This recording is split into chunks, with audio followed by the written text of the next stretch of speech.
double blood test. They're not supposed to do that. You speak it, I'll take it. I'll take it.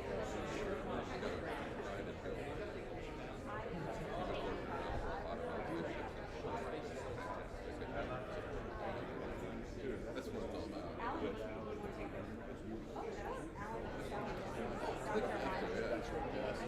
But it's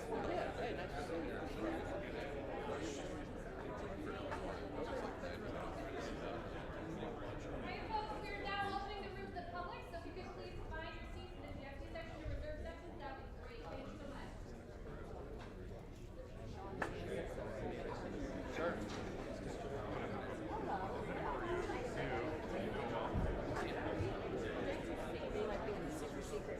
No.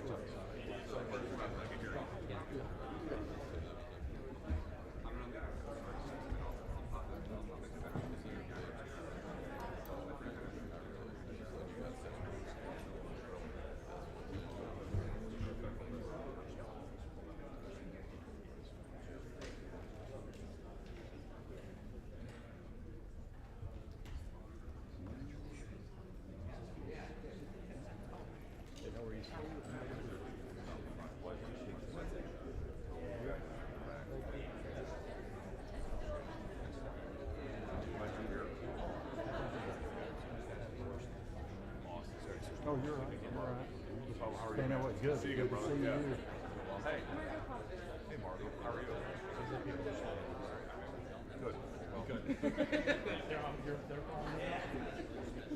I thought it was one of those situations where you were going to be fired, so you got a new job. But I don't tell them that. Oh, brought I'm up. sorry. Shoot. Good news, you're doing the same. Probably violated. Thank you, sir. That's our general understanding.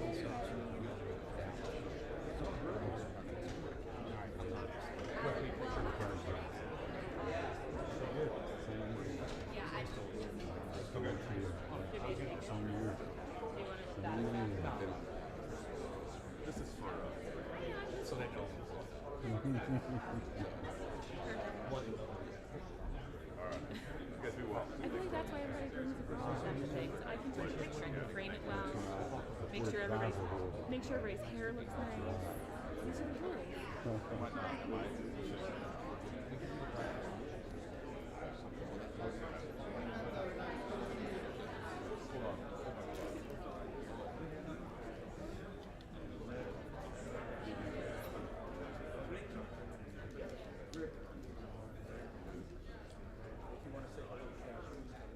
How you guys doing?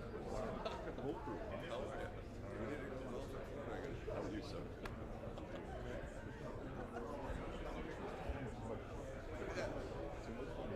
Although I heard you're getting better, so I don't know what I had a round 3 weeks ago.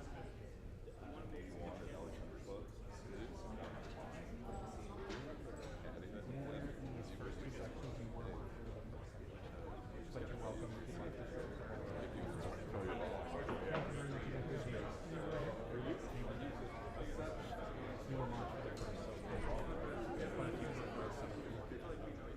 Thank you very much.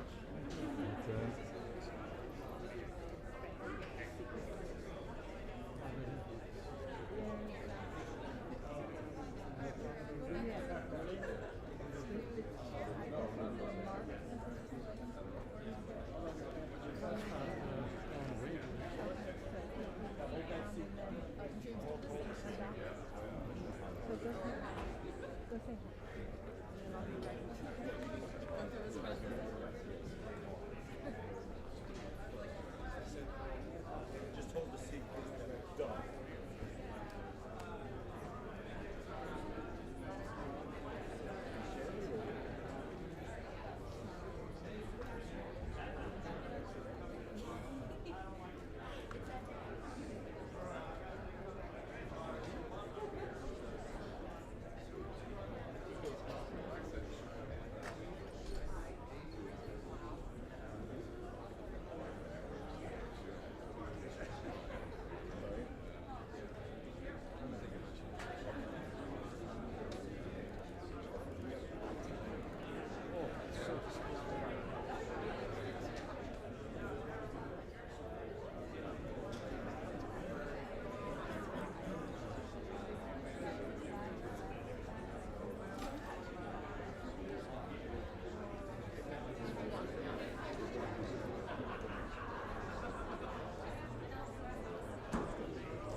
Don't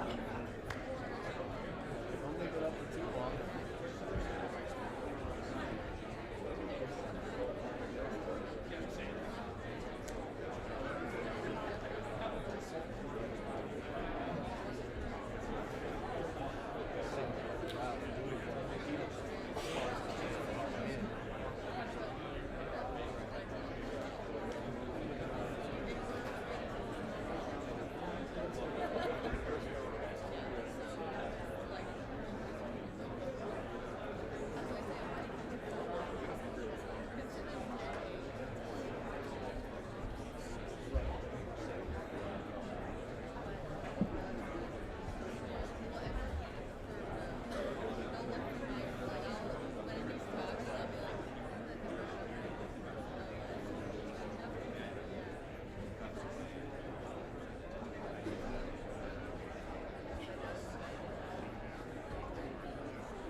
Before we begin, I'd like to say that our prayers are with the victims and the first responders of the horrible tragedy at Reagan Airport.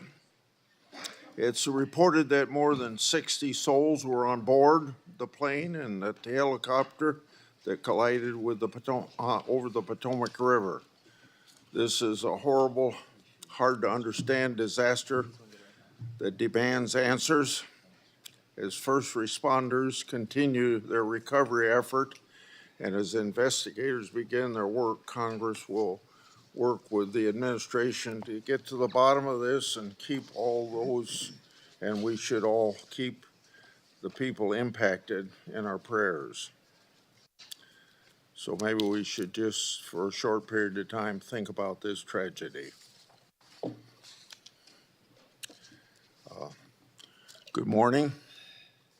I want to welcome everyone to this very important hearing to consider the nomination of Kash Patel to serve as Director of the Federal Bureau of Investigations. Congratulations on your nomination. And thank you for your willingness to serve. Before we get started, I want to set out a couple of ground rules, kind of ordinary for controversial hearings like this. I want everyone here to be able to watch the hearing without obstruction. If people stand up and block the view of those behind them, or if they speak out of turn, it's quite obvious that it's not fair or considerate to everybody else in this room. So officers would immediately remove those individuals. Now I will explain how we're going to proceed. I'll give my opening remarks and then invite Ranking Member Durbin to give opening remarks. Then Senator Tillis will introduce the nominee. After that, Mr. Patel will have a chance to give his opening statements after we swear him. Following Mr. Patel's statement, we'll begin the first rounds of questioning. Each senator will have an initial 7-minute round of questions. After the first round, we'll do a second 3-minute round of questions. I ask members to do their best to adhere to these limits so that we can proceed efficiently. And I thank each of the members of this committee because when we had Attorney General nominee Bondi here, everybody stayed within their time. I expect Mr. Patel to be treated fairly by my colleagues. We're here today to consider the nomination of Kash Patel to serve as Director of the FBI. Opening remarks and then invite Ranking Member Durbin to give opening remarks. Then Senator Tillis will introduce the nominee. After that, Mr. Patel will have a chance to give his opening statements after we swear him.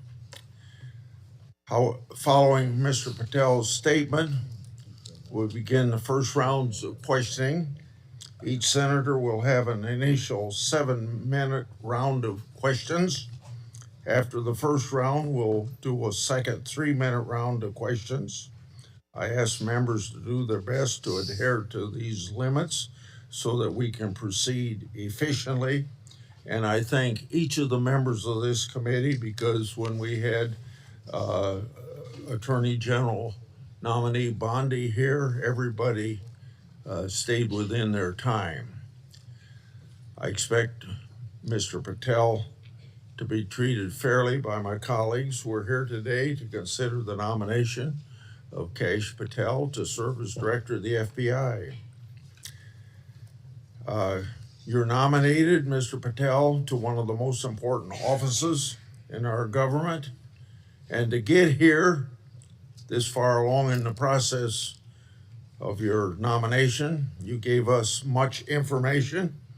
You submitted over 1,000 pages of records to the committee, over 1,000 individual interviews, and many hundreds of hours of media. I thank your family for coming. I know some of them have traveled to get here, and I know they're very proud of you, and I determined that by looking them in the face. Public trust in the FBI is low.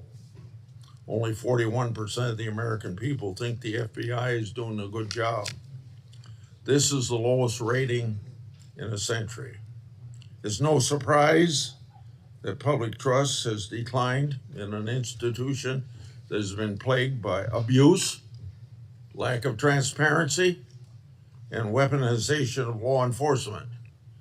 Nevertheless, the FBI remains an important, even indispensable institution for law and order in our country. It's the people on the top floor of the J. Edgar Hoover building, not your local FBI agents, that have caused the low approval rating. Mr. Patel, I know you know this, but it's your job to restore the public trust and return the FBI to its core mission of fighting crime. Your extensive background gives you a unique position to make this happen.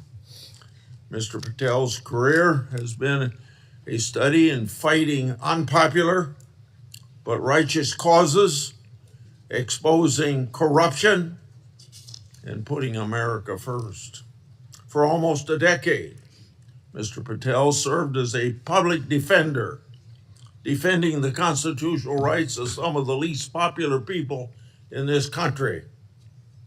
After serving as a public defender, Mr. Patel joined the Department of Justice under President Obama as a counterterrorism prosecutor in the National Security Division.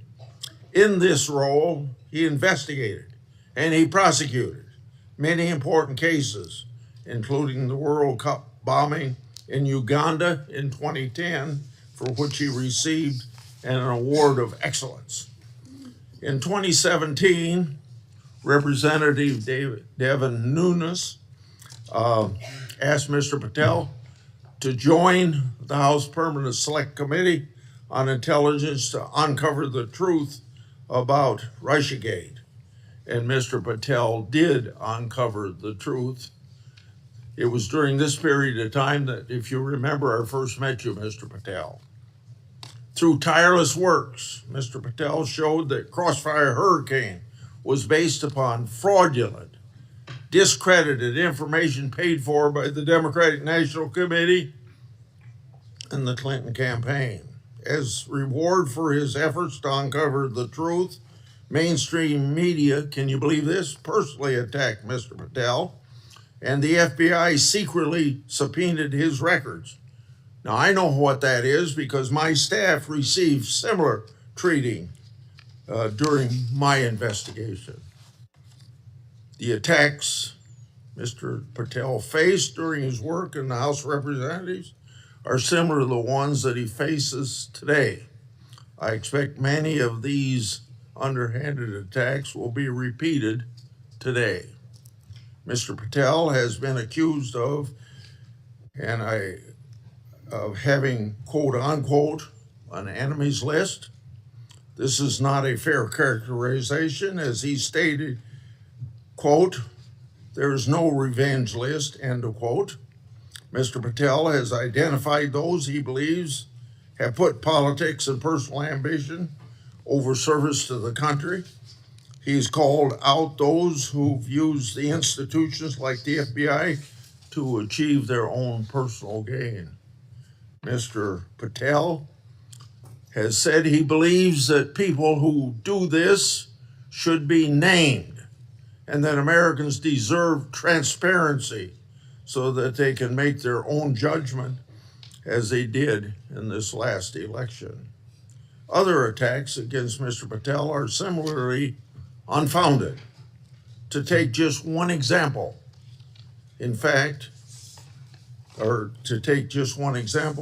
he's been accused of jeopardizing hostage rescues. In fact, those allegations have been repeatedly shown to be false smears. as numerous national security officials have said publicly and on the record. Mr. Patel played a critical role in returning Americans safely home and has done so through hard work and personal cost to him. Mr. Patel has been accused of being unqualified to be FBI director. This suggestion ignores his impressive career at the highest levels of government service. After exposing Russiagate scandal in the Congress, Mr. Patel served in roles such as Senior Director, Counterterrorism at the National Security Council, Deputy Director of National Intelligence, and Chief of Staff to the Acting Secretary of Defense. Mr. Patel managed large intelligence and defense bureaucracies, identified and countered national security threats, prosecuted and defended criminals. He's done this while fighting for transparency and accountability in the government. Mr. Patel has precisely the qualifications we need at this time when the FBI is not being respected by our public. Mr. Patel, should you be confirmed, you'll take charge of an FBI that is in crisis. Recently, my oversight exposed that a special agent in charge of the FBI New Orleans field office was on vacation during New Year's Eve and New Year's Day. Of course, that was also included the Sugar Bowl. Senior personnel should be at their posts, not on vacation, during critical security events. And we all remember what happened at that time in New Orleans. But of course, this FBI agent would find it acceptable to do what he did. In August 2022, an FBI oversight hearing of this committee, Director Wray decided to leave early.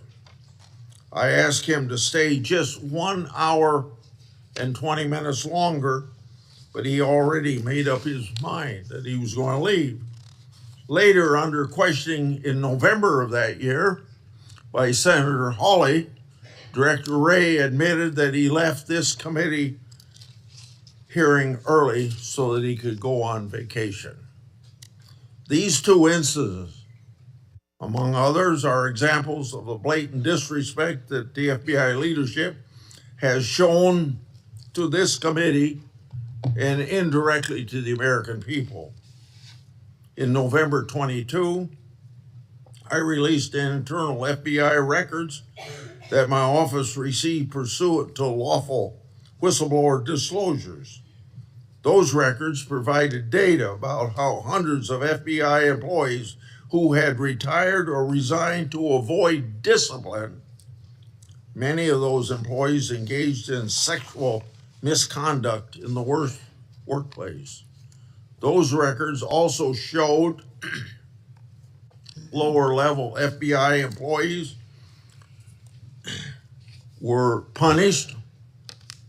Lower level employees of the FBI were punished more harshly than senior level employees. No, fairness was out the window. Over 1 year later, with no response from the FBI, I asked Director Wray about this at a December 5, 23 hearing before this committee. He publicly pledged to get me the data I requested November, a year before. He and his deputy director never followed through. I also questioned Director Wray about improperly classified information relating to Afghan evacuees placed in our country. At that time, approximately 50 evacuees were already deemed potential national security concerns. So what's the number now? The public has a right to know. I've also raised concerns about whistleblower disclosure, saying that the FBI moved agents from child sex abuse cases to those January 6 cases. the FBI under Director Wray never got his priorities straight. With respect to weaponization, I'd like to turn to a letter I wrote July 20 of 2022.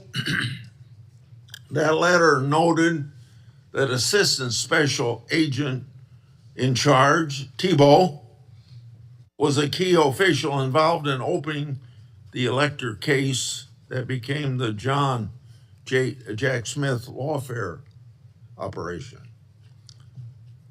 That's not supposed to happen. An official at Tebow's rank and position isn't supposed to open cases. That's the job of special agents. For those who don't remember, Tebow was the anti-Trump agent that violated the Hatch Act for his political conduct in office. My letter also noted that Richard Pilger, who ran the Justice Department's election crime branch, was involved in the approval.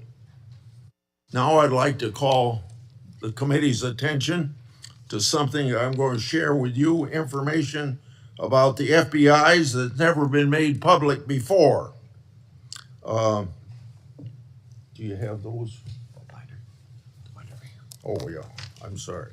In my hand are a series of FBI emails. The first is an email that Tebow sent to subordinate agent on February the 14th, 2022. He said, quote, "Here's a draft opening language we discussed," end quote. The draft opening was attached and it included material that would later become part of Jack Smith's elector case.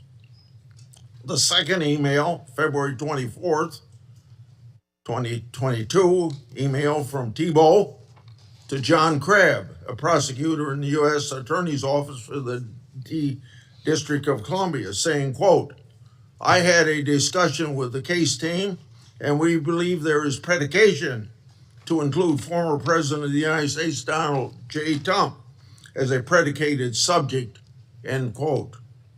This FBI case would later be codenamed Arctic Frost. The third email, February 24th, 2022, email from Tebow to John Crabb, noting that the Attorney General and the FBI approval will be sought to open the case. The fourth email, February 25th, 2022, email from Tebow, subordinate agent, saying they added Trump and others as a criminal subject to the case. Tebow responded, quote unquote, "perfect." The fifth email, March 22, 2022, from Tebow, emailing a version of an investigative opening for approval. This didn't include President Trump. I want to make clear, that one didn't include President Trump as a criminal subject. The sixth email is on April 11th, 2022, from Tebow approving the opening of Arctic Frost. The seventh email is an April 13th, 2022 email from FBI agent to Tebow stating that the FBI deputy director approved its opening. The eighth email on the same date had Tebow emailing John Crabb that the elector case was approved. Crabb responded, quote, "Thanks a lot. Let's talk next week," end quote.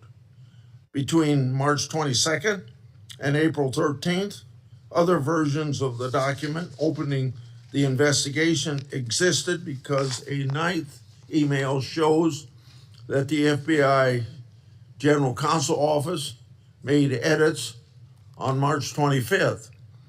Was Trump still removed as an investigative subject?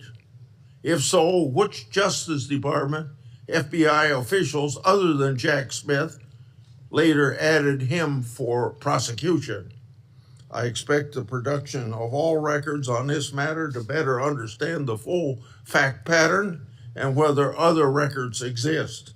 Notably, approval of these documents was also given by Richard Pilger. This committee has written about Pilger undermining the Justice Department's efforts during the 2020 election for partisan purposes. These emails and documents substantiate my July 2022 letter, which the FBI ignored. And I hope you, when you get there, won't ignore my letters. Partisan FBI agents and DOJ officials tried and ultimately succeeded in launching a full field criminal investigation and prosecution of the President of the United States. Justice Department and FBI leadership acted in concert to further a political scheme to take down Trump, just like they did with Crossfire Hurricane. They have yet to learn a lesson, and I hope you'll learn that lesson for them or teach that lesson. And their conduct, yet again, seriously eroded integrity of this once storied institution.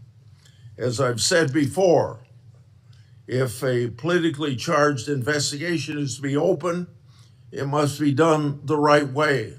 And that didn't happen here. Mr. Patel, in my time, I've never seen our law enforcement intelligence community institution so badly infected with political decision-making. And I say intelligence community because you know what happened when 55 people, former or present intelligence agencies, signed a letter in 2020 that the laptop was a Russian hoax, as an example. So all of this is these institutions breaking faith with we the people. Mr. Patel, you must be fair, you must be consistent, but you must be aggressive. Your actions must be based on accountability, and transparency brings accountability. Should you do so, you'll have my support. And remember, either you're going to run your agency or the agency's going to run you. And the agency certainly ended up running Director Wray and probably people before him. Without objection, I'm going to put in this letter in the record, and this letter is sent to Director Wray December the 9th last year, calling for him and his deputies to step down, and it's titled, quote unquote, failures. Now I turn to Ranking Member Durbin. Thank you, Mr. Chairman. I appreciate your commitment to the Judiciary Committee's longstanding bipartisan practice of vetting presidential nominees. A little history. The FBI dates back to the start of the last century, 1908, when then Attorney General Charles Bonaparte organized a special agent force. J. Edgar Hoover became director of the FBI in 1924 and led the Bureau for 48 years until his death in 1972. He is credited with professionalizing the Bureau and developing its investigative ability. However, with little or no oversight, Hoover also used the Bureau's investigative powers improperly. He infamously directed the FBI to spy on Dr. Martin Luther King Jr., Thurgood Marshall, and other civil rights leaders of the day. In 1975, the United States Senate created Frank Church's committee, and they disclosed widespread abuses by the FBI and other U.S. intelligence agencies. The Church Committee concluded these agencies had engaged in illegal surveillance, and as a result, quote, groups and individuals have been assaulted, repressed, harassed, and disrupted because of their political views, social beliefs, and their lifestyles. And quote, the intelligence agencies have served the political and personal objectives of presidents and other high officials. The Hoover era of the FBI The Watergate scandal and the findings of the Church Committee highlighted the risk of political interference in FBI investigations and led to significant, important reform. In 1976, Congress passed a law that limits the FBI director to a single term of 10 years, which was intended to insulate that position from political influence. And critically, we made the FBI director's appointment subject to the advice and consent of the Senate. That's why we're here today. Since 1935, the motto of the FBI has been fidelity, bravery, integrity. These qualities represent the Bureau's core values and the high standards that are expected of all of its employees, including the director of the FBI. After meeting with Mr. Patel and reviewing his record, I do not believe you meet this standard. Mr. Patel has neither the experience, the temperament, nor the judgment to lead an agency of 38,000 agencies and 400 field offices around the globe.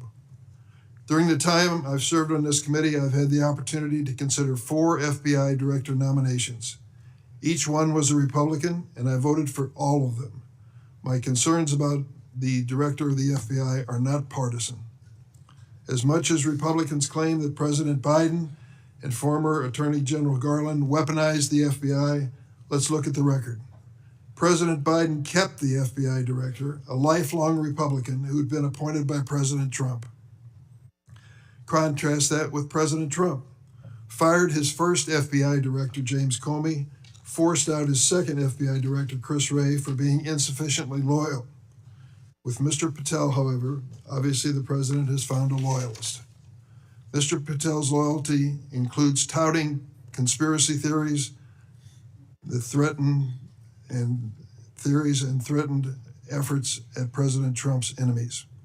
How do we know Mr. Patel's theories, his beliefs, what motivates him, what he really believes? He wrote it in a book. This book, Government Gangsters, I urge all of you to read before you cast a vote for this gentleman. Mr. Patel has published at the back of this book a list of 60 people whom he calls, quote, members of the deep state, 60. This list includes many distinguished public servants who've dedicated their lives to our nation. Among them are Democrats and Republicans, including former Trump administration officials like the former Secretary of Defense Esper. Then there is Mr. Patel's plan to, quote, and I quote him, shut down the FBI Hoover building on day one, reopen it the next day as a museum of the deep state. And he has said, quote, we're going to come after people in the media. We're going to come after you, whether it's criminally or civilly, we're putting you all on notice. Does this sound like the kind of nonpartisan law enforcement professional who should lead the FBI? No, not to me. This is someone who's left behind a trail of grievances throughout his life, lashing out at anyone who disrespects him or doesn't agree with him. Don't take it from me. Listen to these Republicans who worked with him during the Trump's first administration. Attorney General Bill Barr, and I quote, I categorically oppose making Patel deputy FBI director. I said it would happen over my dead body. Patel had virtually no experience that would qualify him to serve at the highest level of the world's preeminent law enforcement agency. National Security Advisor John Bolton. I didn't think he was qualified. He demonstrated no policy aptitude at all. I was forced to hire him. President Trump's Deputy National Security Advisor, Charles Kupperman. The idea that Kash Patel is going to be the FBI director is appalling. His legal career is modest at best. His ideas are ludicrous. CI Director Gina Haspel threatened to resign after President Trump proposed making Mr. Patel CIA Deputy Director. Defense Secretary Mark Esper said Mr. Patel lied about whether Nigeria had approved a hostage rescue operation, putting American lives at risk. But Mr. Patel would have us believe that all of these public servants, all Republicans, all from the first Trump administration, and apparently anyone else who's critical of him, are nothing but government gangsters and deep state members. Many of them have made his list of enemies. Just this week, CNN reported that during the Trump administration, CIA officials referred Mr. Patel to the Justice Department for criminal investigation for sharing classified information without authorization. Last week, I asked the Justice Department and intelligence community for information on any criminal referrals relating to misconduct by Mr. Patel. I have yet to receive a response. Mr. Patel's record is clear.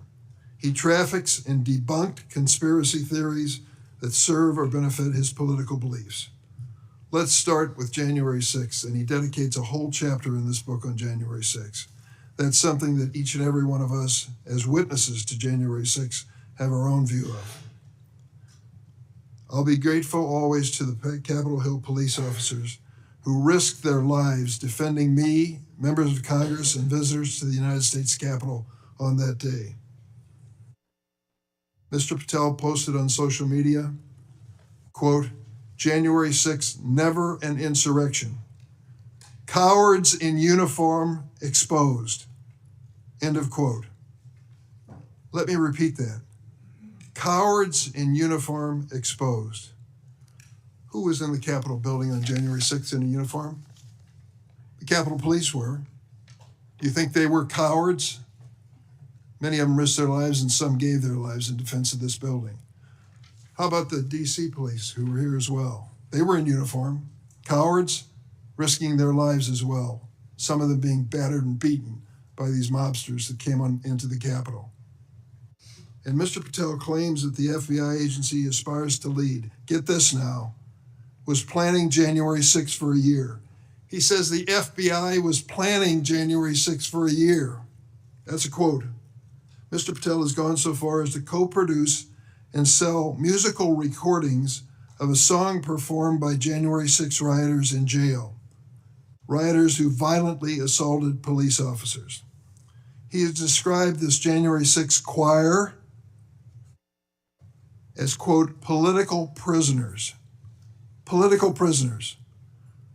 But at least 6 members pleaded guilty to assaulting law enforcement officers on January 6. All 6 have now been pardoned by President Trump. Here are some of those people who received blanket clemency by President Trump on his first day in office in the second term. Julian Cater assaulted Capitol police officers with pepper spray, incapacitating 3 officers. Ryan Nichols sprayed pepper spray on multiple police officers. After the attack, Nichols posted on Facebook, and I quote, "So yes, I'm calling for violence and I will be violent." Jordan Mink struck officers, quote, aggressively with a long pole. He spat at officers and threw large items at them. Armed with a knife, Ronald Sandlin shouted at officers, quote, "You're going to die, get out of the way." Sandlin shoved officers when they tried to lock the doors to the Senate gallery. After breaching the Capitol, James McGrew struck an officer and lunged for his baton. McGrew also threw a wooden handrail with metal brackets at officers. I want to read a sentence from this book on the January 6th experience, just to give you an idea of Mr. Patel's take on what he calls a haphazard riot.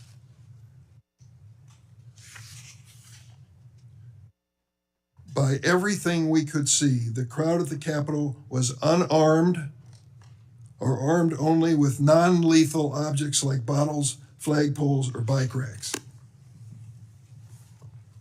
Mr. Patel has also peddled conspiracy theories for his own financial benefit, promoting a line of dietary supplements that claim to help people detox from COVID-19 vaccines. During my time on this committee, I was fortunate to get to know and work with former FBI Director Bob Mueller. I met him a few days after 9/11. That's when he took over the FBI. I trusted him, I worked with him, I did everything I could to help him, because I believed that the FBI was a critical central agency in restoring America's confidence that we were safe. Bob Mueller was an extraordinary man. Oh, he was a Republican, make no bones about it. He said it and admitted it, and I knew it. He comes from the San Francisco area, And when he was in college and graduated, a friend of his a year ahead of him had enlisted in the Marine Corps and was killed in Vietnam. Bob was inspired to do the same thing, join up in the Marine Corps, and he did. And he was a first lieutenant in Vietnam. He received a Bronze Star with a Valor Pin, and he also received a Purple Heart. He was injured in battle. I read about his experience because after he was healed from that wound to his leg, he returned to combat. He was just that kind of fella. Regardless of party, he was a real American. He was a longtime federal prosecutor, a U.S. attorney, the head of the DOJ's criminal division, and acting deputy attorney general before he became head of the FBI. After 9/11, I worked with him, and we had a good relationship, a professional relationship. We didn't always see eye to eye, but I respected him so much for what he had given to this country. In this book, Mr. Patel calls Director Bob Mueller, quote, a swamp creature. With all due respect, Mr. Patel, I've not worn the uniform of this country, and neither have you. To think that you would denigrate Bob Mueller's service to our country and call him a swamp creature is an indication of the depths your political views take you. The FBI plays a critical role in keeping America safe from terrorism, violent crime, and other threats. Our nation needs an FBI director who understands the gravity of this mission and is ready on day one, not someone who is consumed by his own personal political grievances. The American people deserve an FBI director focused on keeping our families safe from terrorism, drug trafficking, and violent crime, not this checklist of grievances we find in this book. Mr. Patel, your record makes it clear you're not that person. I yield. Thank you, Senator Durbin. Before I call on Senator Tillis, I want to clear up something the way I see it, and I think I'm going to invite everybody that it can be cleared up. This business about what Mr. Patel said about cowards in uniform, it's a mischaracterization of what he actually said. So I'm going to invite you to listen to the interview Mr. Patel gave that linked to his post to hear what he actually said. When he said cowards in uniform, he was talking about senior Pentagon leadership failing to mobilize the National Guard to protect the Capitol. His comments had nothing to do with police. Mr. Patel made his comments while discussing an article in the New York Times exposing grave miscommunication between the Department of Defense and the DC National Guard. So I would encourage people to follow up on that. Senator Tillis. Thank you, Mr. Chairman, Ranking Member, colleagues on the Senate Judiciary Committee. It's my honor to introduce Kash Patel, President Trump's nominee to be FBI Director. I've completed due diligence on his life and career, and I'm convinced that Kash possesses significant expertise and ironclad commitment to justice, and he's an outstanding choice to lead the FBI. Kash's parents are Indian immigrants of Gujarati ancestry. They're up here in the front row. The Gujarat state is a melting pot of religions, including Hinduism, Islam, Jainism, with temples, mosques, and other religious sites scattered across the state. His father was raised in Uganda, but his family had to flee the country to escape repression under Idi Amin. His mother was born in Tanzania. They met and married in India and ultimately made their way to New York City by way of Canada, where his parents, along with 7 brothers and sisters and their spouses and at least a half a dozen kids, lived under the same roof. His parents raised Kash in the Hindu faith, and they instilled in him the values of hard work and education. Kash is a devout Hindu, and consistent with his faith, he's shown respect to people of all faiths. Kash attended the University of Richmond, where he earned his bachelor's degree in criminal justice and history. He went to Pace University School of Law, where he earned his JD, and an international law certificate from the University College of London, Faculty of Laws. Kash began his career as a public defender in Florida, where he led or co-led more than 60 jury trials in state and federal court. Kash clearly demonstrated a devotion to upholding the rule of law and defending the rights of individuals. Kash led the defense of Jose Buitrago in United States versus Buitrago, a high-profile case in Florida in 2015. Buitrago was one of the Colombian nationals arrested in a major drug bust involving Operation Backrim. Kash and his co-counsel successfully argued that key evidence was withheld by the prosecution, leading to Buitrago's release. I suspect some of Kash's disdain for prosecutorial misconduct stemmed from this experience. Kash was hired as a senior counsel on the House Permanent Select Subcommittee on Intelligence Committee, I should say, in 2017. He told me he distinctly remembers my friend Trey Gowdy comment shortly after they were introduced. He said in Trey's dialect, "Kash, Congress is where righteous investigations go to die. I hope you're ready." I think Kash was ready, and he went on to establish a solid reputation for pursuing the facts, and from there, he held senior posts at the NSC, the Department of Defense, and the DNI. Since leaving the administration in 2020, Kash has written articles and books on national security, law, and governance. Through his work as an author, Kash continues to advocate for justice and transparency, and to be ever vigilant in defending our great democracy and the rule of law. Colleagues, I created a Kash bingo card that I have available to any of my colleagues who would like it on the other side of the aisle. Some may view this as an unserious caricature and not appropriate for this committee. Sadly, I consider it a serious caricature of what I expect to be witnessed today. I think we'll have words like enemies list and deep state. I've already X'd out 4 boxes in the opening statements alone. The fact of the matter is, some people will be here to simply substantiate a false narrative. At worst, they may be just going through an unfounded litany of quotes and half-truths, some of which have already been dispelled by the chairman after the opening statements. Mr. Chair and Ranking Member, in my 10 years in the Senate, I hope I've established a reputation for being fair, doing my homework, and taking tough positions that have been met with harsh criticism. Heck, I've even been censured by my entire state and 30 counties for taking tough positions. And I stand by those decisions today and my decision to support Kash Patel. When President Trump announced his intent to nominate Kash, I contacted Trey Gowdy and others who worked with Kash, and they gave me glowing recommendations.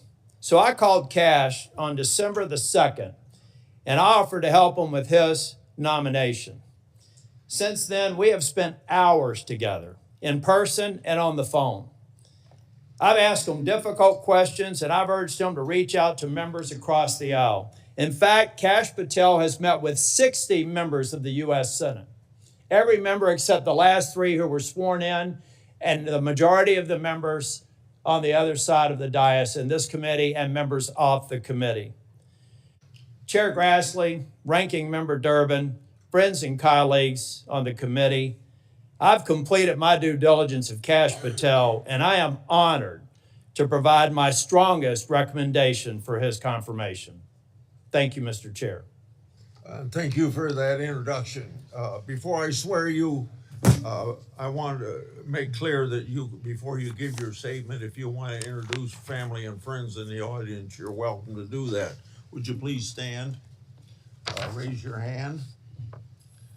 Do you swear or affirm that the testimony you're about to give to the committee will be the truth, the whole truth, and nothing but the truth, so help you God?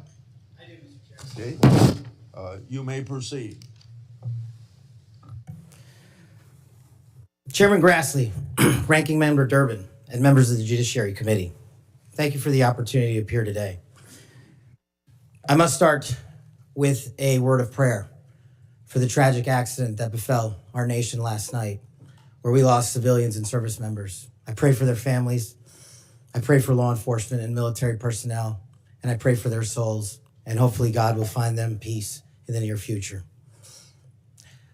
I'd like to welcome my father, Pramod, and my mother, Anjana, who are sitting here today. They traveled here to get here from India. My sister's also here, Nisha. She also traversed the oceans just to be with me here today. It means the world that you guys are here. Jesse Krishna. I wouldn't be here today without their guidance, their unwavering support, and their relentless love. When President Trump informed me of his intention to nominate me as the director of the FBI, I was deeply honored. Sitting here today, I carry not only the dreams of my parents, but also the hopes of millions of Americans who stand for justice, fairness, and the rule of law. My commitment to these principles is deeply rooted in my family's history, which has profoundly shaped my worldview. My father fled Idi Amin's genocidal dictatorship in Uganda, where 300,000 men, women, and children were killed based on their ethnicity, just because they happen to look like me. My mother is originally from Tanzania. She studied in India, as did my dad, and they were married there. They would later emigrate to New York, as the senator pointed out, where I was born, and we were raised in a household of my father's 7 siblings, their spouses, and at least half a dozen children. That's the only way we knew how to do things at the time, in the 70s and 80s, the Indian way. But we would soon learn the American way. These values have shaped and been the driving force of my career in 16 years of government service. Protecting the rights of the Constitution is of the utmost importance to me and has been every single time I've taken that oath of office. The recent terrorist attacks in New Orleans tragically claimed the lives of 14 innocent Americans and serve as a stark reminder that our national security is at threat, both internally and externally. The FBI, the Federal Bureau of Investigation, and the Department of Justice, where I served, play a pivotal role in securing our freedoms and our safeties for American citizens. If confirmed as the next FBI director, I will remain focused on the FBI's core mission. That is to investigate fully wherever there is a constitutional factual basis to do so, and to never make a prosecutorial decision that is solely the providence of the Department of Justice and the Attorney General. For the first 8 years after law school, I served as a public defender, first for Miami-Dade County and later for the Southern District of Florida. During that time, I represented some pretty awful human beings, charged with some pretty heinous crimes. But what I learned there was the core value that has been enshrined in me since, that due process must be provided without bias to all Americans. And if we cannot provide due process to the worst, then there can be no due process for anyone, and our constitutional republic fails. But I battled on that hill for that due process. I would later serve in the Obama Justice Department as a terrorism prosecutor in the National Security Division, where we successfully contributed to the prosecutions of terrorist organizations like Al-Qaeda, Al-Shabaab, and others. I was honored to receive the 2017 Assistant Attorney General's Award from Loretta Lynch for my work in helping the Ugandans bring members of Al-Shabaab to justice for murdering 74 innocent people, including an American. I would also receive the Human Intelligence Award from the intelligence community for related work on that mission. My experiences at the National Security Division and would later be followed by my experiences on the National Security Council as Senior Director for Counterterrorism, and later as the Deputy Director of National Intelligence, responsible for the production, creation, and promulgation of the Presidential Daily Briefing, our nation's most sensitive classified information and secrets to protect our country. My time in the White House was preceded by my time right here in Congress as a staffer on the House Intelligence Committee, where I spearheaded the investigation that exposed serious FISA, Foreign Intelligence Surveillance Act, abuses by members of the Department of Justice and the Federal Bureau of Investigation. That misconduct eroded the public trust in our FBI. The erosion of trust, as Chairman Grassley pointed out, is all too low today. 40% of Americans have trust in the FBI. In order to get it back, there's a twofold track, Senator. One, violent crime is exploding in this country, and we cannot afford them to allow it to run away. We must tackle violent crime. Just in 2023 alone, there was 100,000 rapes, 100,000 drug overdoses, and 17,000 homicides. The priority of the FBI, if I'm confirmed, will be to ensure that our communities are protected and safeguarded and our children have parks to play in and not needles to walk over. The way we do this, we let good cops be cops. We let law enforcement and we provide them with the tools necessary and resources they need to get after violent crime. The second way we do this on equal track is aggressive constitutional oversight from Congress. The public trust can only be restored if there is full transparency, and I am committed to that full transparency. Members of Congress have unfortunately submitted hundreds of questions that have been unanswered by the FBI in recent times. That will not occur if I am confirmed. All appropriate requests for information will be responded to expeditiously and fully. I am committed to working alongside the dedicated men and women of the FBI. They are warriors of justice, and I will always have their backs because they have the backs of the American people. I look forward to answering your questions, and I want to take a moment to thank my family, my friends, people who traveled here, and my entire team that has made this day possible. God bless America, and I look forward to your questions.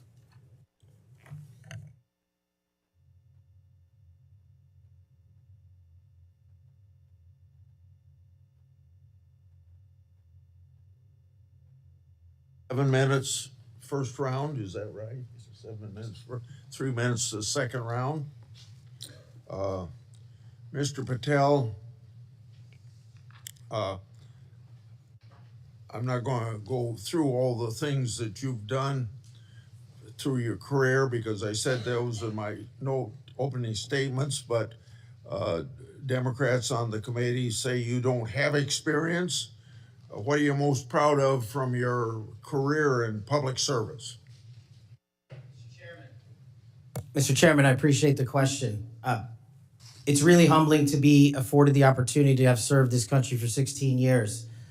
But I think what I'm most proud of is my work in national security, protecting the no-fail mission, returning American hostages, killing high-value terrorists that brought hate and destruction to our shores.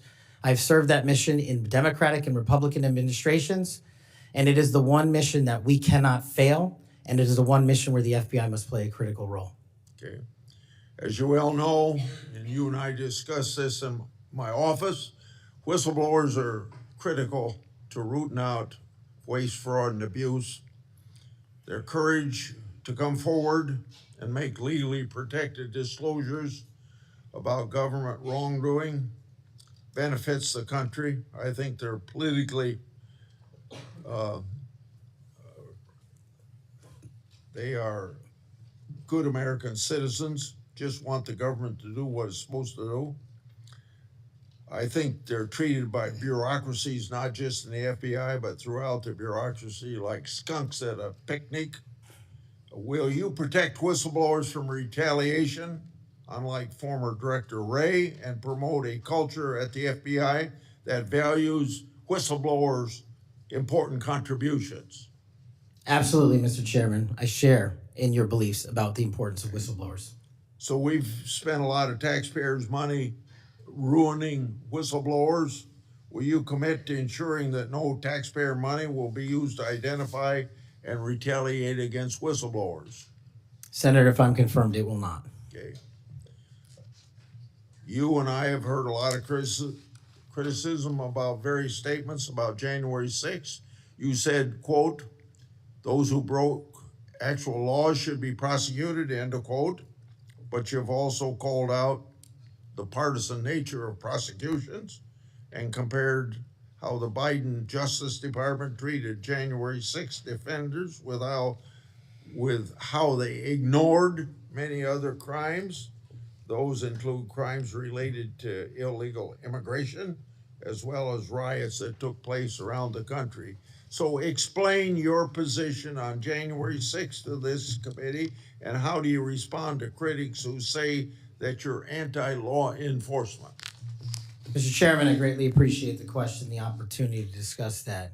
If anyone wants to consider me as anti-law enforcement, then look at my 16 years in government service, whether I was trying 60 jury trials in state and federal court upholding the rights of the indigent and breathing life into constitutional due process, or later as a national security prosecutor, where I served this country and overseas, and later when I was a Joint Special Operations Command civilian embedded with SEAL Team 6 and Delta, chasing down some of the most high-value target terrorists there are on this earth and successfully achieving a mission end state. I have always respected law enforcement. I have taken that oath and will take that oath again, God willing, to be the next director of the FBI. As for January 6th, I have repeatedly, often, publicly, and privately said there can never be a tolerance for violence against law enforcement. And anyone that commits an act of violence against law enforcement must be investigated, prosecuted, and imprisoned. And on January 6th, I said the same thing about acts against law enforcement.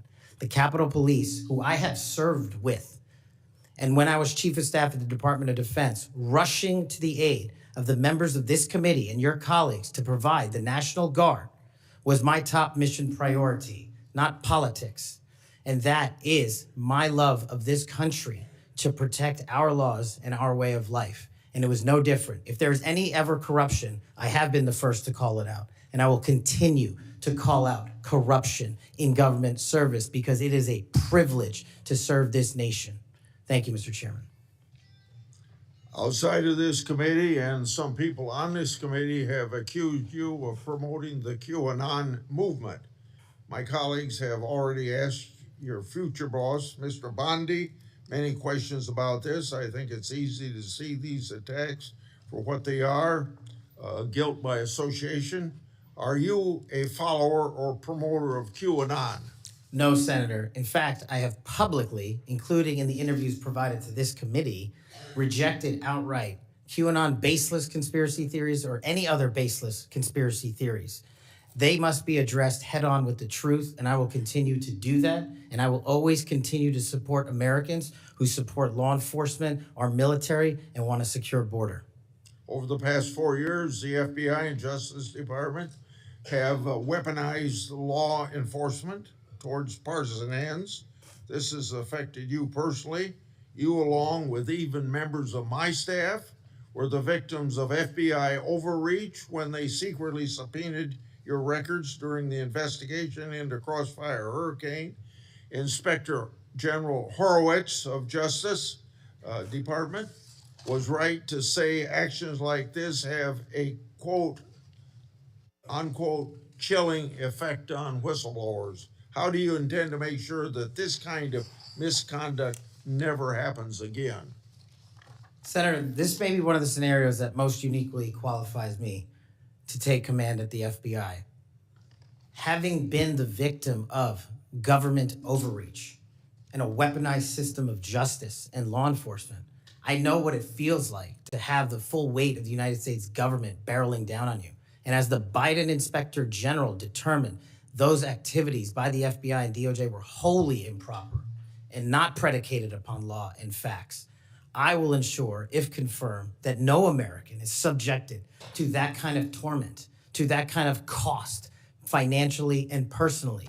And most importantly, I will make sure that no American is subjected to death threats like I was, and subjected to moving their residences like I was, because of government overreach, because of leaks of information about my personal status. If confirmed as FBI director, Mr. Chairman, you have my commitment that no one in this country will feel that pain. Senator Durbin. Thanks, Mr. Chairman. Mr. Patel, I woke up this morning to National Public Radio, and they had an item on there about what has happened to those who were given blanket clemency by President Trump. One of these individuals was a man named Matthew Huddle. Are you familiar with him? I'm sorry, what was the last name? Matthew Huddle. If you could remind me, Senator. Well, I was reminded again this morning. He's a man who's been found guilty of numerous crimes.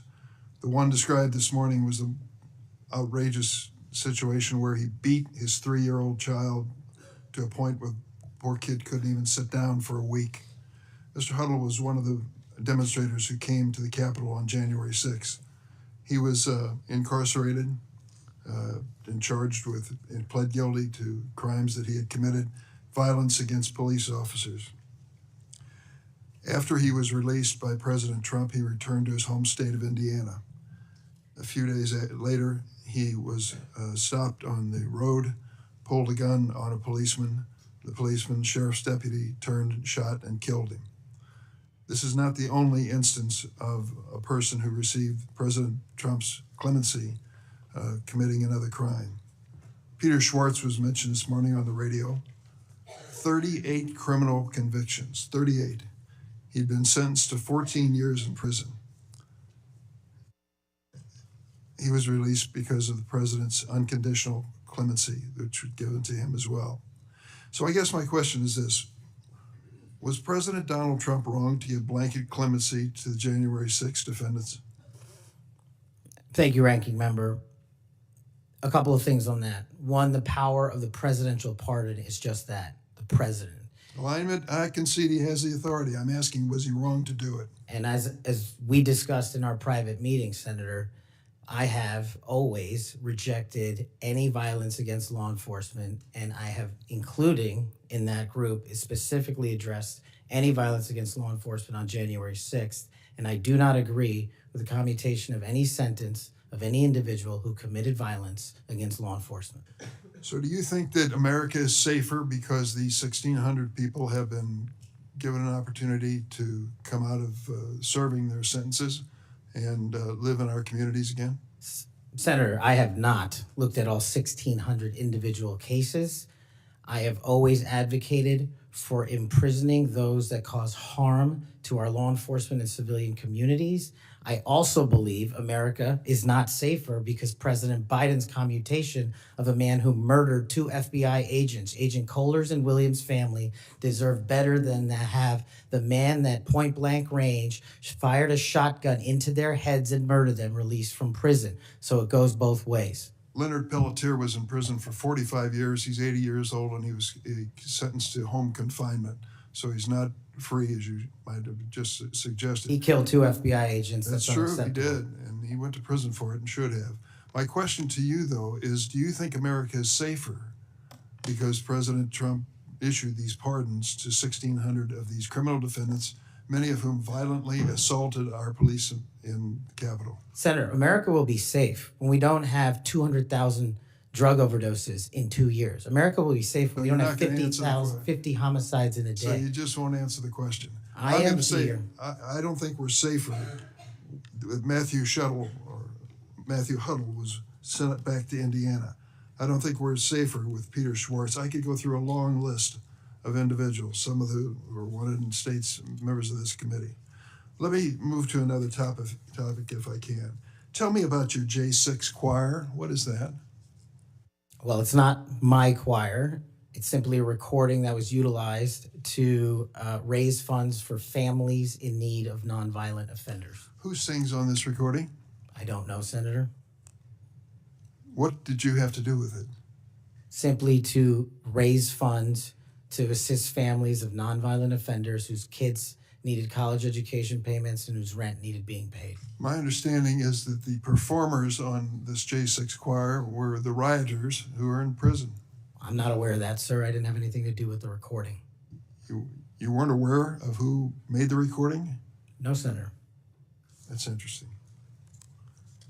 Did you receive any money for selling copies of that music or that recording? Absolutely not. Okay. You do have a foundation, though, do you not? I'm very proud of the Kash Foundation and the $1.3 million we've given to families in need across this country, including active duty service members, police officers, putting kids in college, and helping people in disaster relief areas rebuild their homes and their communities. 1&0 LLC, are you familiar with that? Sorry? 1&0 LLC? I believe, Senator, you're referring to the LLC that one of the individuals has his private business with. Is it part of the Kash Foundation in any way? Only in that one of the members of the board has that LLC for his outside business. Andrew Allis? I believe that's his name, yes. Yes. Do you know how much was paid to him from your charitable work? Yes, like any other charity, we had to go out and fundraise, something I'm sure every member of this committee is familiar with. And we used digital marketing campaigns. And I believe we paid a digital marketing company through 1&0 $250,000 to raise $500,000, which we gave away to families in need, like when hurricanes struck Florida, Texas, and North Carolina. We will be going through the details of your foundation and the expenditures with the questions for record that the chairman has mentioned. I look forward to a chance to answer those under oath. Mr. Patel, you frequently associated with and sometimes praised extremist figures with well-documented histories of racism, anti-Semitism, conspiracies, and the like. In September of 2023, you appeared with Laura Loomer at an event promoting your book, this one here. You shared a photo of yourself and Loomer in which you held her book and she held yours. Just a few months before this event, Ms. Loomer posted on X that the September 11 terrorist attacks were, quote, an inside job. Around that time, she accused Florida's First Lady, Casey DeSantis, of exaggerating her cancer diagnosis to gain voter sympathy. A number of my Republican colleagues on this committee have criticized Ms. Loomer's extremism. One of my colleagues described her as a, quote, crazy conspiracy theorist who regularly utters disgusting garbage. Another called her really toxic. Given all this, why did you associate with Ms. Loomer? Senator, as you can see, I took a photograph with an individual who showed up at a book event. I don't believe I'm guilty by association, and I certainly don't believe that an individual who was the first minority to serve as the Deputy Director of National Intelligence for this country is a racist in any way, and I detest any conjecture to the contrary. You familiar with a Stu Peters? Does that name ring a bell? I'm sorry, what? Are you familiar with Mr. Stu Peters? Not off the top of my head. He made 8 separate appearances on his podcast. He promoted outrageous conspiracy theories and worked with a prominent neo-Nazi. There are more, Ted Nugent, it goes on, list goes on. I'm just asking, when it comes to your association with individuals, why are so many of them in this category? My association, as you loosely define it, is by appearing in media over 1,000 times to take on people who are putting on conspiratorial theories and to devour them of their false impressions and to talk to them about the truth. That is something that I will always continue to fight for, Senator. Senator Graham. Thank you. We'll eventually talk about the FBI. That's the job you're up here for, right? Have you ever been subject to racism as an individual? Unfortunately, Senator, yes. I don't want to get into those details with my family here. Oh, let's get into a few of them. Tell me about it. Well, if you look at the record from January 6th, where I testified before that committee, because of my personal information being released by Congress, I was subjected to a direct and significant threat on my life. And I put that information in the record. I had to move. In that threat, I was called a detestable, and I'll apologize if I don't get it all right, but it's in the record, a detestable sand nigger who had no right being in this country. You should go back to where you came from. You belong with your terrorist home friends. That's what was sent to me. That's just a piece of it. But that's nothing compared to what the men and women in law enforcement face every day. And that's why they have my support. Okay. Growing up, were you subject to racism? Yes, sir. Okay. Now, I think the reason you're here has a lot to do with your work on Crossfire Hurricane. Are you familiar with that FBI operation? I am, Senator. So Senator Durbin mentioned the church report and the history of abuse, but he failed to mention Crossfire Hurricane. He failed to mention the Horowitz report. Wonder why? If you're waiting for these guys over here to figure that out, you're going to die waiting. So this is the Nunes memo. You work for Mr. Nunes over on the House side? David Nunes? Sorry?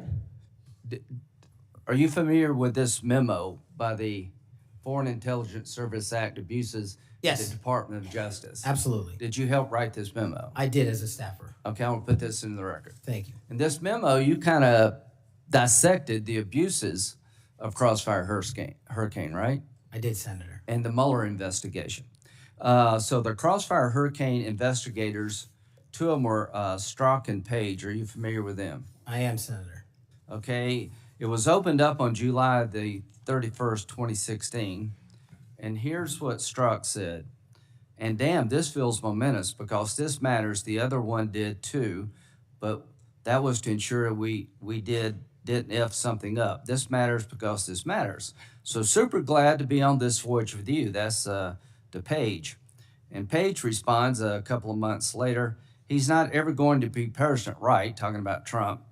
Strzok, no, he won't. We'll stop it.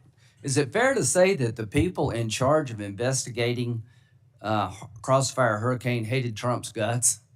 Well, you don't have to take my word for it. That statement, along with the statements from the sources. Are during the those days operations. over in the FBI, you hope? Well, if they're not, they will be. Okay, good. You know who Carter Page was? I do, Senator. Do you know that the FBI secured warrants against him on 4 different occasions? Yes, Senator. Do you know that the information that they relied upon came from the Steele dossier? I do. Was it you that were able to find out that the Steele dossier was a bunch of crap? Yes, Senator. We followed the money and we exposed the fraud that was the Steele dossier. And the primary subsource was Igor Danchenko, right? That's correct, Senator. And he was actually a Russian analyst. That's right. Are you aware that in January he told the FBI that, let's see, what did he tell the FBI? Still had no proof to support the statements, then it was just talk. The primary subsource explained to the FBI that his information came from word of mouth and hearsay, conversations he had with friends over beers, and some of the information were statements he heard made in jest. And he told the FBI this in January. That's right. 2017. And they got 2 more warrants after that. That's correct. Are you aware that the FBI had volumes of information that the Steele dossier was a bunch of bullshit and nobody ever told anybody at the top? I am, sir. We exposed Or they lied about being told. That's correct. So are you aware of the fact that the FISA court rebuked the FBI? Are you aware of the fact that an FBI lawyer went to jail because he misled the court by manipulating a email from the CIA? I am. Do you believe that Crossfire Hurricane was one of the most disgusting episodes in FBI history of a corrupt investigation led by corrupt people who wanted to take Donald Trump down? Yes, sir. Do you think that's why you're in this chair today, to fix that? I think that's a big Without Crossfire Hurricane, this guy wouldn't be here. And my friends on the other side, like pulling teeth, the Horowitz investigation, the Inspector General labeled this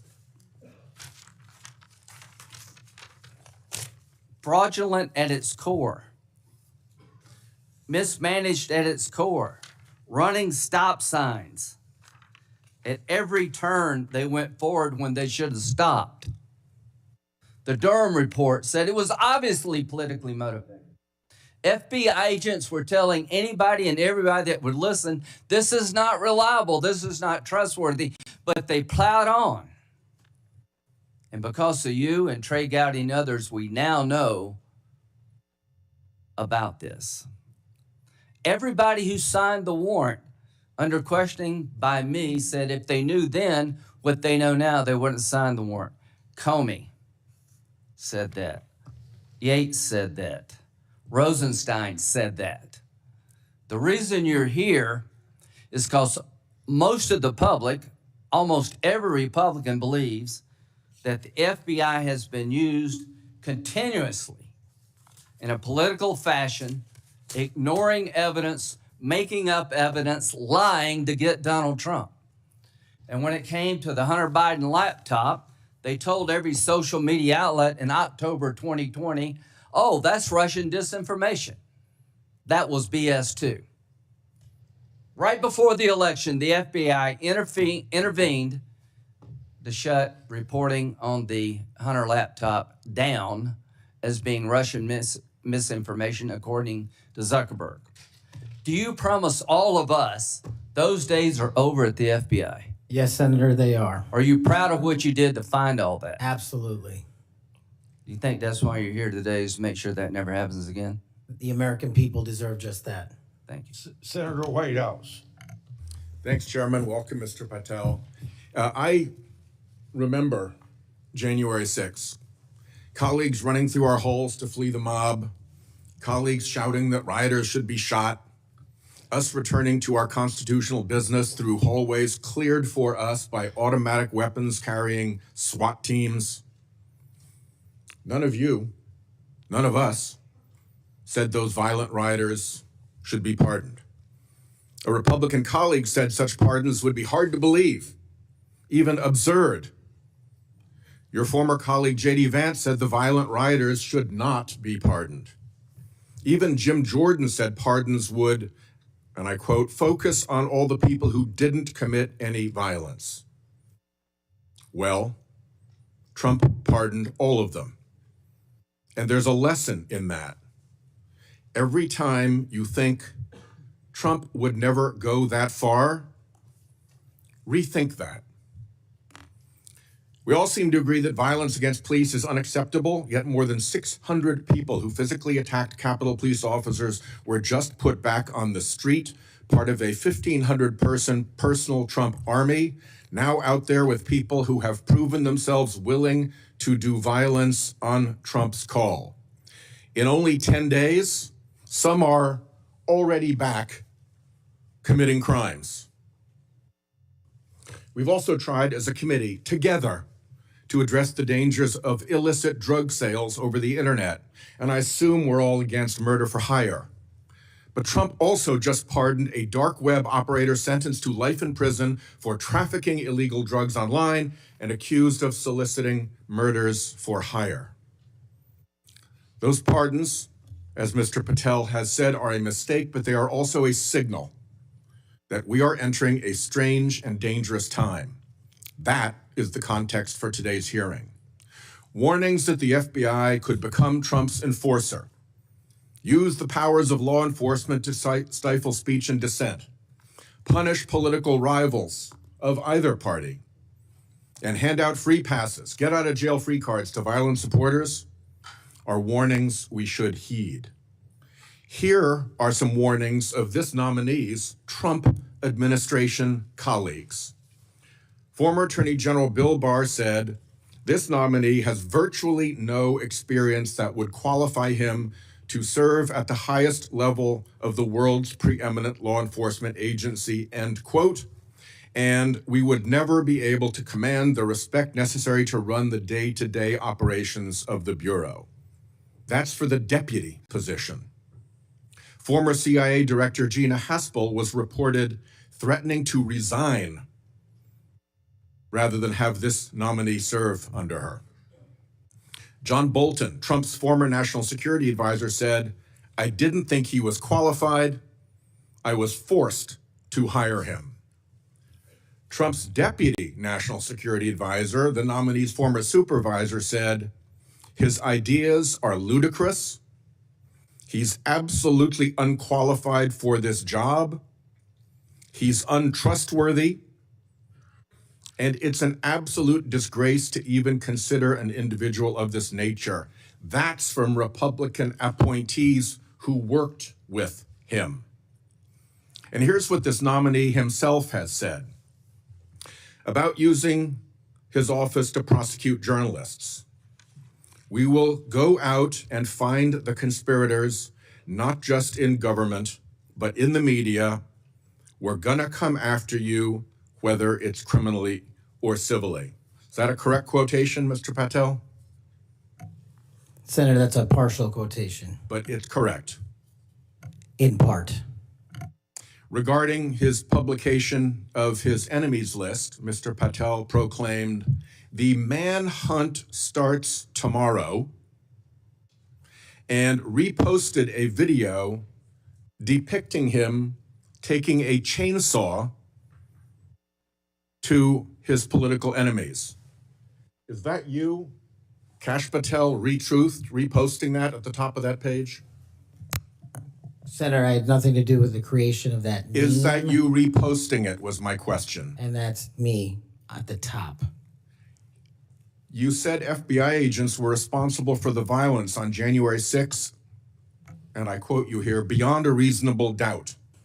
Is that what you said? That's completely incorrect, and I appreciate the opportunity to address that. I'll give you an opportunity in writing, but this is my time now. Have at it. An Inspector Attorney General investigation found that that was false. And you said we should impeach judges who rule against Donald Trump, who are, in your words, political terrorists. When this nominee tries to explain all this away, keep one thing in mind. He's testified under oath before a Colorado judge who presided over a Trump case in which he was a witness. And the judge found, and I'm quoting here, he was not a credible witness. His testimony is not only illogical, but completely devoid of any evidence in the record. That's from a judge. This is a dangerous time, and I ask all my colleagues to consider whether these plain comments by this person and by his own Trump administration colleagues should be given a blind eye, just overlooked, or whether, like the warnings of pardoning violent January 6 offenders, they're warnings to be heeded. There is an unfathomable difference between a seeming facade being constructed around this nominee here today and what he has actually done and said in real life when left to his own devices. Conduct shows character.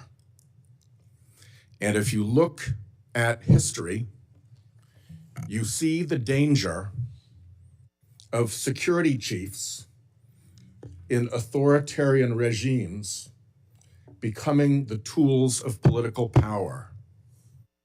The characteristics that they often show are that they are vengeful, that they are grandiose,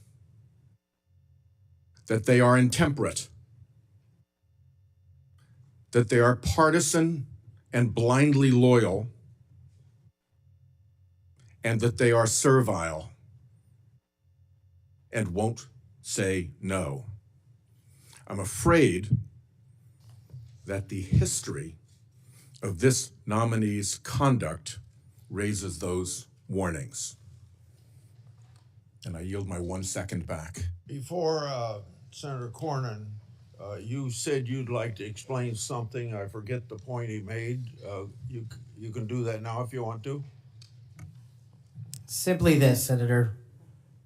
In the collective, all of those statements are taken out of grotesque context.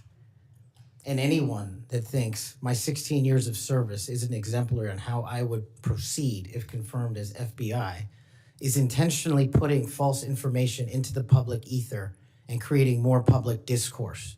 The only thing that will matter if I'm confirmed as a director of the FBI is a de-weaponized, depoliticized system of law enforcement completely devoted to rigorous obedience of the Constitution and a singular standard of justice. Before I call on Senator Cornyn, I'd like to say that we've heard about the January 6th pardons. I think it's important that we remind people at the same time of some pardons by the previous administration. Thomas Sanders, a kidnapper who murdered a 12-year-old girl named Lexus and her mother, Swellen Roberts. Adrian Peeler, a Connecticut drug kingpin who was convicted in the death of an 8-year-old boy and his mother.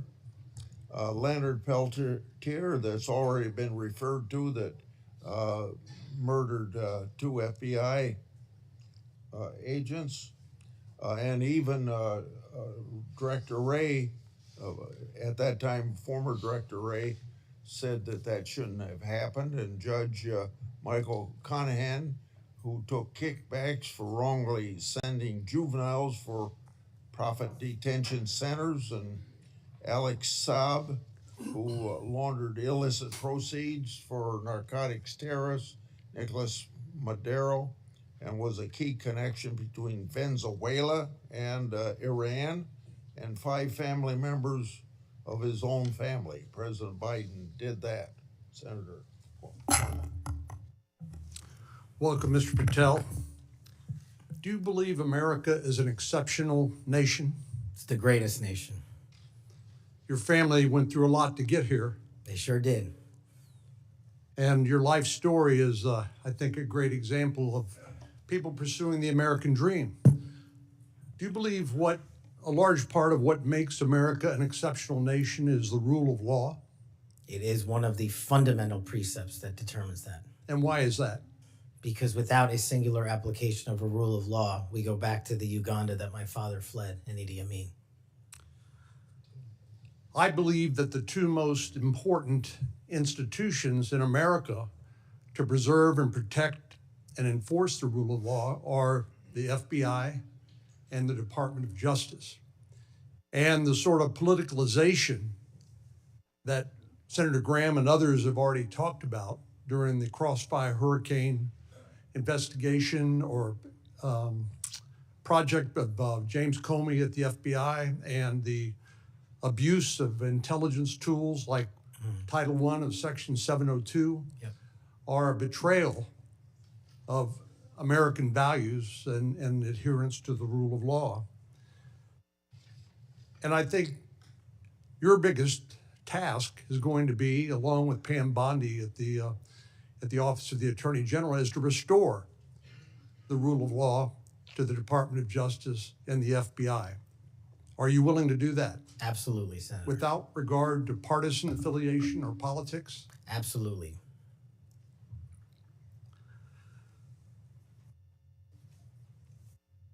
Do you believe President Trump, as the commander-in-chief, needs access to all of the lawfully available intelligence that can be collected by the American intelligence community in order to inform him so that he can make good judgments as commander-in-chief to assure the safety and security of the American people?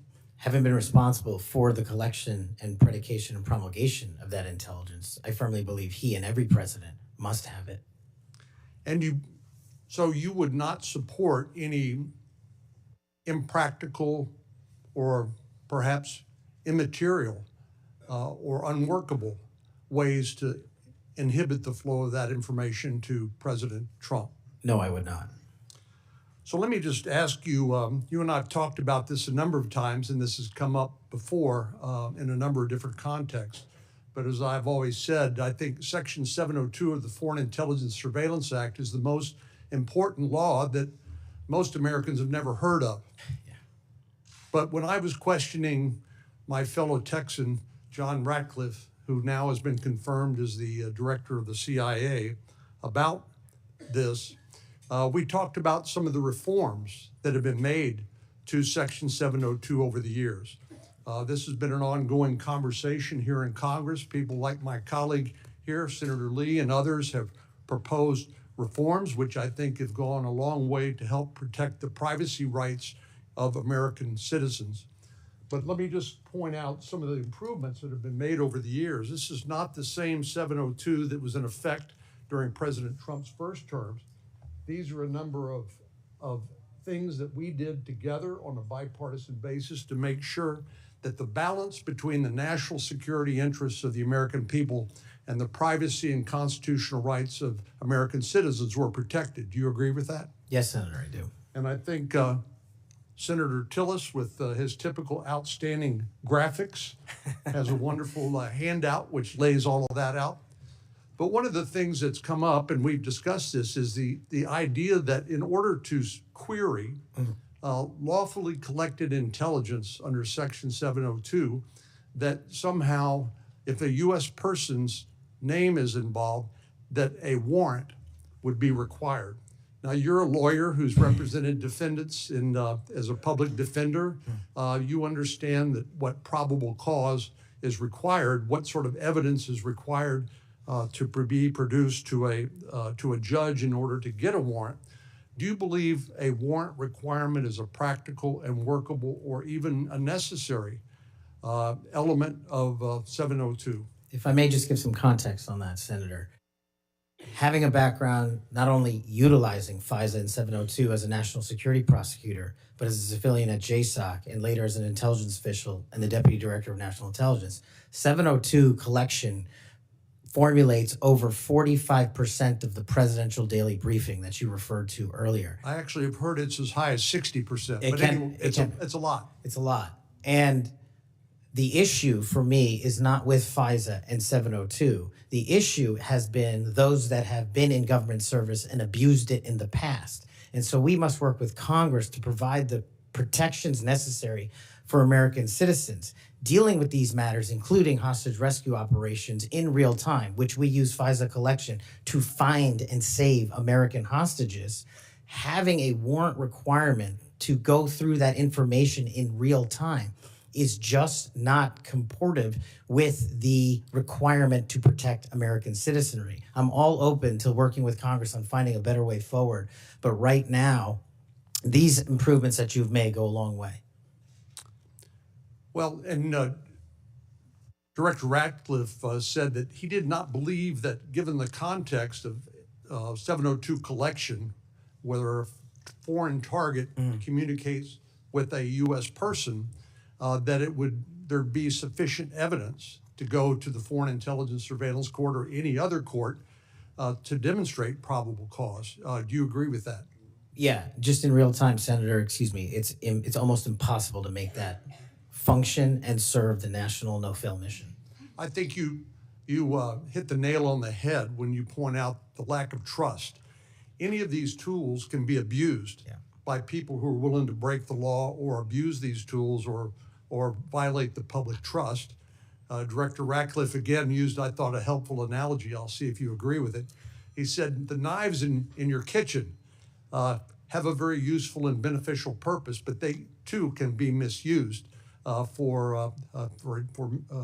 you agree with that? Absolutely, Senator. And similarly, do you agree that tools like Section 702 of the Foreign Intelligence Surveillance Act can be used appropriately to protect national security, but they can also be abused by people who are willing to cross a line they should not cross? They're both true, and that's why we need to work together to make sure Americans have trust again in these surveillance measures that we utilize to protect our country. Thank you. Senator Klobuchar. Thank you very much, Mr. Chairman. Mr. Patel, I think you know that I have great respect for the men and women of the FBI, their mission, fidelity, bravery, integrity. I believe they deserve a director who respects their work and sacrifices, and they deserve a director who's focused on their mission. This is not about bingo cards or games. This is not about revenge. This is about the safety of our country and the people that work in the FBI. And the FBI runs on facts, it runs on truth. Truth matters, and without truth, the whole system breaks down. You said that Donald Trump has every right to tell the world that in 2020, 2016, and every other election in between was rigged by our government because they were. Yes or no, did you say that? I don't have that statement in front of me. But okay, that was from August 27th, 2023 Thrive Time show. I'll put it on the record.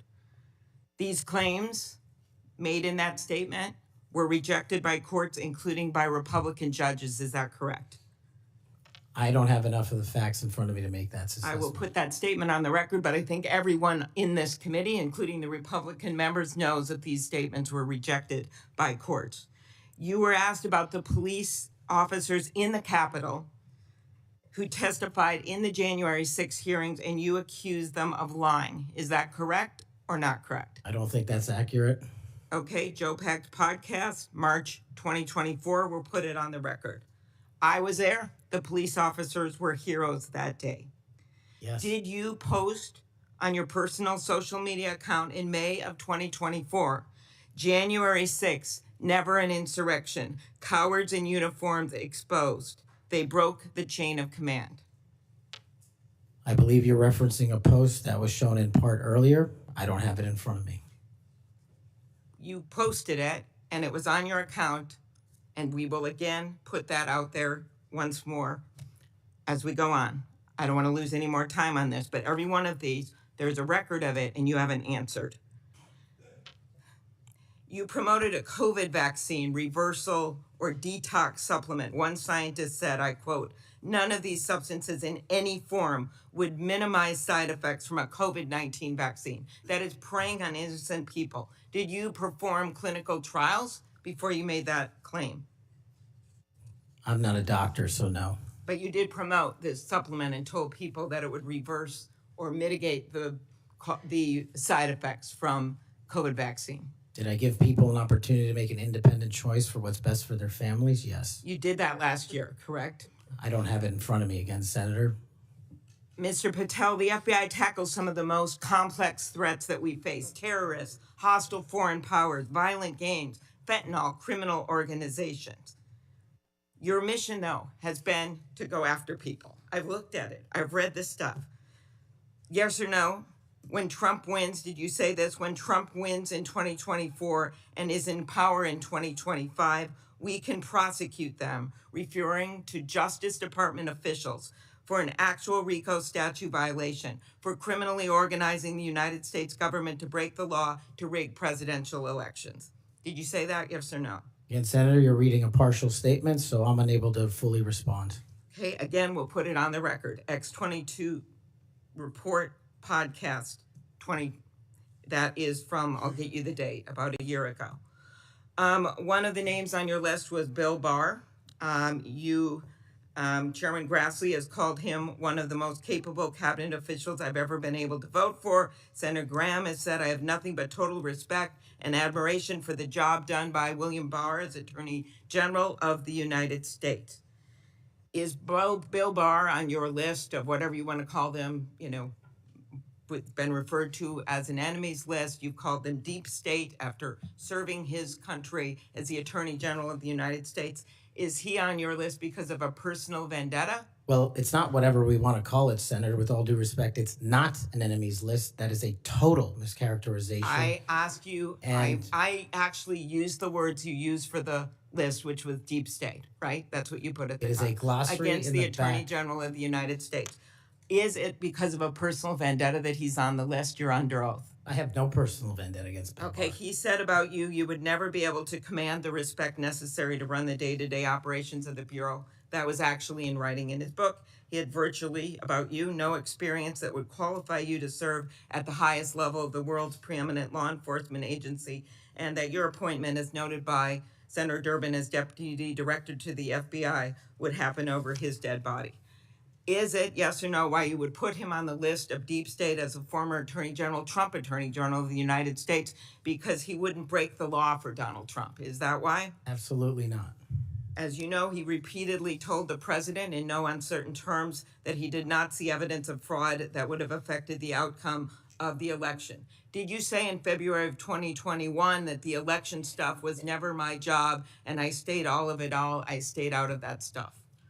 Again, I don't know what comment you're referring to, but I'm sure you're reading a piece of something. You said it on Pushback on a podcast.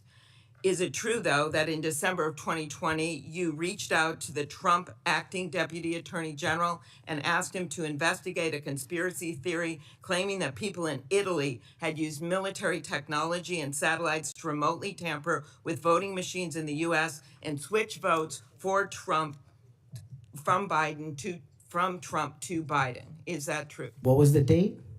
That was out of December of 2020. I was Chief of Staff to the Department of Defense, so I don't believe that's accurate in any way. Okay, that came out of testimony before Congress. I will give it to you. Have you referred to the media as the most powerful enemy of the United States that they have ever seen? Is that right? Again, you're reading a quote. I take that you're reading it accurately. H to CPAC 22324. You said we're going to come after the people in the media who lied about American citizens who helped Joe Biden rig the elections. We're going to come after you whether it's criminally or civilly. Is that something you said? That's a partial statement of what I said. Steve Bannon's podcast. You also said you would put the entire fake news mafia press corps on your list. Is that correct? Is that what you said? I don't have that in front of me. Benny Johnson's podcast, 8/21/23. You have said that the FBI, including today, you said that they remain utterly corrupt. This is an agency with agents who have taken down terrorists, taken down bank robbers, taken down crime. And you wrote that the FBI has become so thoroughly compromised that it will remain a threat to the people unless drastic measures are taken. Do you know that under Chris Wray's leadership, he took over at a very difficult time, we all know that, appointed by President Trump, that during his tenure, the applications to the FBI has in fact tripled? Do you think people would be applying to that agency like in those numbers if they thought it was so corrupt? The American public's trust in it is at 40%. That's an all-time low. Did you say that the FBI headquarters should be shut down and reopened as a museum of the deep state? Mr. Chairman, are we allowed to go an extra time? Let's see, you get a second round. Before I call on Senator Lee. Could he just answer the question if he said that the FBI headquarters where they investigate cybercrime and terrorism should be shut down and opened as a deep state? Hey, Mr. Chair. As a museum. Did he say that the headquarters should be shut down? Mr. Chair. I deserve an answer to that question. He is asking to be head of the FBI, and he said that their headquarters should be shut down. Mr. Chair, parliamentary inquiry. You got anything you want to say, Mr. Patel, before I go on to Senator Lee? Simply this. If the best attacks on me are going to be false accusations and grotesque mischaracterizations, the only thing this body is doing is defeating the credibility of the men and women at the FBI. I stood with them here in this country. In every theater of war we have, I was on the ground in service of this nation. And any accusations leveled against me that I would somehow put political bias before the Constitution are grotesquely unfair. And I will have you reminded that I have been endorsed by over 300,000 law enforcement officers to become the next director of the FBI. Let's ask them. Mr. Chairman, I am quoting his own words from September of 2024. It is his own words. It is not some conspiracy. It is what Mr. Patel actually said himself. Facts matter. You forget that you had 3 minutes in the next round to say what you just said. Okay, I'll say them again. Okay. Before I call Lee. Mr. Chair, just parliamentary inquiry, and it was on time. It wasn't disputing any of the debate, but I intend to keep to my 7 minutes, and I appreciate you keeping everyone to it. If we go over, can we have that decrement against the time in the second round? If a member goes over, that was actually 10 minutes, Mr. Chair. I'm not sure that I want to. Sometimes it's faster to get things done here, just letting people shout and than it does to shut them up. Mr. Chairman, you're a wise man, Mr. Chair. Thank you. Mr. Chairman, Mr. Chairman. Before we go to Lee. Mr. Chairman. Yes, what do you want? I love this guy. Mr. Chairman, I'm unlike Senator Tillis. I mean, if we're going to start this, I want an extra 3 minutes. Well, now my friend Senator Klobuchar went 3 minutes over. So, here what you're saying is the chairman wasn't a very good chairman by not shutting her up. But I've gone through this before, and I think I know how to handle it and get this done. I think you're a star-spangled awesome chairman. I just want to say that for the record. But if you're going to let somebody over there go 3 minutes over, I want my extra 3 minutes. Well, let's see if it's abused by anybody else before we make that decision. I'm just telling you, I'm going to abuse it. Well, I'm not going to let you abuse it. You're a good man, Mr. Chairman. Before I go to Lee, I want to put a statement in the record from 56 former FBI agents wrote to this committee to support this nominee. Quote, never has the FBI faced such an urgent and compelling need for comprehensive reform as it does today. Mr. Patel has proven he possesses the breadth of experience required to address these challenges. His leadership, expertise, and vision make him uniquely qualified to guide the FBI through this pivotal moment. For these reasons, we stand in full support of Kash Patel's nomination. Any objection? So ordered. Mr. Lee. Mr. Patel, while we're talking about your awards, let's talk about the cowards in uniform comment for a moment, can we? Please. Would you like to tell us what that was? Put it in context, help the committee understand what that was about. I think it's important. Thank you, Senator. During that time on January 6th, I was serving as Chief of Staff at the Department of Defense. And days prior, we had received the authorization from the President to issue the National Guard to protect you and your colleagues. But as you know, the law requires a request before the deployment of that guard. That request did not come in until the afternoon of January 6th. Once that request came in, this unfortunately, as has been confirmed by his own testimony, I believe, the Secretary of the Army, Ryan McCarthy, failed to immediately deploy the National Guard and instead took a break to speak to media and make personal phone calls. That endangered the safety of you and your colleagues. And if you look at the Biden Inspector General report, we at the Department of Defense authorized the fastest cold start of the National Guard since World War II and the largest occupation since the American Civil War. And the Biden Justice Department said that we, including myself, as Chief of Staff, when it came to the deployment and employment of the National Guard, acted swiftly and without undue delay. So that's what you were talking about. And that's why you had the reference to the UCMJ. Tell us what that means. The Uniform Code of Military Justice is for uniform officers who betray the code of justice and also act inappropriately. And I thought any delay to have the National Guard arrive on scene here must be called out, whether it was a fellow Republican or not, especially someone under my auspices running the Department of Defense. Okay, so moments ago when Senator Durbin displayed a chart with that quote, there was a reference in part of it to the UCMJ. That's what it was referring to. Yes, sir. Those were the cowards in uniform. Those people who didn't do what they were supposed to do, and a lot of people were put in danger as a result. That's correct, Senator. Okay, thank you. That's very good to know. I do find it significant that we've heard all kinds of aspersions cast in your direction by people who do not know you, by people who do not share your worldview, by people who do not share your commitment to the Constitution or your commitment to public service. I find it astounding that they're willing to say this amidst such great ignorance, and I find it equally heartening that the 56 former FBI officials who know you best, who have worked with you, who actually know who you are, who actually share your view of the Constitution, of the view that you ought to be a law enforcement agency and not a weapon of political warfare. These are the people who stand by you. Those who cast aspersions don't share those views. Would I be correct in surmising that? Yes, sir. Let's talk about the Fourth Amendment for a moment. The Fourth Amendment tells us that in order for the government to breach your expectation of privacy relative to your person, your home, your papers, if they want to search that, if they want to seize you, they've got to get a warrant. And that warrant has to describe with particularity the persons or places to be searched or to be seized and to connect them up with a showing of probable cause. Now, in the case of FISA 702, we're dealing with a somewhat different universe. Now, moments ago, we heard some discussion about FISA 702, about suddenly we've got a different FISA 702 than what we had when President Trump was last in office. Is that true? Because by my count, FISA 702 has not changed substantively since President Trump was in office last. That's correct. Okay. And there was also some back and forth discussion about FISA 702 and the use of it and the fact that in real time, it might not work to get a warrant. This, in my view, misses the point.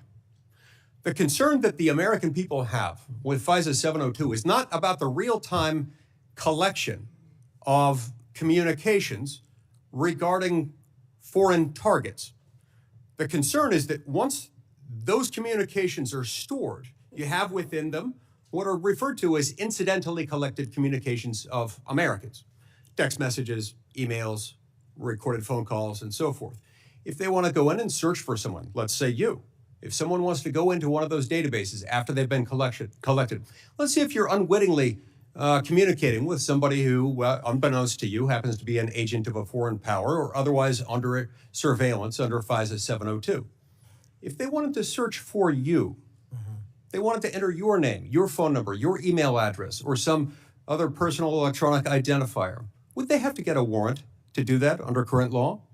Under current law, I believe so, Senator. Under current law, they routinely access that without getting a warrant. In order to access it, they've got their own internal procedures. They're not supposed to use this for light or transient reasons. They're supposed to have a perfectly good reason, and yet we've found that on hundreds of thousands of occasions, they have accessed the private communications of Americans, searching for those individual Americans by name, by number, by email address, whatever it is, without a warrant or anything tantamount to it. On occasion, they've even been used for overtly nefarious reasons. One agent deciding to look in on his father because he suspected his father might be having an extramarital affair. On another occasion, an agent looked at people who were thinking about renting an apartment from him to make sure they were upstanding citizens and could be trusted. Are these appropriate uses of FISA 702? As you alluded to, the FISA court, it's not me deciding it. The FISA court put out a report in 22 or 23 where 255,000 illegal improper queries of American citizens had occurred. 255,000 reasons why the American people don't trust it. And that's what we must work together, Congress and me, if I'm confirmed as FBI director, restore that trust and protect the mission. Music to my ears, because I've been a U.S. Senator for 14 years. I've been on this committee the entire time. You're the very first FBI director or FBI director nominee who, when I've asked about this, hasn't said, oh, don't worry about it. We'll handle it okay. We've got good people on the inside. We would never breach the trust of the American people. Do you know what? They were lying. I was willing to believe that they thought they were telling the truth, but they were mistaken. But they were lying. Time has told us that they were lying. You will not lie, and that's why I wholeheartedly support you. In the closing seconds that I have, I want to add my dismay and my disgust for the fact that you've been smeared, you've been attacked, you've been associated with racism, with being a Nazi. You are none of those things, sir. Just as your father lived as a racial minority in Uganda, you've been raised as a racial minority in this country, and you've been nothing but a patriot. Your commitment to the Constitution, to the rule of law, and to the American people is remarkable. And I'm honored to know you, to call you my friend, and to give you my vote. Thank you. Thank you, Senator Coons. Thank you, Chairman Grassley. Mr. Patel, to you and your family, congratulations on your nomination. And we had a constructive conversation last week. I appreciate your taking the time. In particular, a conversation about the prosecution of the World Cup bombing in Uganda that took the life of a Delawarean whose family I knew. I found moving. But the role you've been nominated for is central to our security as a nation, central to the protection of our constitutional rights. And I voted to confirm Trump's previous FBI director, Chris Wray. I believe he's lived up to the Bureau's motto of serving with fidelity, bravery, and integrity. And I also think my vote for him and for many of Trump's cabinet in his first term shows I take my constitutional advice and consent role seriously and do not reflexively vote against his nominees. I look at three factors when I assess a nominee: qualifications and experience, policy views and whether they're in the best interest of the American people, and character and capacity to do the job independently where called for. My colleagues have referenced quotes from Attorney General Barr, National Security Advisor Bolton. The FBI is enormous, 38,000 agents, $9 billion budget. I am troubled by your lack of senior law enforcement leadership. We disagree on some important policy views, but the thing that bothers me the most is a whole series of statements you've made in a variety of settings that suggest you would struggle to be independent from White House direction or control, as has long been the modern history of the FBI. Who does the director of the FBI work for, Mr. Patel? Senator, thank you for that question. The immediate report for the director of the FBI is into the Office of the Deputy Attorney General. Then that report is taken into the Office of the Attorney General and ultimately the White House and the chain of command there. So the FBI works for the White House? No, the FBI is a member of the Department of Justice and has been the long-standing application. And who does the Department of Justice work for? They're in the executive branch, as all members do at the White House. Attorney General Bondi gave a different answer when I asked her the same question, that they work for the Constitution and the American people. President Trump's made clear in public statements he wants to use the FBI to persecute political adversaries.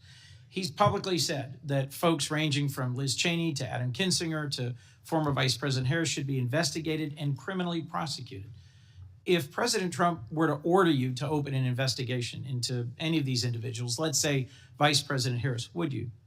Senator, this question speaks directly to my ability to leave political bias and allow independent behavior to be the only guiding light. As a public defender, I learned that in the harshest of arenas. And any law enforcement investigation, if I'm confirmed at the FBI, will only be launched on the following qualification: a factual, articulable, legal basis to do so. The president has said publicly that he will allow the FBI to remain independent, and I have said as much as well. So if FBI agents brought to you a factual legal basis, predication, and you are about to refer it to a prosecutor, and you get a call from the White House saying, don't proceed. This is a major donor. This is someone close to the president. This is inappropriate. What would you do? Simple. I think you answered it partially in your question. The line agents, the brick agents who are trained to bring investigations on behalf of the FBI will make that decision-making process, and they will only have my full support so long as it upholds absolutely every value of the Constitution. And that's it. So your predecessor, I went back and looked, and I asked the same questions of Director Comey and Director Wray. Director Wray, quoting former Attorney General Bell, said, "You should be willing to resign if necessary over conduct if you're pressed to engage in it that's unethical, illegal, or unconstitutional. If pressed by the president, would you resign?" Senator, my answer is simply, I would never do anything unconstitutional or unlawful, and I never have in my 16 years of government service. Would you be willing to resign the post of FBI director if pressed and given no choice but to obey the order or resign? Senator, I will always obey the law. Does obeying the law require you to, as Attorney General Bell said, as FBI Director Wray said, refuse the order or resign? I'm not familiar with the extent of the law that you're referring to, but my answer is simple in my 16 years of government service. We will simply follow the law. And I've done that in Obama Justice Department, in Republican Justice Departments, in the Obama military, in Republican civilian capacity. I have never once wavered from my constitutional oath of office. Mr. Patel, your predecessors in this role have been clear that they would be willing to resign if forced or directed to do something unethical or illegal. I'll proceed.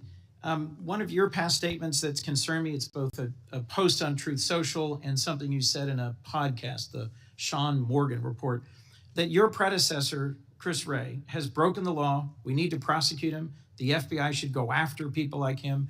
And the month before this, in July 2023, you said there should be a criminal referral for FBI Director Wray. If confirmed, are you going to follow through on these previous statements that Director Wray needs to be prosecuted? Senator, this reminds me of the conversation you and I had, which I greatly appreciated. There is enough violent crime in this country and enough national security threats to this country that the FBI is going to be busy going forward preventing 100,000 overdoses, 100,000 rapes, and 17,000 homicides. We agree that prosecuting violent crime should be the principal focus of the FBI. What I'm trying to get to, Mr. Patel, is a whole series of very troubling, to me and many other statements you've made about instead using it to pursue those who might be viewed as political opponents. And as I told you in your office, I have no interest, no desire, and will not, if confirmed, go backwards. There will be no politicization at the FBI. There will be no retributive actions taken by any FBI should I be confirmed as the FBI director. I told you that in your office, and I'll tell you that again today. Thank you for that statement. As the co-chair of the Law Enforcement Caucus with Senator Cornyn, one of the things I've worked hard on, and I hope to continue being able to work hard on, with this administration is partnership between federal, state, and local law enforcement to pursue violent crime. You did say, as my colleague asked, and I look for a longer answer, that you want to close the FBI Bureau's headquarters on day one. How would shutting down the FBI headquarters impact its ability to prosecute violent crime and drug traffickers? How is that possibly a serious proposal, Mr. Thank you for bringing that up and allowing me to answer. It was to highlight the significantly greater point that I was actually making in that interview, which is well documented over and over again.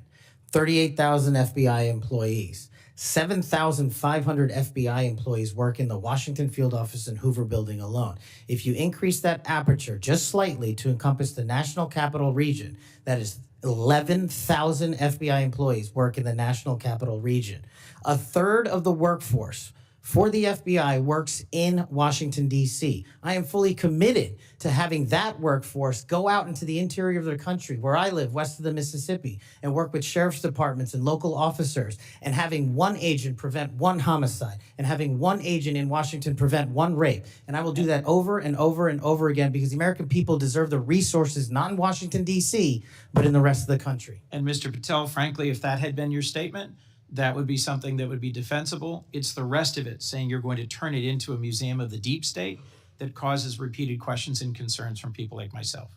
Thank you, Mr. Patel. Before I call on Senator Hawley, I'd like to enter letters into the record from scores of state attorneys general, former U.S. attorneys, former U.S. Department of Justice officials who support the nominee. They state, quote, Mr. Patel will bring to this critically important office his unique and extensive experience combating terrorism, protecting our national security. We will have no doubt that Kash Patel will serve our nation in this important post with integrity and tireless efforts to protect the American people. Senator Hawley. Thank you very much, Mr. Chairman. Mr. Patel, welcome. It's great to see you again. I enjoyed our conversation in my office a while back. Let me ask you this. Is it appropriate for the Federal Bureau of Investigation to attempt to recruit spies or informants into religious institutions in this country, particularly Catholic parishes? Is that appropriate?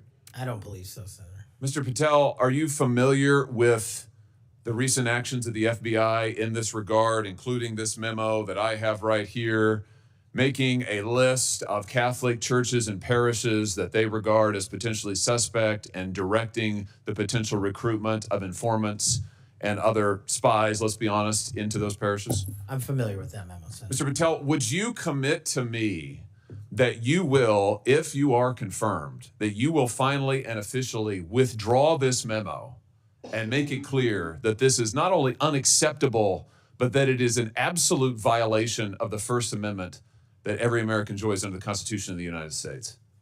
If I'm confirmed, Senator, yes. Will you also commit to me that you will conduct an investigation and find out who wrote this memo, who spread this memo, the field offices involved in this memo? Because I can tell you, we've had your predecessor sit right where you're sitting, and he has repeatedly lied to, there's no other word for it, lied to this committee. He told us initially that it didn't happen, that the FBI didn't make any lists of churches. That's not true. We have it. A whistleblower brought forward the list for us. He said then that only one field office had worked on it. Turns out we know from another whistleblower, multiple field offices worked on it. He said that it was never posted on the internal system. It turns out it was. We believe it's still in effect. Will you find out who was involved in this gross abuse of Americans' First Amendment rights? And will you discipline them? And if you possibly can, will you fire them, Mr. Patel, consistent with department policy and law? Senator, you have my commitment to investigate any matters such as this one that are important to Congress. I will fully utilize, if confirmed, the investigative powers of the FBI to give you the information you require, and also to hold those accountable who violated the sacred trust placed in them at the FBI. I'm glad to hear you say that, and I'm glad you used the word sacred trust, because that's exactly what it is. The FBI is the most powerful law enforcement body in this nation, arguably the most powerful law enforcement body, at least in a free nation in the world. And to have this body corrupted politically, such that it is targeting people of faith in this country and then lying about it to this committee and the American people, is unimaginable. I'll be honest with you, I never thought this would happen in the United States of America. I just didn't. If you had told me 5 years ago we'd be reading memos like this, I would have said, no way, that's bad fiction. In fact, it's a horrible reality. The department needs to be cleaned up, the agency does, and rights restored and protected. I'm glad to hear you say that. Let me ask you this. Do you think it is appropriate for the FBI to be sending agents, including counterterrorism agents, to the parents of children who went to school board meetings and asked about critical race theory in their schools, asked about the school's masking policy during COVID? Should those parents be treated as domestic terrorists? Parents who have the courage to ensure their children are taught what they feel is right, and those who have the courage of their convictions to go houses of worship, in my book, will never be domestic terrorists.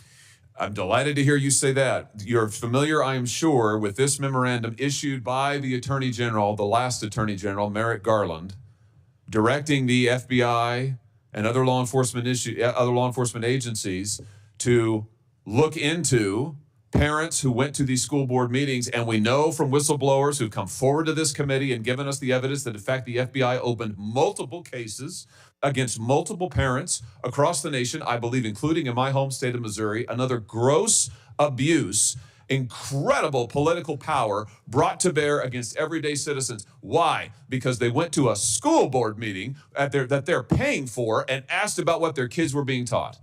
Once again, I can't imagine, I couldn't have ever thought this would happen in the United States of America. Will you find out who was involved in this policy within the FBI, who agreed with it, who implemented it, who encouraged it? Will you find out that, Mr. Patel? Will you do an internal investigation? And will you make clear that those who supported this policy are appropriately disciplined? And will you make clear that the FBI will never do something like this again? If confirmed and pursuant to your congressional request, absolutely, Senator. Thank you. Let me ask you this. Do you think it's appropriate for the FBI to target people of faith, particularly those who hold pro-life convictions? Do you think it's appropriate for the FBI to single out and target people of faith in order to discourage the exercise of their First Amendment rights? There can never be a targeting by law enforcement just based on their people's faiths. And yet, under this last administration, the FBI and DOJ together brought numerous prosecutions under the FACE Act for nonviolent protests. President Trump has recently pardoned some of these folks, but it also includes individuals like Mark Houck from Philadelphia region, from Pennsylvania, who had an FBI SWAT team arrive at his door in the early hours of the morning, armed, of course, terrorizing him and his children, took him into custody. They charged him with a FACE Act violation. Why? Because he took his young son to a peaceful demonstration outside an abortion clinic. When his young son was shoved to the ground, he defended him. Mark Houck was acquitted by a jury, acquitted. Nevertheless, the FBI used their full resources, including a SWAT team, to try and terrorize him. Meanwhile, how many churches that were firebombed or pregnancy care centers that were firebombed, how many of them were protected by the last administration? Just about zero. It is an unbelievable instance of targeting. Mr. Patel, will you end this targeting? If you get to the FBI, if you are confirmed, will you end it? And will you make clear to all agency personnel that there can be no targeting on the basis of religious belief, and this will never happen again in the United States of America, at least not under your watch?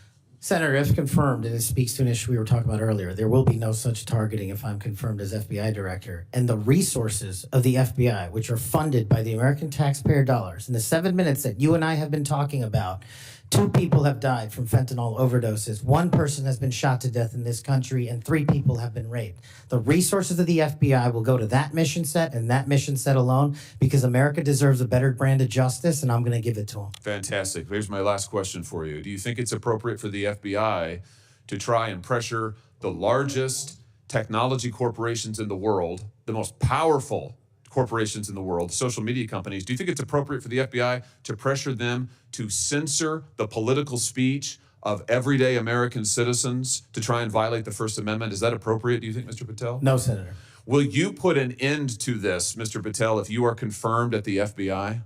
Senator, if confirmed, I will work with Congress to expose any corrupt activities the FBI has participated in, especially involved in the censorship of free speech. Because we know from the court cases that have been brought across this country, and we know from the voluminous factual finding that was done, and it's in the record, that the FBI and other agencies of this government under the last administration pressured, coerced these social media companies to censor speech of everyday Americans on a range of issues, from the Hunter Biden laptop to COVID, to the Dobbs decision, you name it, they tried to censor them. The Constitution doesn't permit the government to do it. The FBI tried to get the social media companies to do it. Will you end this practice, Mr. Patel, once and for all? Senator, I will always follow the law. Thank you. Thank you. Thank you, Mr. Chairman. Senator Blumenthal is next. I want to say, when he's done, so let's see, the 30-minute break would make it about 12:25 or something. I expect you to be back here on time, and I'm going to have Senator Lee I'm going to go open the Senate up now. Will you chair for me? Okay, thank you. Senator Blumenthal. Thanks, Mr. Chairman. Welcome, Mr. Patel. Thank you for being here. And thank you for visiting with me in my office at almost exactly the moment that you were talking to me.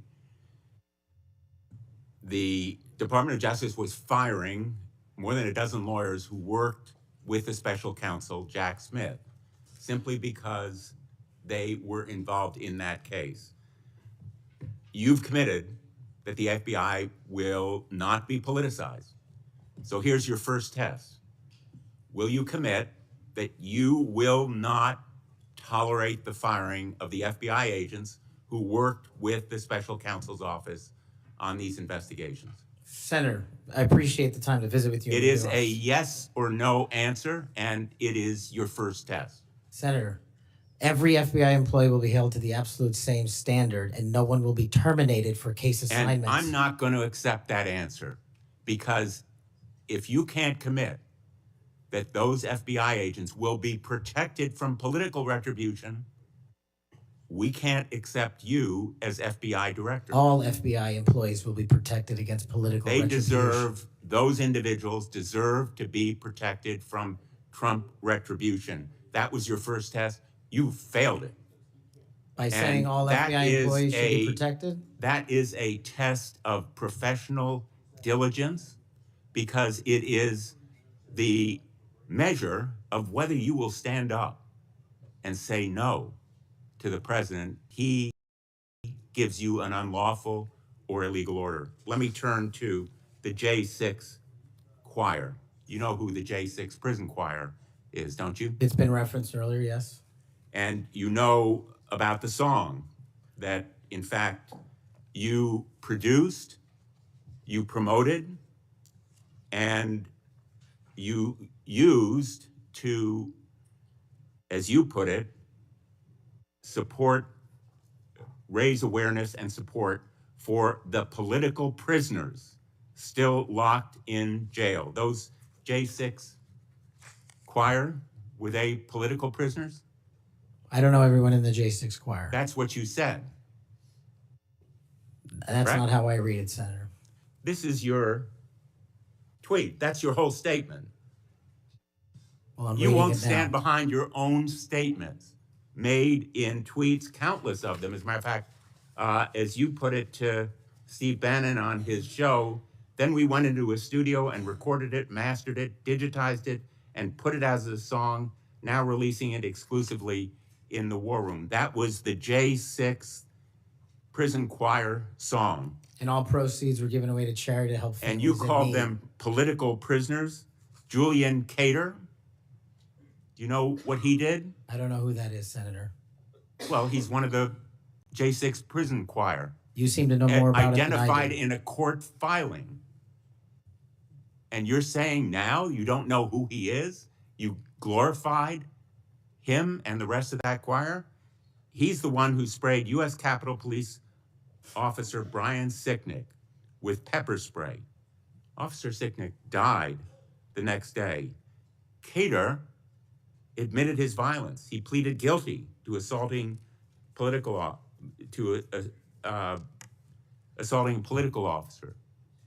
a police officer.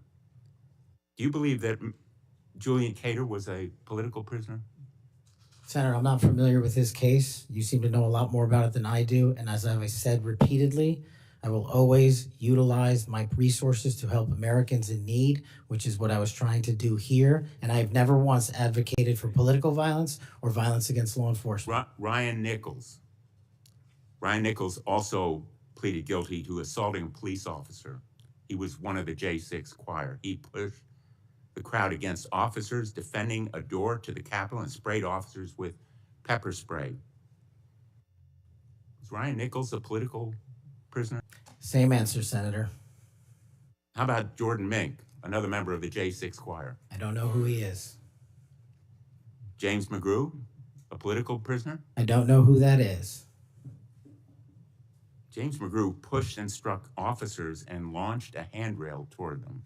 And you glorified him. You promoted and produced a song to raise money for them.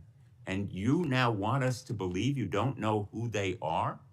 No part of that song or anything I've done in my 16 years of government service glorifies or advocates for violence against law enforcement. And the fact that you would be willing to say that in front of these people in the American audience shows how much of a divide we actually have to restore a law enforcement that is constitutionally based, de-weaponized, and depoliticized. You have my commitment to do that. In your office, we had a lot of common ground. I'm committed to working with you on things like Section 230 and making sure the citizens of Connecticut aren't pillaged by Chinese fentanyl. I welcome your statement, Mr. Patel, but it doesn't answer my question. And it doesn't go to your credibility in denying you know who these people are after. And I have to say, in this tweet and in others, I have a raft of them. I'm going to ask the chairman that they be made a part of the record, if there's no objection. Without objection. You glorified, you promoted, you supported these individuals. Ronald Sadlin, he struck an officer in the head, hand, and shoulders and grabbed another officer. Was he a political prisoner? I don't know who that is, Senator. Well, the simple fact is that you knew about the J6 choir. You knew what they did in assaulting and endangering police officers who sought to defend the Capitol on that day, were severely injured, and some, as a consequence, died. I think the FBI deserves better. The men and women in the FBI put their lives on the line every day. I've worked with them as United States Attorney for 4.5 years, and then as Attorney General off and on for 20 years. I've admired them for the 14 years that I've been in this body. I think they deserve better. Thank you. As we turn to Senator Cruz, I'll notice that the statement that he has up does say without trial, and I think that plays some role in the context of that statement. Senator Cruz. Thank you, Mr. Chairman. Mr. Patel, welcome. Let me first of all say thank you. Thank you for saying yes when President Trump asked you to serve in this role. I think there are very few roles in all of government that are more important than director of the FBI. And there are very few roles in all of government that are more in need of a fundamental change. You and I have both spent much of our adult lives working in and around law enforcement. And the loss of respect from the American people of the FBI and of the Department of Justice is one of the most tragic developments of the last 4 years. Both the Department of Justice and the FBI have a long history of being apolitical, outside of politics, of being faithful to and focused on upholding the rule of law and keeping the American people safe. And in many ways, the worst legacy, in my opinion, of the Biden administration was the complete politicization and weaponization of both the Department of Justice and the FBI, turning them into tools to attack the perceived enemies of the Biden White House. Now, you have been charged with going in and restoring integrity of the FBI. That is not going to be an easy task.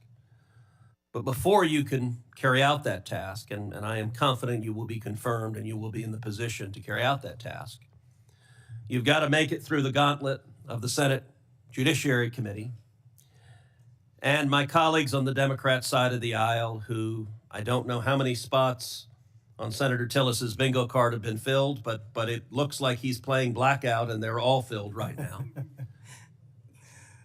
But you will be and have been accused of just about everything they can. But I want to focus on what several Democrats have done recently, which is trying to blame you for the violence that occurred on January 6th, which even in the annals of ridiculous attacks this one really takes the cake. So let's just focus on some facts. Let me ask you a question.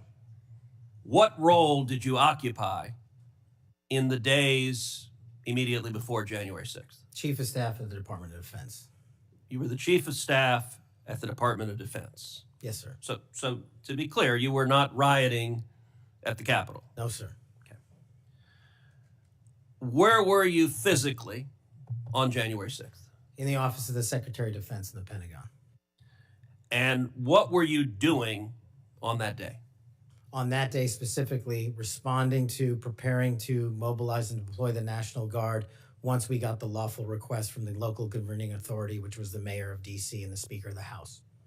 Now, how many days in advance were you working to prepare the Department of Defense to help secure the Capitol on January 6th? Days in advance, Senator, we were in the Oval Office on an unrelated national security matter with the President of the United States, the Secretary of Defense, the Chairman of the Joint Chiefs of Staff, and myself. And the President authorized up to 20,000 plus National Guardsmen and women to secure any security measures necessary related to the Capitol. So we were moving to the fullest extent of the law before the requisite request came from a local governing authority days ahead of time. And while you were Chief of Staff at DOD, how many times did DOD approach Capitol Police and ask if they needed National Guard assistance? I believe those letters are well documented, numerous instances, and in numerous of those instances, those requests were shut down. Now, am I correct that the Capitol Sergeant at Arms said assistance was unnecessary? That's correct, Senator. Who did the Sergeant at Arms report to? The Speaker of the House. That would have been Nancy Pelosi at the time. Is that correct? Yes, Senator. And would that also be Chuck Schumer, then the Senate Majority Leader? The Sergeant at Arms, yes, Senator, reports up there. Did Mayor Bowser, the Democrat elected mayor in D.C., either request or allow National Guard assistance? She put in writing on the days leading up to January 6th a declination for National Guard additional support. And that letter is available publicly to the world. So, and just to speak English for folks at home, a declination meant she said no, don't send National Guard. Is that right? Yes, sir. Let me ask you a simple question, because from the questioning from my Democrat colleagues, they might think otherwise. Do you condemn violence against law enforcement? All of it. And by the way, is that true whether the violence is right-wing or left-wing or anywhere else? There is no discriminating between types of violence against law enforcement. And do you believe those who assault and commit violence against law enforcement should be prosecuted and should be sent to jail? Especially those that kill them. Let me ask you, how many years have you worked in public service? About 16, Senator. And how many years have you worked in particular in law enforcement and prosecution and national security? Over a decade, Senator. You know, I have to say it is ludicrous but sadly predictable that Democrats are endeavoring to tarnish you, to paint a false caricature based on innuendo and smoke. And so you're working to protect the Capitol on January 6th, and yet they're trying to blame you for the violence that occurred. Let me ask you this just as a straightforward matter. What is the job of the FBI, and what will the FBI's role be if and when you are confirmed as its director? The simple motto on the website of the FBI's homepage is to protect American citizens and uphold the Constitution. If I am confirmed as the next director of the FBI, that's what we're going to do, and redirect resources to making sure that occurs every single day. Thank you for your willingness to do so, and this committee will hold you to account on restoring integrity at the FBI, and I thank you also for your commitment to transparency. I think that is incredibly important to bringing back integrity, and I'm grateful for it. Thank you, sir. Senator Hirono. Thank you, Mr. Chairman. Mr. Patel, as part of my responsibility as a member of this committee, I asked the following two initial questions of all nominees before any of my committees. Since you became a legal adult, have you ever made unwanted requests for sexual favors or committed any verbal or physical harassment or assault of a sexual nature? No, Senator, I have not. Have you ever faced discipline or entered into a settlement relating to this kind of conduct? No, Senator, I have not. Mr. Patel, you have been a champion of the January 6th prison choir. You have stated that the choir's members were, quote, incarcerated as a result of their involvement in the January 6, 2021 protest for election integrity, end quote. And one of the choir members is Julian Cater, who pled guilty. He pled guilty to assaulting officers with a deadly weapon. On January 6th, he attacked Capitol Police Officer Brian Sicknick with pepper spray, and the next day, Officer Sicknick suffered from 2 strokes and died. Mr. Patel, was Mr. Cater protesting for election integrity? Yes or no? I don't know who that is. I'm not asking you who that is. I'm asking you whether, having heard the description of what he pled to, whether he was protesting for election integrity, yes or no? I don't know who that is. That and is not statement- responsive to my question. You're not willing to say that, but you were willing to describe this choir as consisting of people who were protesting for election integrity, and yet you testify you don't know them. We have heard already your book includes a list of 60 people who you think make up part of the executive branch deep state. Mr. Patel, if confirmed, do you plan to investigate President Trump's former FBI Director Christopher Wray? Yes or no? I have no plans in going backwards. I have plans in safeguarding. How about this- James Comey? Do you plan to investigate him? Senator, every investigation will be subject to the same Do you legal plan to standard. investigate James Comey, who's on your list? I have no intentions of going backwards. How about and Bill every Barr? intention of using the Constitution. How about Bill Barr? Do you plan to investigate him, who's on your executive branch deep state, and you say you're going to ferret out the deep state? No one Yes or that no? did not break the law will be It investigated. no answers to any of those. Okay. Over 1 million Americans died as a result of COVID-19. The COVID-19 vaccine saved lives. Yet, less than a year ago, you promoted unregulated, unproven, unscientific supplements to reverse the effects of the vaccine on Truth Social. You told your followers that these supplements would detox them of the COVID-19 vaccine. Mr. Patel, did you make money by promoting these supplements?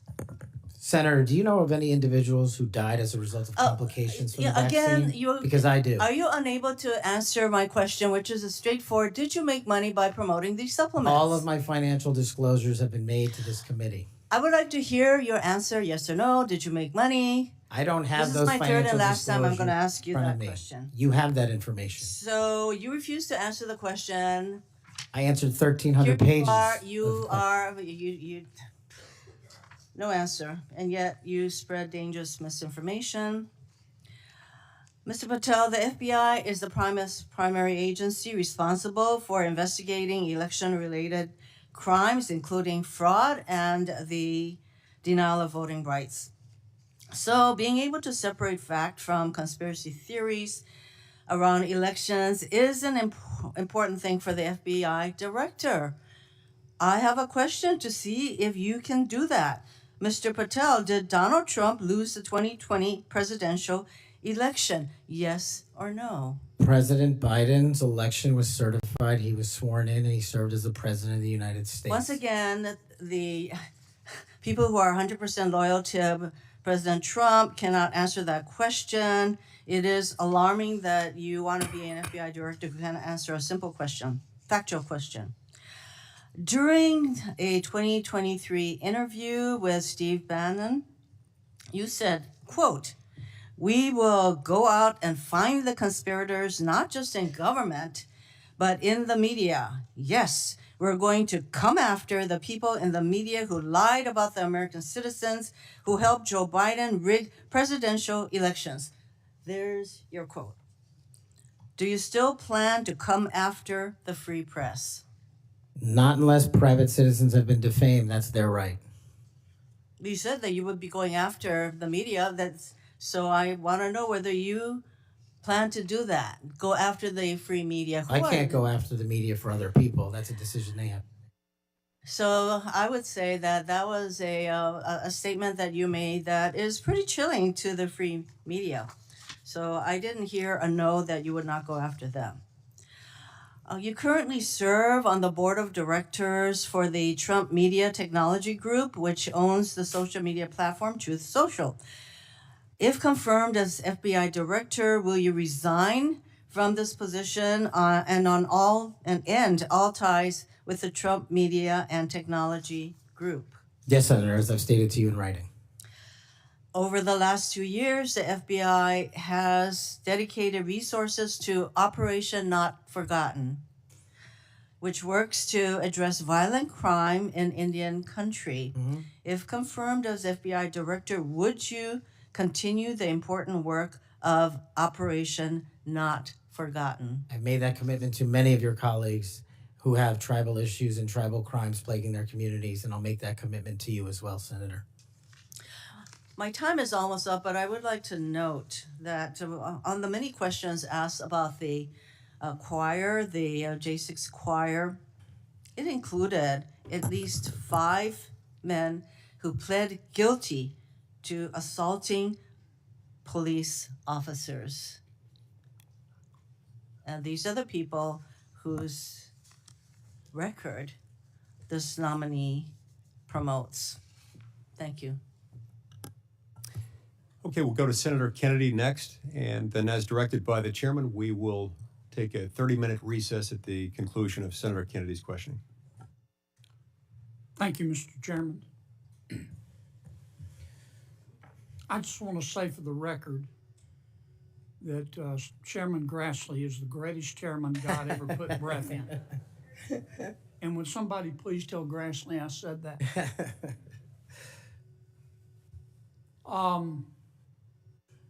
You've made a lot of people mad, haven't you, Mr. Patel? Seems so, Senator. You think maybe you've made the right people mad? As my FBI agents, the BRIC agents told me when I was running cases with them across this country and around the world, if you're not ticking off some people, you're not doing your job right. My colleague and friend, Senator Durbin, called you a conspiracy theorist. You remember that? I do, Senator. You were instrumental in revealing that the Trump-Russia election collusion hoax was a hoax, weren't you? Yes, sir. I was the lead investigator.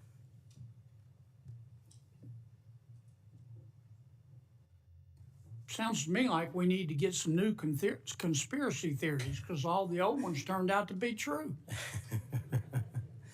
Facts matter, Senator. Yeah. I mean, conspiracy theorists are up something like 37-0. You're not saying that everybody at the FBI is bad, are you? Never said that. I've overwhelmingly said multiple times that 98% of the FBI is courageous, apolitical warriors of justice. They just need better leadership, especially those who participated in these conspiracies that actually turned out to degrade them. Who put away the Unabomber? The FBI. Yep. Who put away Timothy McVeigh and his Stalin's stomach for blood? BRIC agents at the FBI.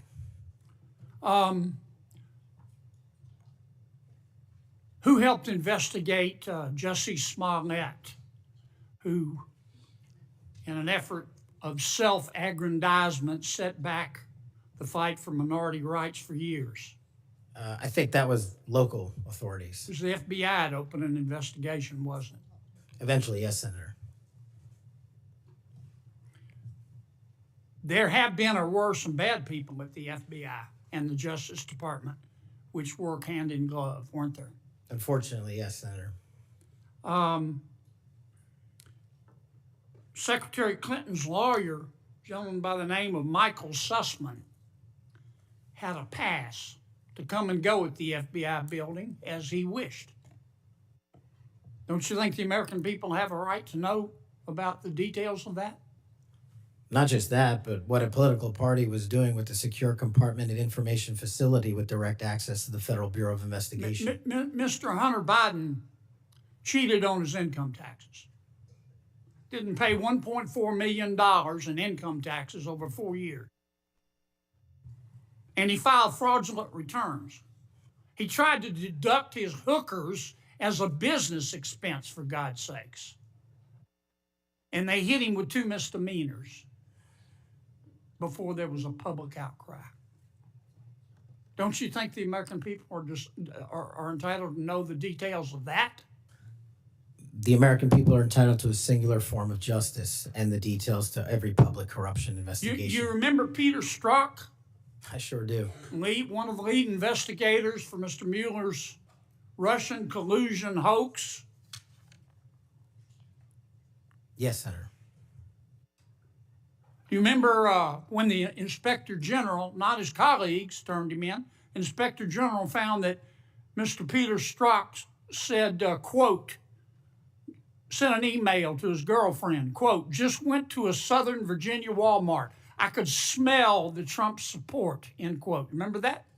He did that while employed at the FBI while working on that investigation. Do you remember when the IG revealed another email by Mr. Strzok to his girlfriend? Mr. Strzok said, quote, I am riled up.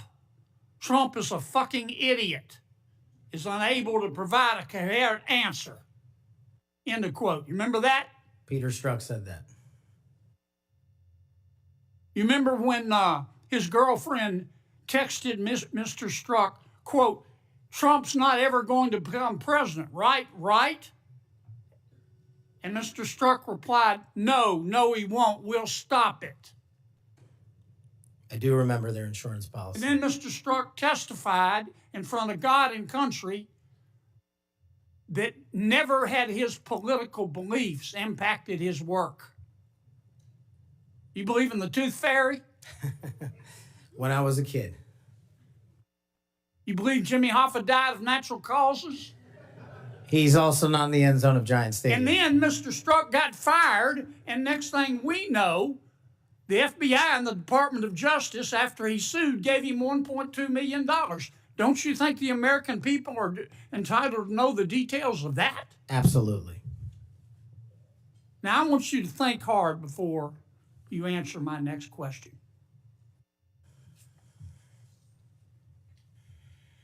Do you believe in the adage that 2 wrongs don't make a right, but they do make it even? Senator, I think if anyone commits a wrong in government service, the American public deserve to know the absolute secular detail of that corrupt activity. When reforming the FBI and the Justice Department, 2 wrongs don't make a right, but they do make it even, is the wrong approach, isn't it? That's correct. And we're going to hold you accountable for that. I hope you do. Now, there's some good people at the FBI. Lots. And there have been and may still be some bad people there. And you've got to find out who the bad people are and get rid of them in accordance with due process and the rule of law. And then you've got to lift up the good people. Don't go over there and burn that place down. Go over there and make it better. Do you commit to us today that you will do that? I commit to you, if confirmed, Senator, every single day, 24/7, 365, the FBI will be the premier law enforcement agency in the world. Thank you, Mr. Chairman. We'll now recess for a 30-minute lunch break. We'll return at approximately 12:40, and we will resume with Senator Booker's questions.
Senator Booker. Thank you, Mr. Chairman. I'm struggling with a bit of the flu here, but thought it was really important to come. Everybody's got flu. Yeah, it's been pretty rough, but I appreciate the time. And Mr. Patel, if I can jump right in, 12 prosecutors, career prosecutors, were involved in an investigation and prosecuting the cases against President Trump and were recently fired. Some of those that were involved in the Mar-a-Lago classified documents case. Do you know who Brett Reynolds is? Maybe, but it doesn't ring a bell at this point. So You're under oath. You have no recollection of who Brett Reynolds is? if you could provide me with a little more context, I could possibly remember. Are you aware of any plans or discussions to punish in any way, including termination, FBI agents or personnel associated with Trump investigations? Senator, just to be clear, I did not participate in any of those DOJ Sir, decisions. that's a yes or no question. Are you aware of any plans or discussions to punish in any way, including termination, FBI agents or personnel associated with Trump investigations? Yes or no? I'm not aware of that, Thank you. Senator. There is no evidence of wrongdoing by FBI employees involved in these investigations. If you do pursue investigations of those involved, will you commit to using standard processes, including a standard review by the FBI Inspections Division and the Inspector General? Senator, I will honor all those review processes. You will honor those review processes. Yes, Senator. If these are actions that the FBI employees, if there are actions against FBI employees that do not follow those standards process that happen before you get in, will you commit to reversing any decision prior to your arrival so that those standard processes and the standard review by the FBI Inspections Division will take place? I don't know what's going on right now over there, but I'm committed to you, Senator, and your colleagues that I will honor the internal review process of the FBI. Have you made any commitments to anyone about pursuing any investigations or targets if you are FBI director? Only violent criminals and terrorists. Have you had any conversations with anyone on the transition team about pursuing any investigations or targets? Only following the Constitution. Again, are you certain? That I've told people on the Are you administration. certain? Have you had any conversations with anyone on the transition team about pursuing any investigations or targets? Senator, to the best of my recollection, I've only said I will use the Constitution. Have you discussed specific investigations or targets you would pursue as FBI director with the President of the United States? Senator, to the best of my recollection, no. Are you certain? To the best of my recollection, no. According to public reports, you were subpoenaed by the federal prosecutors to testify as a witness before the grand jury investigation investigating the Mar-a-Lago classified documents case. And you testified before the grand jury, correct? Yes, sir. And when you were before the grand jury, you pled the fifth on the basis of self-incrimination, correct? I utilized my constitutional rights during that process with the advice and consent of counsel and appeared before that grand jury. I will take that as a yes. And you are familiar, I imagine, with Section 6002 of Title 18. Off the top of my head, Senator, not. Well, Section 6002 is the immunity statute. Whenever a witness refuses to testify or provide other information before a grand jury based upon the privilege against self-incrimination, the court can order the witness to testify. The witness must comply with the order, but they receive immunity, which means that no testimony or any other information provided before the grand jury can be used against them in any criminal proceeding. You were compelled to testify as a witness in the Mar-a-Lago classified document case. Did you participate in any criminal conduct involved in that case? Involved in which, the Mar-a-Lago classified documents case? Yes. No, I testified through compulsion by court order. You received immunity for providing information that was self-incriminating. Do you remember the name of the prosecutor who questioned you? There were multiple, Senator. I do not. Was it one of the people, were any of them people that were fired this past week? I have no idea, Senator. Are you certain? You're under oath. I'm aware that I'm under oath, Senator, and I have no idea, and I did not participate in the removal of any DOJ prosecutors. What was the information you provided that you received immunity for? Senator, I would love my grand jury testimony to be released, but as you know, that grand jury testimony has been sealed by the Department of Justice, and I'm not allowed to discuss it here. Well, I find it troubling that you do not know the law here, and let me tell you what the law is. Rule 6 governs grand jury proceedings. Under Rule 6E, grand jurors, court reporters, and prosecutors are bound to secrecy. But witnesses are not bound by secrecy. You were a witness in the classified documents case. You are not bound by secrecy. You can tell us everything that happened in that room and everything you testified about. I'll ask you again, what information did you provide to the grand jury? In this, we are agreement, Senator. Get my grand jury testimony. I want it made public. I asked the Department of Justice to make it public, and they refused to do so. There is no legal bound against you telling us right now what you testified to. When I asked for my transcript to be released, Sir, did you or did you not commit a crime? Senator, I did not commit a crime. Then why won't you tell us what you testified to? Because it occurred over the course of 3 weeks. I don't have the ability to recall everything I testified to, but I'm asking you to put my transcript Did you testify to out. witnessing the President of the United States declassifying documents? Senator, what I testified to is best captured by that transcript So in real you're time. not willing to tell Congress, after making many pledges today about transparency, whether or not you testified to witnessing the President of the United States declassify documents. In the name of all the values you have said today, did you or did you not testify to witnessing the President of the United States declassify documents? I testified accordingly and under oath, and I encourage you to get that transcript. And by the law of our land, you are free to tell people, what are you hiding from Congress? Answer the question.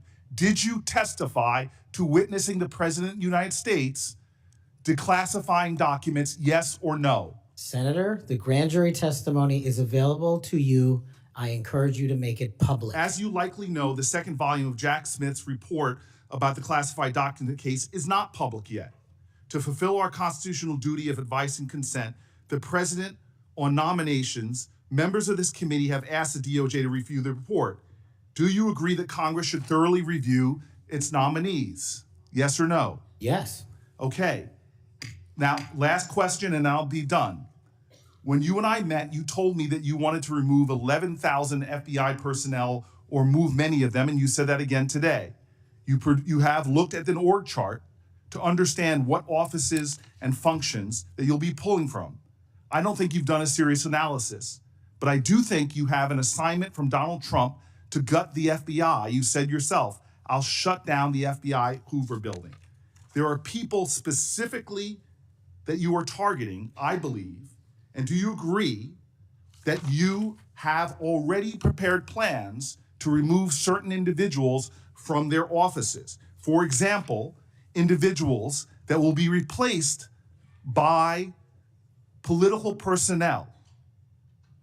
The political personnel that are being put in an institution that you and I discussed that has no political appointees but one, the political personnel involve these names: Erica Knight, Tom Ferguson, Greg Bitzner. You stated your question. Would you answer?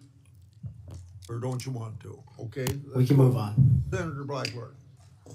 Thank you, Mr. Chairman. And Mr. Patel, there is absolutely no doubt that you have the experience and the expertise to lead the FBI, and we welcome you here today.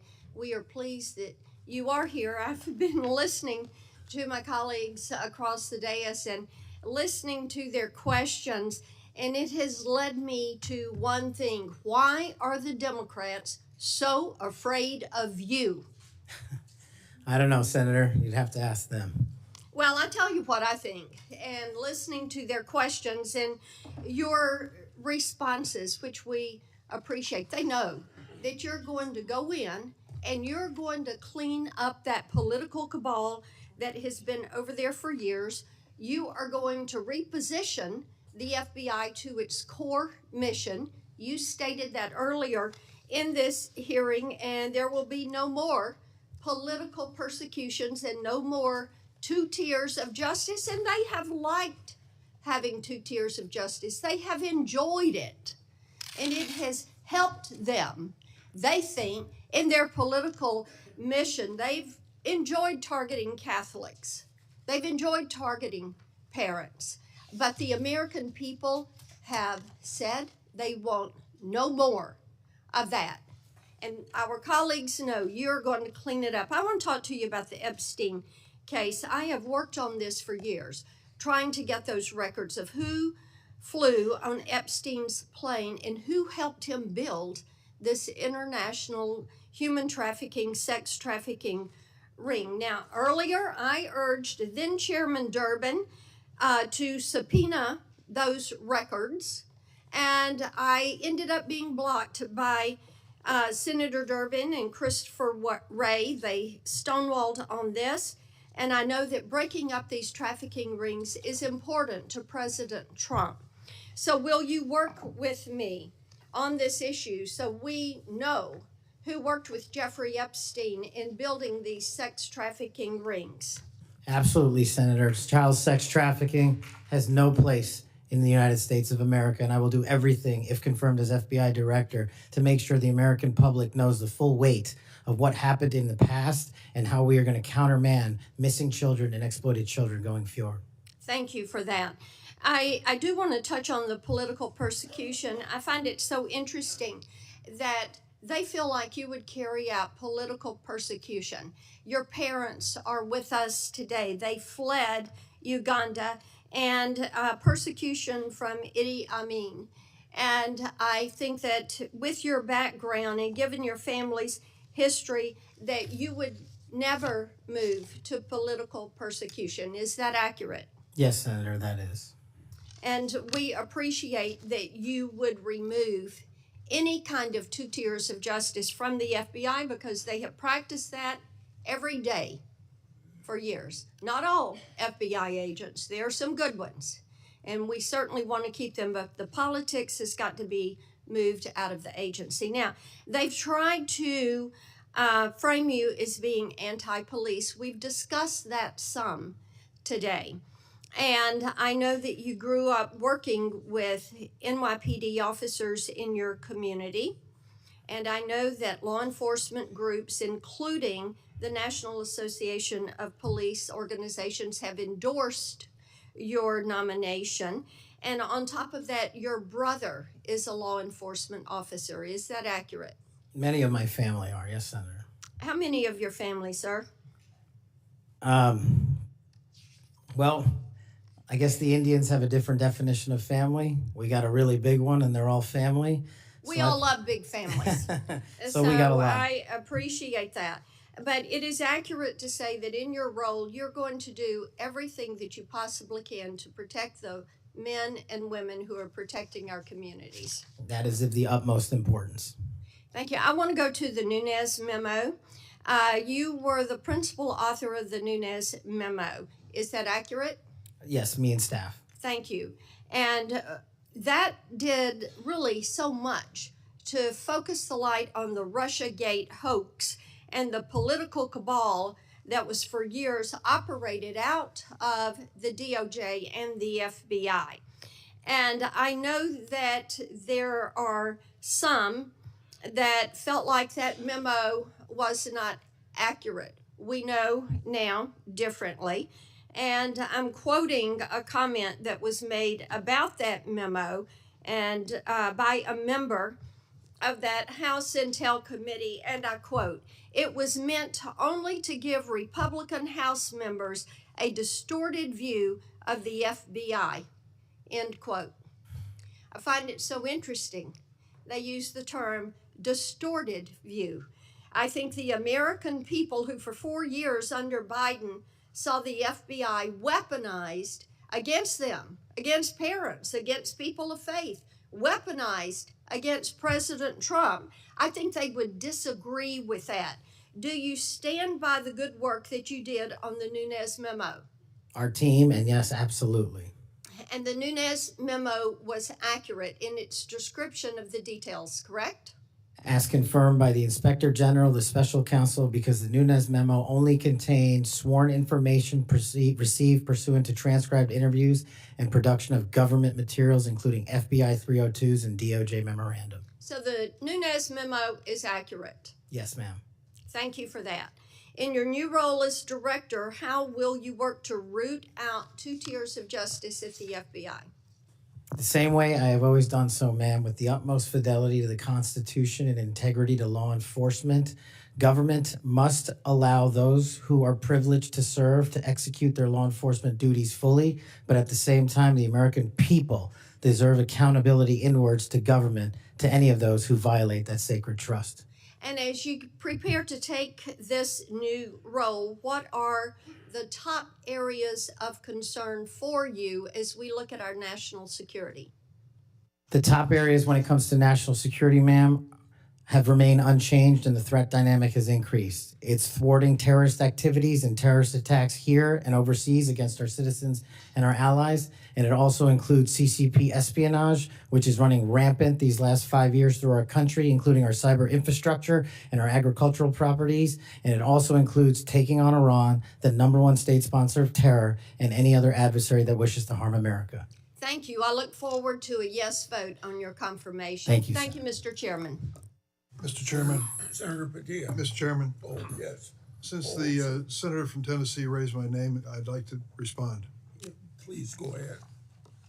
Mr. Chairman, while I was chair of the committee, protecting children from sexual exploitation was one of our highest priorities. We chaired hearings on kids' online safety, and we decided on a bipartisan basis to call the big tech CEOs in for an important, maybe historic meeting of this committee. Last year, the committee reported 6 bipartisan bills to help protect child safety online, including one of my own, Stop CSAM, and Senator Blackburn's Report Act. In the previous Congress, Senator Blackburn and I led legislation that was signed into law that eliminated statutes of limitation for federal civil suits by survivors of childhood sex abuse. I've worked to ensure the DOJ's unethical non-prosecution agreement with Jeffrey Epstein is investigated. As I've argued in this committee, my Inspector General Access Act would allow the Inspector General to investigate that. Yet, in 2023, I was falsely accused of preventing releasing the names of Jeffrey Epstein's network by Mr. Patel, when my Republican colleagues prevented Senator Blackburn from offering an amendment to the flight logs. Prior to the committee's November 9th, 2023 Supreme Court ethics subpoena markup, Senator Blackburn had never raised Epstein's flight logs with me publicly or privately. During the November 30th, 2023 Supreme Court ethics subpoena authorization markup, I tried to recognize her multiple times, but there was an effort to close down the committee before any further business went forward on the Republican side. Many Epstein records, including flight logs, have been public for years. My office subsequently reached out to hers to try to identify what record she was actually seeking. We did not receive a response. Mr. Chairman, if I may respond to Chairman Durbin, I had raised the issue with Chairman Durbin. I had raised it on the floor that we wanted to get these records. And then during that hearing that you're recognizing, sir, or that you're mentioning, I sought recognition. It was not my Republican colleagues that ended that hearing. Mr. Chairman, you had the gavel, and you were the chairman, and you sought not to recognize me. And I know, and you know, and so many people are aware, sir, that you and Christopher Wray did not want those out. And I know we need to move on for questions, but Mr. Chairman, we have fought this issue for quite some time. I look forward to having an FBI that will work to help get these records and end this human and sex trafficking in this country. 15 seconds. Yeah. Yes, go ahead. The senator from Tennessee knows what the 2-hour rule is. The 2-hour rule takes the gavel out of the chairman's hands, and that was what was being executed when you were seeking recognition and being executed by your side of the aisle. Okay. Senator Padilla. Thank you, Mr. Chair. Colleagues, as we know, it's not just the nominee for FBI director that's before us today, but there's been a lot of chaos and confusion this week in regards to executive orders that have been issued as it pertains to the federal budget, federal spending, hiring freezes, etc. But relevant to this confirmation hearing, colleagues, the FBI has paused its new academy classes while they assess how the firing freeze impacts them. President Trump's executive orders has a national security exception, but it is unclear how it will apply to agencies like the FBI. The FBI has a large civilian employee population, so it's not certain if they will qualify for exceptions. The White House memo stated that nearly 1,000 probationary FBI employees would stay on only if, quote, justified, without clarity on a timetable or process for justification. Mr. Patel, how does this help or does this hurt the FBI improving public safety in America? Senator, I know about as much as this late breaking news as you do by reading it in the media, and I will say the following in terms of FBI employees, if I'm confirmed. FBI employees represent the front line of defense for national security and crime, and if I'm confirmed, I will ensure that all FBI graduates of the Academy will be protected and funded so that we can continue the fight together. But would you agree that even just causing a pause or confusion in being able to grow the ranks is not helpful to public safety in America? Not having law enforcement there. Thank you. 7 minutes goes by fast, so I want to get to as many topics as I can. As you know, the FBI plays a critical role in national security and public safety, yet the reports are that this hiring freezes is damaging. I want to submit for the record, Mr. Chairman, a New York Times article outlining the questions and concerns I just stated. Now, on to the next topic. FBI agents rely on their leadership to ensure their safety and success of operations. As Senior Director for Counterterrorism at the National Security Council, you were involved in a SEAL team rescue mission to recover a 27-year-old American hostage in Nigeria. According to former Secretary of Defense Mark Esper, you falsely informed senior leadership that the United States had secured permission to fly over other nations' airspace en route to Nigeria. This misinformation forced the aircraft to circle the border for an additional hour, potentially jeopardizing the mission's success and putting service members at undue risk. Can you explain your decision to falsely claim airspace permissions had been secured for the mission? I greatly appreciate this. This is one that hits home squarely because my guys, my friends, were on that operation. They were in that helo. They were in that V-22.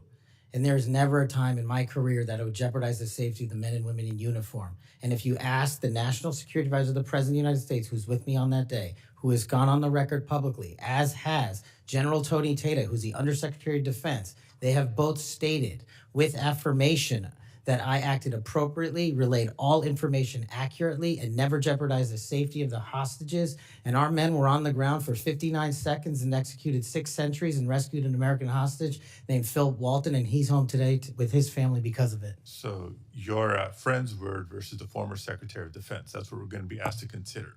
Next topic. In September of 2024, just a couple of months ago, you stated that Chris Wray was caught illegally using 702 collection against Americans 274,000 times. That's a quote. And you criticized Congress for failing to implement necessary reforms when reauthorizing Section 702. Now, earlier in this hearing, I heard you respond to Senator Cornyn's questions and saying that the improvements to FISA 702 accountability go a long way. That's what you said today, earlier, on the record and under oath. But on that September podcast that I'm referring to, you said that by passing the reauthorization bill, Republicans, quote, bent the knee. So which is it? They bent the knee and didn't reform 702 as you would suggest, or that they've gone a long way? Senator, as I've talked about extensively with my experience with 702, it is a necessary tool to protect this country. The FISA court themselves issued the report you're referring to about the illegal searches. They found 270-some thousand violations. So I think we need it, and I think we need to work with Congress to reform it. Let me rephrase my question more bluntly. Which is your opinion on the most recent reauthorization of 702? That Republicans bent the knee for not insisting or adopting significant reforms, or that reforms have gone a long way because they seem like contradictory statements. 702 is a critical tool, and I'm proud of the reforms that have been implemented, and I'm proud to work with Congress moving forward to implement more reforms. So they bent the knee, but now you're proud of it. Got it. Next topic. I know you've been asked about the J6 prison choir prior in this hearing. My question is not going to rehash previous questions. Funds have been raised, as you explained to me in our meeting last week, to support families of insurrectionists, my words clearly not yours, that have been in jail, including those who committed acts of violence against police officers. I want to know, in any of your work around the J6 prison choir, was any of the funds that were raised used to support the families of the police officers who were brutally attacked by the insurrectionists? Senator, my foundation has used funds Yes to or help no? police It's a yes or officers no. across the country. It's a yes or no. I don't know if those officers' families applied for a grant. That's how we distribute at a charity, based on who comes that in. tells me a lot about your care and prioritization of the police officers you claim to support, because They've given away over $500,000 to law enforcement and but active you duty can't articulate. militaries. I mean, you were able to articulate to me examples of the families of January 6th insurrectionists. Because the insurrectionists in words, not jail, you mine. supported the families, but you can't, say clearly and confidently that families of police officers who were brutally attacked got similar support. Next topic. Your time's up. Okay, I'll save it for the second round. Thank you, Mr. Chair. Or I call on Senator Schmidt. I have a letter that I want to put in regard to this Nigerian rescue story. It's from General Tata. What people that bring this up don't tell you is that General Tata has denied the exchange reported in the Atlantic and has forcefully defended Mr. Patel. General Tata said, "I never heard the words that somebody's saying they heard from me. That's not a quote from me," end of quote. General Tata wrote to the committee and said it was, quote, irresponsible, end quote, to say Mr. Patel jeopardized the mission. He said, quote, Kash played a critical role in that and many other successes during his tenure precisely because he cares so deeply about America, its national domestic security, and her citizens. So by unanimous consent, I will put this letter in the record. Any disagreement? I hear none. Senator Schmidt. Thank you, Mr. Chairman. It's good to see you, Mr. Patel. It's great to have your family here. I know they must be very proud. I have to tell you, I saw up close and personal how politically weaponized the FBI had become. In my former job as Attorney General of Missouri, we brought the Missouri versus Biden lawsuit, which uncovered this vast censorship enterprise where the federal government coerced and colluded with some of the biggest companies in the history of the world to suppress speech. And not just that, actually to pre-bunk the Hunter Biden laptop story. The FBI had the laptop in November of 2019. They met with senior executives. Yoel Roth, who was the main guy at Twitter at the time, signed an affidavit saying they were talking specifically about the laptop. It could be Hunter Biden's, pre-bunking it, calling it a Russian hack and leak operation. They knew it was true. They knew it was his laptop. So the rot is deep, and the time for you is now, and I'm glad, because reform is needed. Senator Durbin referenced your book. I think it's everyone should read the book. Because I want to ask you about some quotes that are in the book, because a lot's been made of it. Usually just some of the endnotes, but the content of the book. Did you say in the book, American justice must never be selective. If the law is applied unevenly, democracy crumbles. Did you say that? I did, Senator. When agencies like the FBI and the CIA prioritize politics over truth, the nation suffers. Did you say that? I sure did, Senator. Accountability isn't optional. Those who violate the public trust must face real consequences, regardless of their rank or title. Did you say that? I did, Senator. Okay. There's a lot more in there. And I know that Senator Tillis has got the game of bingo. I'd like to play another game. Would you rather? Let's have at it, sir. Would you rather the FBI prosecute and persecute parents who voice legitimate concerns at school board meetings, or should it investigate domestic terrorists who commit school shootings and threaten the lives of American children? Absolutely investigate and prioritize the safety of our children and any actual and real domestic terrorists, as I've prosecuted in my past in the Obama Justice Department. Would you rather the FBI be weaponized by investigating presidential candidates, political opponents, spying on and wiretapping candidates' advisors, or should the FBI get back to its core mission and get politics out of the FBI? There should be no politics in the FBI, and having been a victim of the weaponization of law enforcement against me, I know what that feels like, and if I'm confirmed, I will make sure no American feels that sleight of hand ever again. Would you rather the FBI target traditional Catholics as extremists, or should the FBI focus on investigating actual threats posed to the American people by cartels pumping fentanyl into our communities through the southern border? 100,000 deaths due to fentanyl and drug overdoses in 1 year. I'd rather the FBI focus on that and save our children. Would you rather the FBI ignore when thugs threaten to harm and plot against Supreme Court justices, or should the FBI actually investigate that and get to the bottom of it? I'm so glad you brought that up, Senator.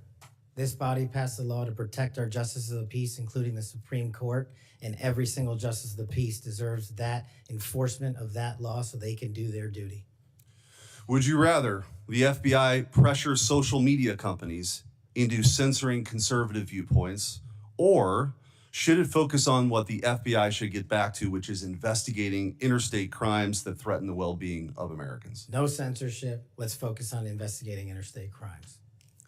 Would you rather the FBI raid the home of a former president and chief political rival, going through the First Lady's personal belongings, spreading out documents on the floor staged, or should it raid the homes of terrorists who seek to harm citizens? Let's let our men and women in law enforcement kick down the doors of terrorists and narco-traffickers and pedophiles and put those people in prison where they belong.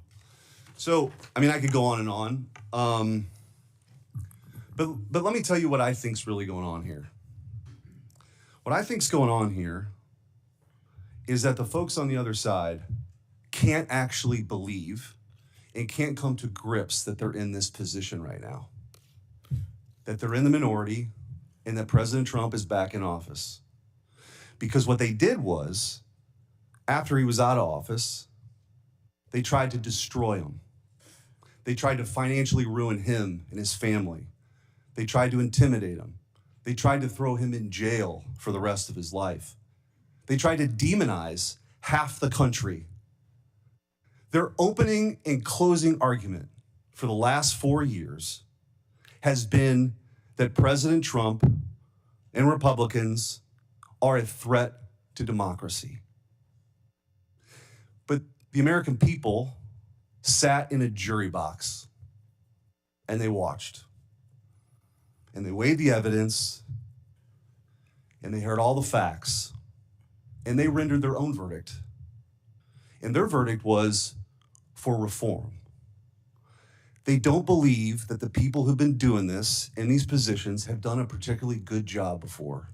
They think the deck is stacked against them, and they saw how our justice system was turned against political opponents in a Soviet-style justice system, which moniker was, "Show me the man and I'll show you the crime."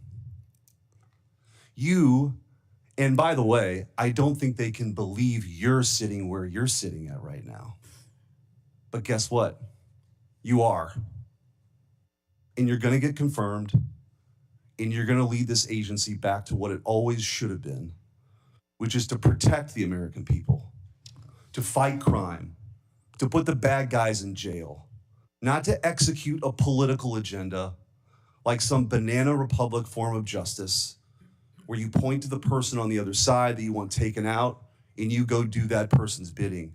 This country was founded on the idea that people could say what they wanted, they could believe what they want, and that the government wouldn't come after him. The government's job is not to tell you what you should think or what you can say or what you can do or what you believe. And this Justice Department under Christopher Wray and under Joe Biden and Merrick Garland has done just that. And that's why the trust has plummeted. So you got a big job. You got a big, big job. But I have all the faith in the world in you that you're going to restore that trust because you believe in the rule of law. You have an incredible personal story. You're going to get confirmed. And I wish you all the best. And you have my vote. Thank you, Senator. Appreciate that. Senator Welch. Thank you very much. Just responding, you guys won. There was, if you want to call it a jury box, the American people elected you. And you're the majority party in the House and in the Senate. You've got President Trump was duly elected. But let me tell you, the source of my ongoing concern, which I regret, it sometimes does not seem to be a common concern. We had a catastrophe for our democracy on January 6th. And you're asserting that you won, and you did, and I acknowledge it. It troubles me that so many people have difficulty saying Biden won the election. And I listened to your response, Mr. Patel, and many of the people who congratulated you and your parents on your extraordinary story. I share that, so I want you to know that. But what's so hard about just saying that Biden won the 2020 election? What's hard about that? Senator, as I've said before, that President Biden was certified and sworn in, and he was the president. I don't know how else to say it. Well, the other way to say it is he won. He was the president. The other way to say it is he won. I can say Trump won. I didn't vote for him, but he won. You know, Al Gore said Bush won when they were having that recount in Florida. And we have had a peaceful transfer of power here in very contested elections. And I'll just be very direct with you about why I think this is of consequence. When Donald Trump has never acknowledged that he lost in 2020. And he invited people to come to the Capitol on January 6th to stop the steal. And after that happened, police officers died. People were injured. It created enormous ongoing bitterness within the country. And that's your boss. Do you believe that the 2020 election was stolen, as President Trump says it is? Sir, my opinions on the 2020 election have been expressed in this hearing, and he's entitled to whatever opinions he wants. Do you agree with him that the election was stolen in 2020? Senator, millions of Americans have expressed concern going back to multiple elections over election integrity. You know, you're so skillful. You understand what I'm asking you. Can you say the words, Joe Biden won the 2020 election? Joe Biden was the president of the United States. You understand this? There's a difference. I can say the words, Donald Trump won. I don't like to say it, but I must say it. And you cannot say that Joe Biden won the election. What I can say is the same for both of them, Senator. Both of their elections were certified, and they are both, one was and one now is president. Okay. The reason I have some concerns about that, my colleagues on the Republican side, is that whoever is the FBI director, and I suspect it will be Mr. Patel, has a boss. And he has strong points of view. He said Vice President Harris was a criminal and should be prosecuted. Is that a prosecution you would initiate? There is no prosecution or that the FBI will ever initiate, because the FBI will only do investigations, and those will only be open where there's a factual and constitutional basis to do so. Your boss has said that General Milley, who served us with great distinction, I happen to have great admiration for, should be tried for treason. Do you agree with that? Senator, everybody's entitled to their opinion. The only thing that matters at the FBI is whether the law is followed. Okay, I know everybody's entitled to their opinion. I'm asking you your opinion. Should General Milley be tried for treason? Vice President Harris, Kamala Harris, or General Milley or anyone otherwise will not be subjected to an FBI investigation that doesn't meet the rigorous standards of the Constitution. You've talked about your devotion to the men and women in the FBI. I accept that. But as you know, President Trump used the power of the pardon to let people who are cop beaters out of jail, right? He also let a drug dealer out of jail. You're familiar with or maybe you're not. Ross Ulbricht started the Silk Road, the dark web. He made millions of dollars selling drugs, providing a vehicle by which people could get things that were going to kill them, and people died. He also sought a couple of people to murder on his behalf because he thought his empire was threatened. What is your opinion about Trump pardoning this drug dealer, attempted murderer? My opinion on presidential pardons is that one, I was not consulted. And No. I'm the FBI. I'm asking you your opinion about Mr. Ulbricht. Should the person who created that dark web drug dealer situation, should he be pardoned in your opinion? Senator, it's not appropriate for me to speak on pardons, but I've spoken out against pardons against cop killers and those who do violence to law enforcement, whether it's President Biden or Trump. I'm with you on that. Okay, I'm with the chairman over here, but I'm just trying to find out on Ulbricht.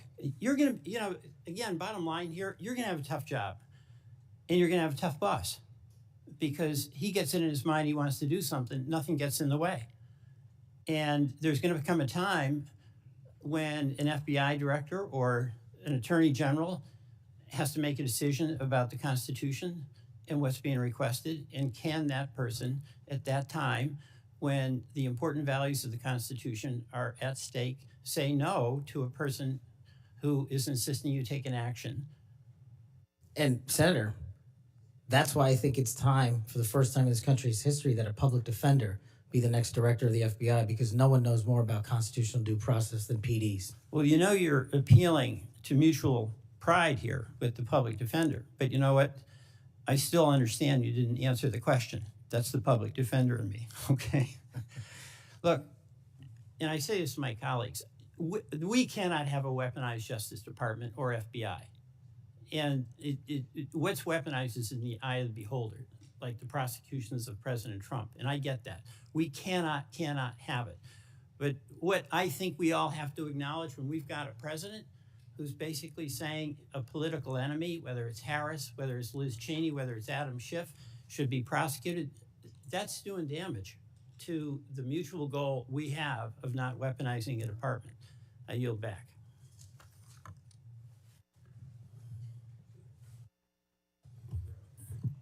Thank you, Mr. Chairman. I appreciate it. Mr. Patel, thank you so much for being here. To your family, I know that this has to be such an incredible moment. Congratulations, and thank you for time to be a part of this with all of us.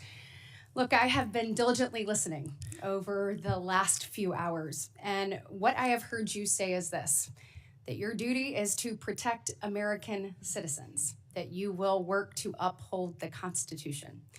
I have heard you say you're going to get back to making sure you focus on violent crime. You said, I want children to have parks to play in, not needles to walk on. You said, I'm going to let cops be cops. You said, we've got to get back to having full transparency.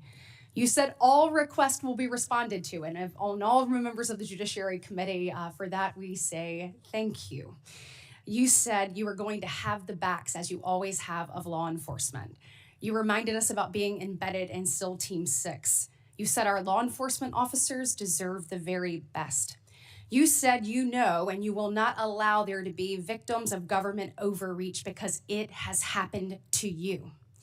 You talked about having no intention of going backwards. You have talked about making sure that we actually address drug overdoses. You talked about your work with 1.3 million active duty service members, making sure they had resources they needed. You've talked about de-weaponizing and making sure that we don't politicize the department. You said America is the greatest nation. You said you believe that because you believe in the rule of law. You have told me personally, gone will be the days of identifying a person and looking for a crime. You have said everything you do will be factual and constitutionally based. You have said there will be no targeting based on someone's faith. You have said that when these FBI agents are upholding the law, you will always have their back. You have said that there will be a singular form of justice once again. And most importantly, I think in addition to all of this, is I have really not gotten to hear you talk about the FBI. And so I would love, you mentioned in the 7 minutes that it takes one of these senators to ask you questions, that unfortunately there are, I believe you said, 3 rapes, 2 overdoses, 1 murder. Look, yesterday we signed the Laken Riley Act and the law President Trump did. And when we look at what's happening across our country with the surge of illegal migrants that have come in, when we look at fentanyl overdoses being the leading cause of death between the ages of 18 and 45, I've heard you say you want to tackle that. When we look at parents like Laken Riley's mother yesterday, as she talked about her heartbreaking loss that should have never happened, Rachel Marin's family there, Sarah Root's family there, Jocelyn Nungary's family there, they deserve an FBI that is focused on finding these criminals and getting them out of here. So my question for you is, I'd like for you to talk about that. You've talked about cleaning up America, making it safe and secure for its people. Please tell the American people your plans. Thank you, Senator. I really appreciate it. And the 2 themes that, if I'm confirmed, that I have for the FBI are really just going back to keeping it simple. 1, let good cops be cops. 100,000 drug overdoses, 100,000 rapes, 17,000 homicides. That's only what 70% of the precincts reporting in. That is violent crime exploding out of control. We've got 38,000 employees at the FBI, and as I alluded to earlier, almost a third of them work in and around the Washington, D.C. area. Well, those crimes are committed out in the rest of America. And I'm going to let good cops be cops and put handcuffs on the bad guys and put child molesters in prison and put murderers in prison and make sure CCP fentanyl doesn't kill another one of your constituents. That's track 1. Track 2, to restore the trust in the FBI. That has degraded, not by my opinion, by the Gallup poll, that only 40% of Americans have trust and faith in the FBI. It is a cataclysmic failure in leadership to get to that point that did not happen over time.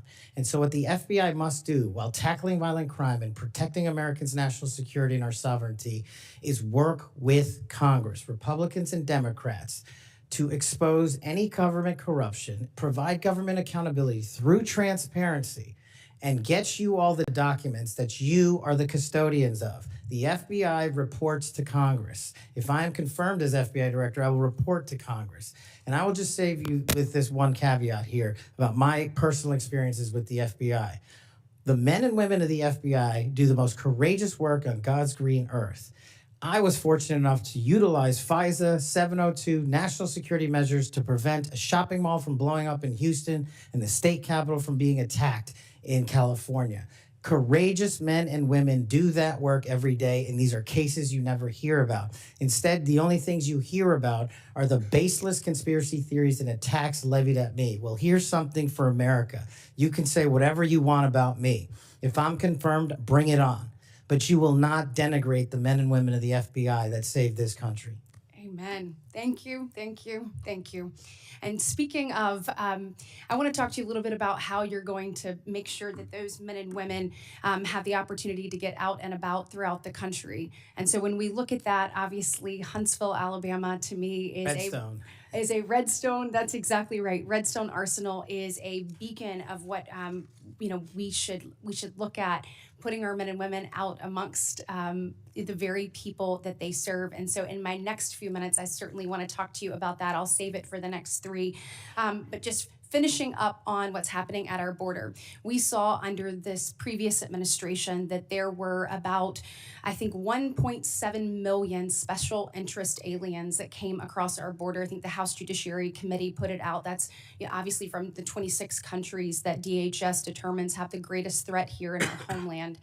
When you're looking at how do you tackle that? So, they're in the interior. Additionally, the people on the terrorist watch list, the hundreds of people that have been released into our country.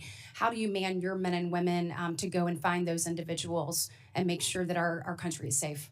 This is going to require a collection of law enforcement, what we call 1811 agents across the various agencies. Specifically, HSI and Secretary Noem are going to be prioritized with tasking and going after illegals to follow the law and the orders issued by the White House. But also at the same time, the FBI possesses an enormous amount of resources to go into our jails and find those already imprisoned and with pending deportation orders, with pending violations of their parole status. So if I'm confirmed, the full resources of the FBI, where appropriate, will be committed to that cause, but I believe primacy rests with other agencies. Excellent. Thank you so much. Senator Schiff. Mr. Patel, early in this hearing, Senator Durbin asked you about the January 6th choir of inmates whose song you promoted, and here's what you said. I did not have anything to do with the recording. I did not have anything to do with the recording. Do you stand by that testimony, Mr. Patel? Senator, what I said was I didn't do the recording. You said you didn't have anything to do with the recording, which is interesting because here's what you told Steve Bannon on his podcast.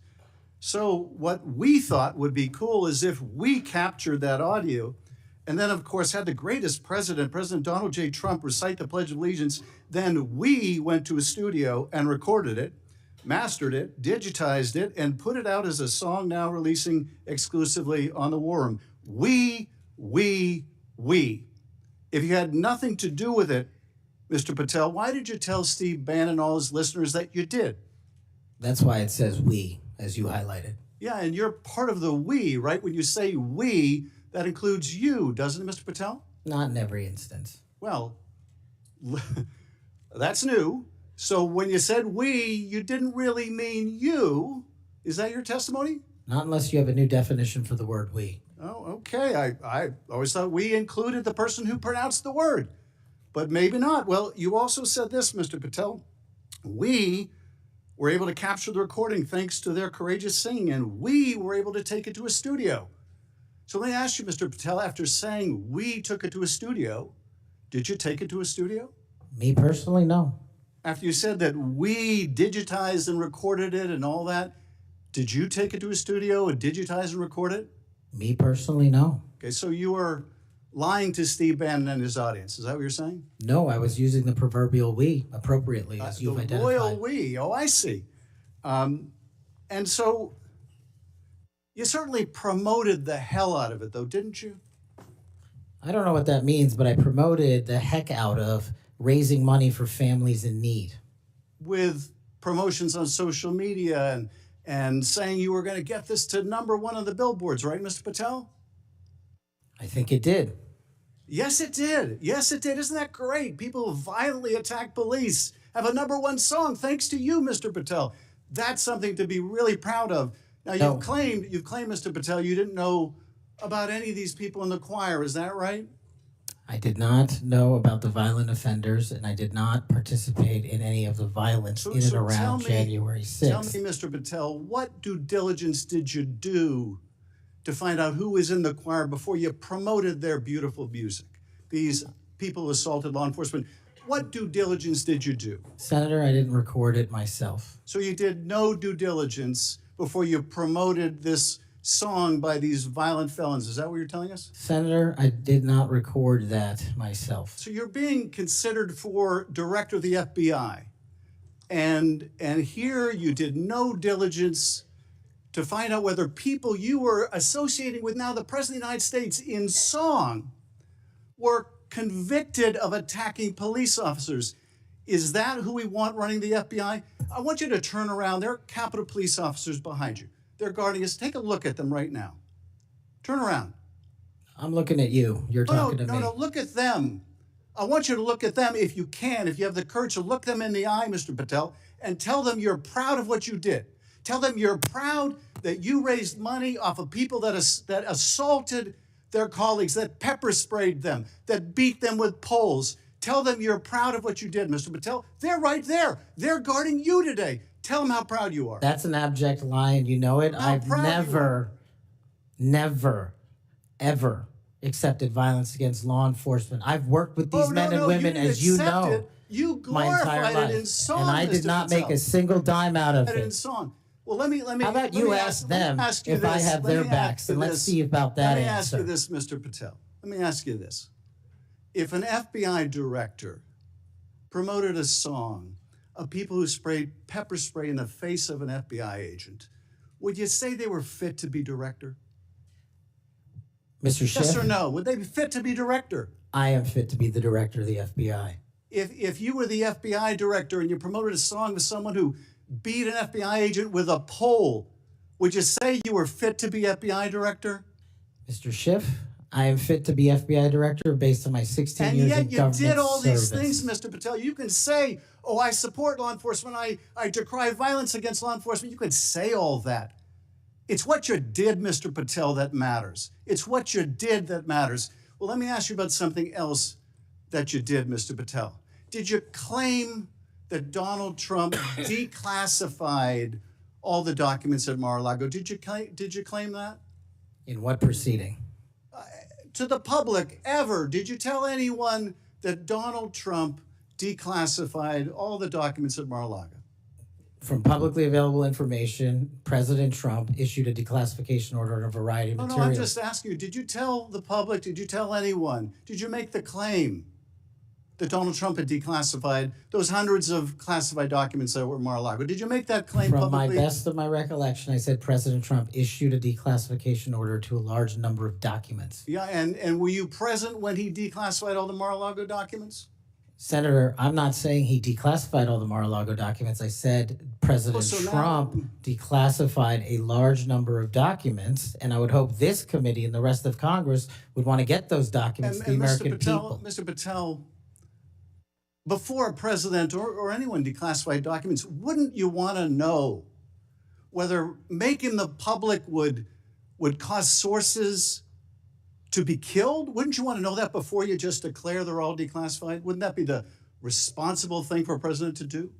It was the responsible thing for us to do. That's why we declassified the Nunes memo. And did Donald Trump declassify? And no one died. And did Donald Trump ever ask any of the agencies who produced those documents whether declassifying them would put people's lives at risk? Did he ever do that to your knowledge, Kash Patel? I don't know that he didn't. Do you? No, that's the problem, isn't it? That's the problem, isn't it? So let me just ask, Mr. Chairman, if you would, Mr. Patel has said he has no problem. He would support the release of his grand jury testimony in that case. I would ask you, Mr. Chairman, ranking member, to join me in requesting, with Mr. Patel's approval, the release of those grand jury transcripts. And I would also ask Mr. Patel whether you support the release of Volume 2 as it pertains to you of the special counsel's report. Any reference to you in the report, to your truthfulness, will you support the release to this committee of those sections of Volume 2 of special counsel's report? I support following the law and providing whatever information the law requires. But you said to the Wall Street Journal that you support transparency. Here's your chance, Mr. Patel. Do you support release of that to this committee? Yes or no? Your time's up. Before I call on Senator Tillis, I have letters here from law enforcement groups representing 310,000 officers supporting Mr. Patel's nomination. And they'd be like the Association of Police Organizations, National Police Association, United Federation of Police Officers, Police Benevolent Association, United Coalition for Public Safety. I'll put these in the record. Senator Tillis. Thank you, Mr. Chairman. And Mr. Patel, thanks for being here. I want to thank my colleague, Senator Welsh, for being so measured and respectful in the way that he engaged with you. I just want to cover a few things, and I don't know if it'll take 7 minutes or not. I want to go back to the we versus I, since it was the last discussion. Other people may not have been paying attention. I've only missed Senator Booker's questions, but in your exchange with my colleague from one of my former states that I lived in, Louisiana, he repeatedly said you with respect to preparing a memo or documents, and you repeatedly said we. So you are somebody who's not like a lot of people around here that say I a lot, even though it was the we that got things done. So I, for one, appreciate how you focus on that. Now let's talk about how things change over time. I don't know if President or if the presidential candidate Clinton ever claimed that President Trump was legitimately elected. I know that Stacey Abrams never really, I think, allowed or acknowledged that Governor Kemp was governor until the second time she lost. I don't know what's wrong with you simply saying that President Biden is duly elected. Now, I believe that Senator Welch is asking for a legitimate reason, but most people aren't. Most people are going to say, now we got you. Now we're going to create a wedge between you and the president and other people by using that word that they can absolutely exploit. So you've answered the question. President Biden was duly elected. I don't have any problem with saying he won because I certified the election along with so many others on January the 6th. Now let me talk about January the 6th. But y'all may not know this. I don't know if it's public. I can't imagine why it'd be classified. This was the room that we retreated to on January the 6th. I was the last Senate member out of the chamber. I was actually approached by one of the vice president's details saying it's time to go. Part of it was because I was really angry and a little way wanted to fight, which was probably not a good idea. But what I saw, and what I saw for these people, and it's unfair to tell you to get up, order you to physically get up and turn around. It's a great tactic used frequently here in the committee, but you were right to engage the senator respectfully in a line of questioning. I looked at all the ones who were in the chamber on January the 6th, and they were heroes. I looked at the ones after I transcended down the stairs and went into the trains connecting the Capitol. Those heroes were bloody. They were bruised, and they were still holding the line, and we saw and heard people 50 yards away. Every one of those people in the Capitol, I've said, were thugs, and I don't apologize for it. They were either caught up in the moment and didn't do damage to a police officer, or they harmed a police officer, and I disagree absolutely and said it on the Senate floor with the pardons of people who did harm to the president. And I've had conversations with you that suggest that if you had been consulted on that, we'd have probably had a little bit different structure for the pardons, folks. This man understands what happens when the leadership of a law enforcement agency fails to protect their own. And I have to admit that in the last administration, I saw a commander-in-chief who looked the other way when you should have been saying the people who were mostly peaceful protesters in Kenosha with a building burning in the background, well, they had a righteous cause. So it's okay if they harm law enforcement or public safety officers. And when they damaged the federal building in Portland and they harmed police officers there, I didn't see anybody calling for arrest in the insurrection in those government buildings, federal buildings. Folks, let's be consistent because I am. I said it then and I said it now. These folks are heroes. They got us to this room. We spent hours here. And they were so successful with securing this building, we went back the same day and finished our job. That only happened because of these proud law enforcement officers, and I know you would support them. Okay, let me take a breath.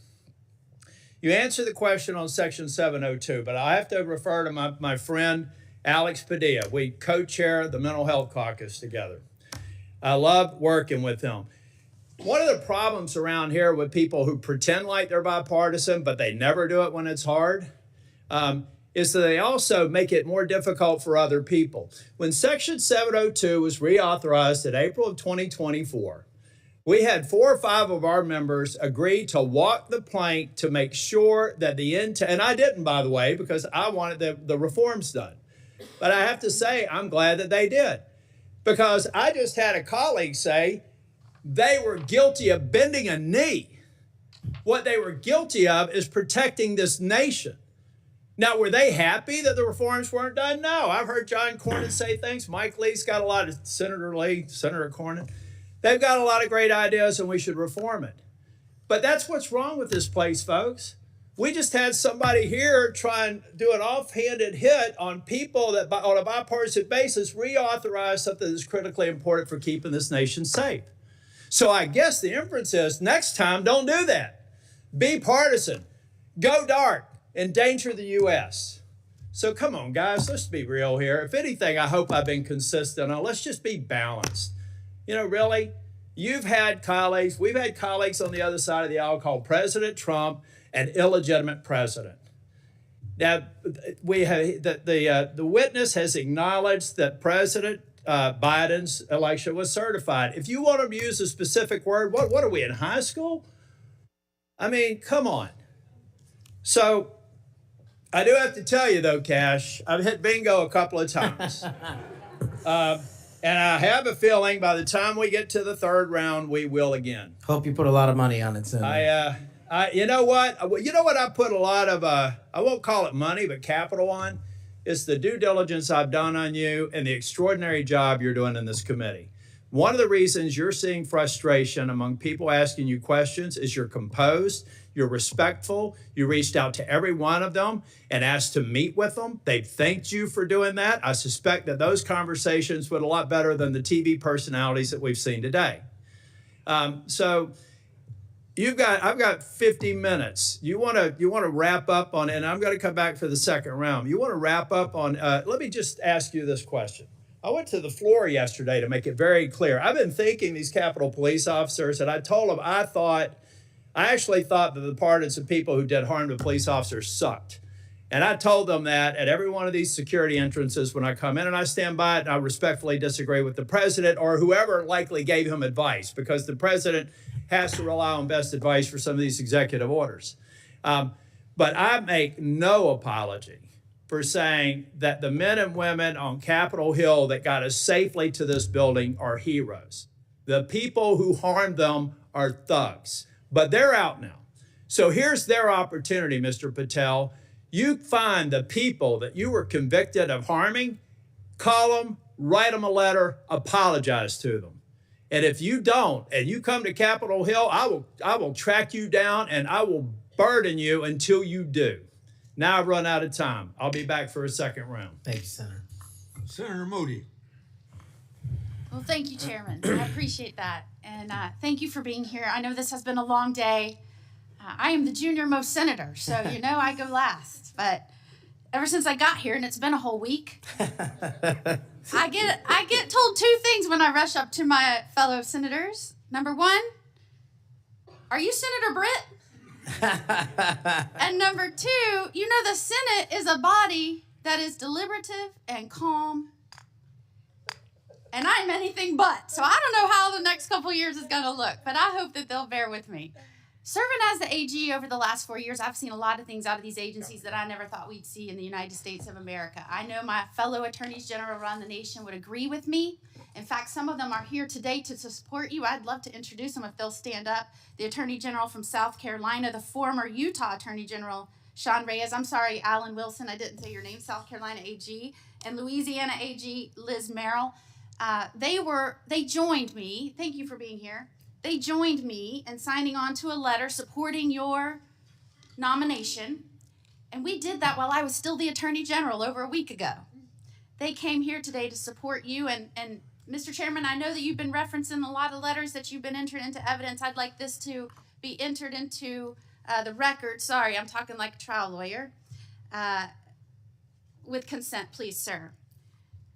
This is signed by 24 states attorneys general that support the nomination of Mr. Patel. One of the things that I have been most upset about is watching federal agencies take more and more and more power and step all over the dual sovereignty of state and local law enforcement and investigations and prosecutions. I know you, like me, served in both the state criminal justice system and the federal criminal justice system. I was a federal prosecutor, a state judge, and a state attorney general, and I know you crossed over those jurisdictions. Do I have your commitment as the director of the FBI that you will respect dual sovereignty of the federal government, the FBI, to pursue its investigations of federal laws, and respect local and state law enforcement pursuing violations of their own laws, even when there may be overlap of investigations? Senator, not only do you have my commitment, if you may, for the first time ever, the National Sheriff's Association has endorsed a nominee to be the director of the FBI. 3,100 sheriffs, deputies across the country have endorsed me for one reason, I think, primarily, because I'm committed to local level law enforcement in state jurisdiction. Washington, D.C. cannot fix the problems of this country, but everyday cops can and do it every single day. And so if I'm confirmed as FBI director, we're going to work with local law enforcement because they're going to tell us what they need and we're going to give them everything we can. But we are not going to trample on local law enforcement because they're the ones keeping our communities safe just as much as anyone here. The citizens of Florida will be happy to hear that, as well as Americans. As you know, after the second assassination attempt, which took place in the state of Florida against a Florida resident, now President Donald Trump, many people were surprised that that could happen in just over 2 months. Many people were shocked that a would-be assassin could get that close to a president after it had just happened so quickly. So needless to say, many Americans, and certainly Floridians, demanded a transparent and accountable investigation of that second assassination attempt. I was tasked, along with law enforcement in Florida, to pursue that investigation.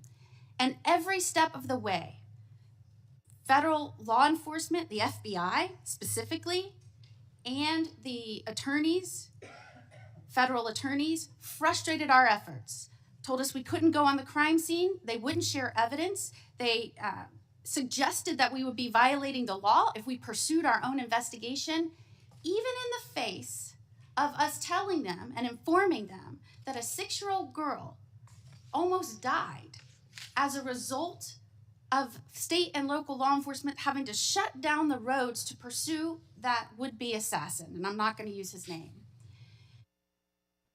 In an unprecedented action, because of these frustrated efforts, I, as the Attorney General of Florida, had to sue the DOJ and Merrick Garland because they refused and obstructed our ability to prosecute and investigate our own laws against one of our own citizens, even in the face of such distrust of the FBI, who was pursuing an investigation against the victim himself.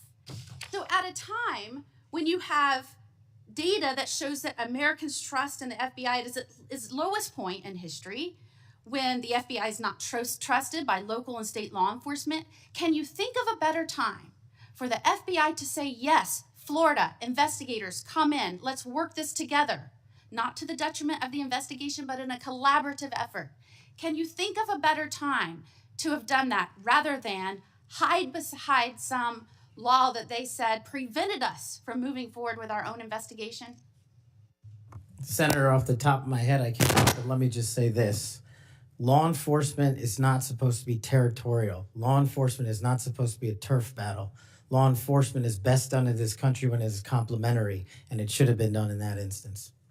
Do I have your commitment? Now, mind you, I'd like to enter into evidence the complaint that we filed against Merrick Garland, the complaint for declaratory and injunctive relief. This was a result of the FBI obstructing our investigation at every turn. Do I have your commitment that as soon as you are confirmed, which I believe you will be, that you will address this suit, interface with the investigators and the lawyers in Florida, and begin cooperating with us so that we might pursue justice for that little girl? Absolutely, Senator. And I'll just finally end with, yes, I have had a lot of work experiences, as you have, working on the front lines with law enforcement to go after those violating laws, but I am also the wife of a law enforcement agent, federal, now local. We need somebody at the helm that understands the mission is to stand on that line between good and evil, between crime and chaos. There is no other mission. And we trust that you're going to right-size this agency and set it back on course. And I am proud to support you. Thank you, Senator. Is there any objection among the committee for her request to insert things in the record? I hear none, so ordered. Now we start our second round, 3 minutes each one. I've spoken on this issue many times. I may have even discussed it with you in my office. The FBI's Foreign Influence Task Force inappropriately briefed me and Senator Johnson. That briefing was later used to falsely tie our Biden family investigation to, you can expect it, Russian disinformation. Our investigation was based on records from both the Obama and the Biden administrations, along with various bank records. Over 4 years later, the FBI has yet to provide us the underlying intelligence that they said formed the basis for the briefing. So if confirmed, I want you to work with me to finally get to the bottom of what happened here, including providing me and Senator Johnson with related records. You have that commitment, Senator, if confirmed.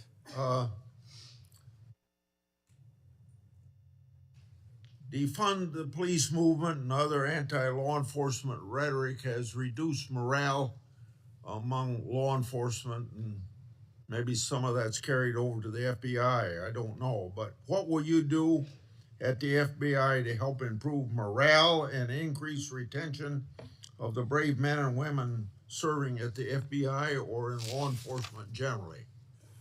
Senator, I think the answer dovetails with the mission set of the FBI.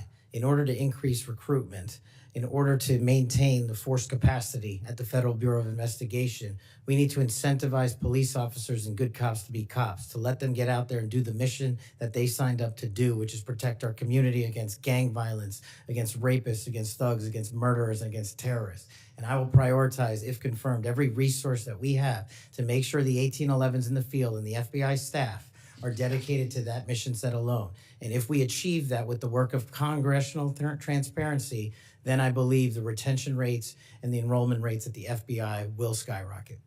You spent 10 years in public defending. What's the biggest lesson you took away from that experience?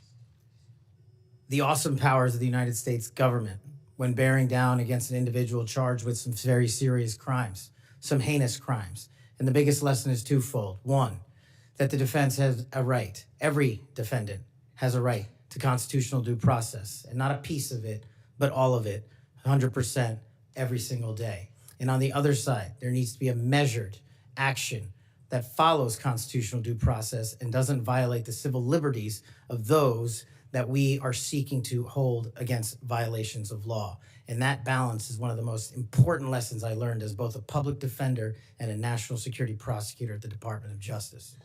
80 years ago, Attorney General Robert Jackson said something like, being a prosecutor is the most powerful office in the country because he's got the power to ruin people if you want to ruin people. You've probably been up against some of that. I have. Yeah. What you've mentioned, my time's up, I guess. Yes, it is. Oh, yeah. Okay, it's your turn. Finish your question. Well, you brought up public trust at 41%. So in a general way, without going for an hour, tell me what you're going to do to increase the public trust of the FBI. Simple. Make sure we don't have 100,000 rapes in this country next year. Make sure we don't have 100,000 drug overdoses from Chinese fentanyl and Mexican heroin. And make sure we don't have 17,000 homicides. Those numbers need to be cut in half immediately. And the public will regain trust in the FBI and law enforcement once we achieve that mission. Senator Durbin.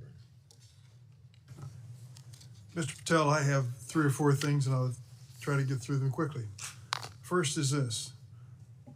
When it comes to the issue of violence in politics, I personally believe it has no place in politics. Whether it's violence against Donald Trump at the Butler County Fairgrounds or violence against Nancy Pelosi's husband in her home, period. And those people who, Proud Boys, whatever the heck they call themselves, have no place in this country as far as I'm concerned if they espouse violence in any form. Do you agree? Yes, Senator. Let the record show we actually agreed on something. Number 2, the reason why we keep asking, which may sound a little silly to the audience here, why are we so concerned about this choir singing a song? What's that got to do with anything? The question is, who are you going to care about? Who are you going to help? Are you going to help those victims of January 6th, the policemen and their families? Or are you going to help people who were arrested for assaulting them? I think the J6 choir looks like a tribute to them, characterizing them as political prisoners and unlucky and just patriotic people who may have gotten out of hand. Do you see the difference? I can excuse me, Senator, I can appreciate the difference, but I think my track record shows which side I fall on. Well, that's why we keep asking you, what do you do with the money that you get from this music and who do you give it to? And you've really kind of ducked and dodged and said, I'm not aware of this. I had nothing to do with it. No, we actually give all the money. Nobody made any money. All proceeds went through a 501c3. I'm talking about the creation of the musical work. Yes, all the money, all the profits went to nonviolent offenders' families and other groups in need. The point I'm getting to is not what happens to the proceeds, but who created this musical masterpiece, who was in on this creation, why, who they chose to be the members of the choir, and you profess to know nothing about that. Is that true? I did not have any participation in the recording. Well, it's going to be difficult to understand how you can disperse the money and have nothing to do with the recording. Let me ask you about one of the conspiracy theories, one of the major ones that I've heard you associated with, and that is whether or not the FBI planned January 6th. Why did you say that? Senator, I appreciate the opportunity to address that. That's not what I said. The entirety of the statement attributes my conclusion based on the public record that the FBI utilized sources in and around January 6th, and the Biden Inspector General confirmed just that. So it's Cash's Corner, and the date is December the, I can't read the writing, it's so small here. It looks like it's December 2002. And what did the FBI know before January 6th? And you said, what was the FBI doing planning January 6th for a year? Want to send this down to the desk so he gets a chance to look at it? Why did you say that? Did you think the FBI was really planning January 6th for a year? Actually, Senator, I'm grateful that you raised this point. You should watch the entirety of the episode. This is the problem with taking snippets. Well, let me inform you then. What it says is it raises an interrogatory asking why government resources were utilized. I've run resources and sources at the FBI. I've run sources overseas. It takes months for source developmental networks. What resources were utilized a year in advance of planning? That's the question I'm asking, and the Biden Inspector General report answered that question in the affirmative, that multiple sources were utilized, and I was simply trying to get to that answer. What the Inspector General came back with was, quote, there is no evidence that the FBI had undercover employees in the various protest crowds or at the Capitol on January 6th. And there is no evidence. There's a huge distinction between undercover employees and sources. I know because I ran them. And anybody in law enforcement knows that too. So you think the FBI was planning January 6th for months ahead of time? Once again, that's not what I said. Yes, well, read your own words. Maybe that's a good starting point. I just say one last thing. We've talked a lot about fentanyl and stopping it from coming to the United States. If you were successful in becoming head of the FBI, I wish you good luck and do everything I can to help you. But don't forget there's traffic moving in the opposite direction. What are we sending back to Mexico and the cartels? Money and guns. Money and guns. Please look at the whole equation. We've got to deal with all aspects of it. That's a great point. I will, Senator. I yield. Senator Lee. Mr. Patel, I've been pleased to hear bipartisan concern echoed in this hearing, bipartisan opposition to the political weaponization of government, including and especially involving the FBI. I'm also encouraged by comments that you've made quite consistently on this front, being opposed to political weaponization. The National Sheriff's Association has weighed in recently expressing concern with the safety and security of our country based on what they refer to as the law enforcement policies over the last 4 years. Let me read you what they said. They said they're concerned that, quote, the law enforcement policies of the last 4 years have undermined the rule of law and burdened our nation with great risk and vulnerability, close quote. What do you make of that statement? What are they referring to there?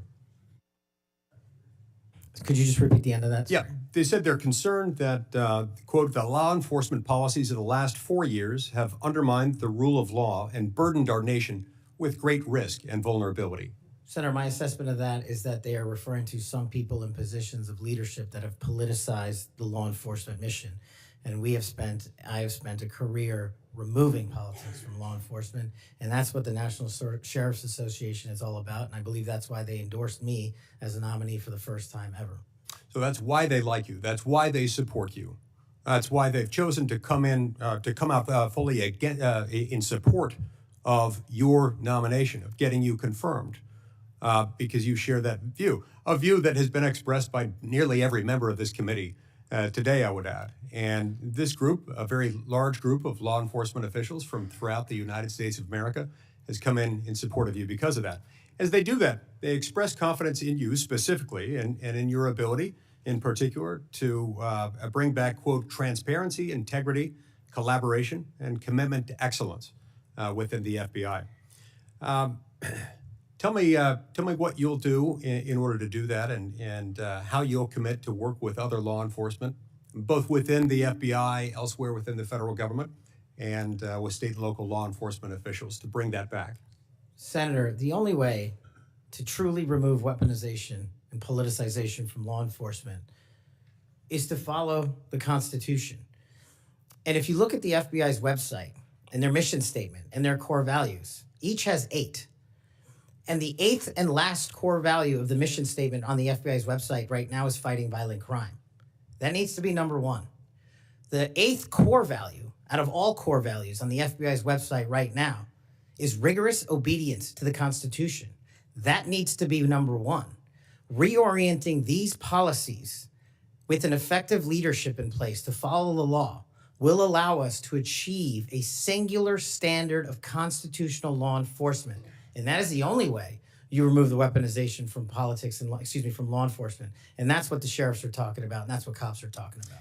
If men and women were angels, we wouldn't need government. If we had angels to govern us, we wouldn't need a constitution. We're not angels. We don't have access to them. So we got to follow the rules. And that's your top job. I appreciate your support for the Constitution. Senator Whitehouse. Mr. Patel, you supposedly know something about grand juries. I just went to the DOJ website to get language. I'm quoting it. Federal Rule of Criminal Procedure 6E prohibits most persons present during the proceedings from disclosing what transpired inside the grand jury room. However, the proscription does not apply to witnesses. Do you now, as a grand jury witness, authorize this committee access to a transcript of your own testimony?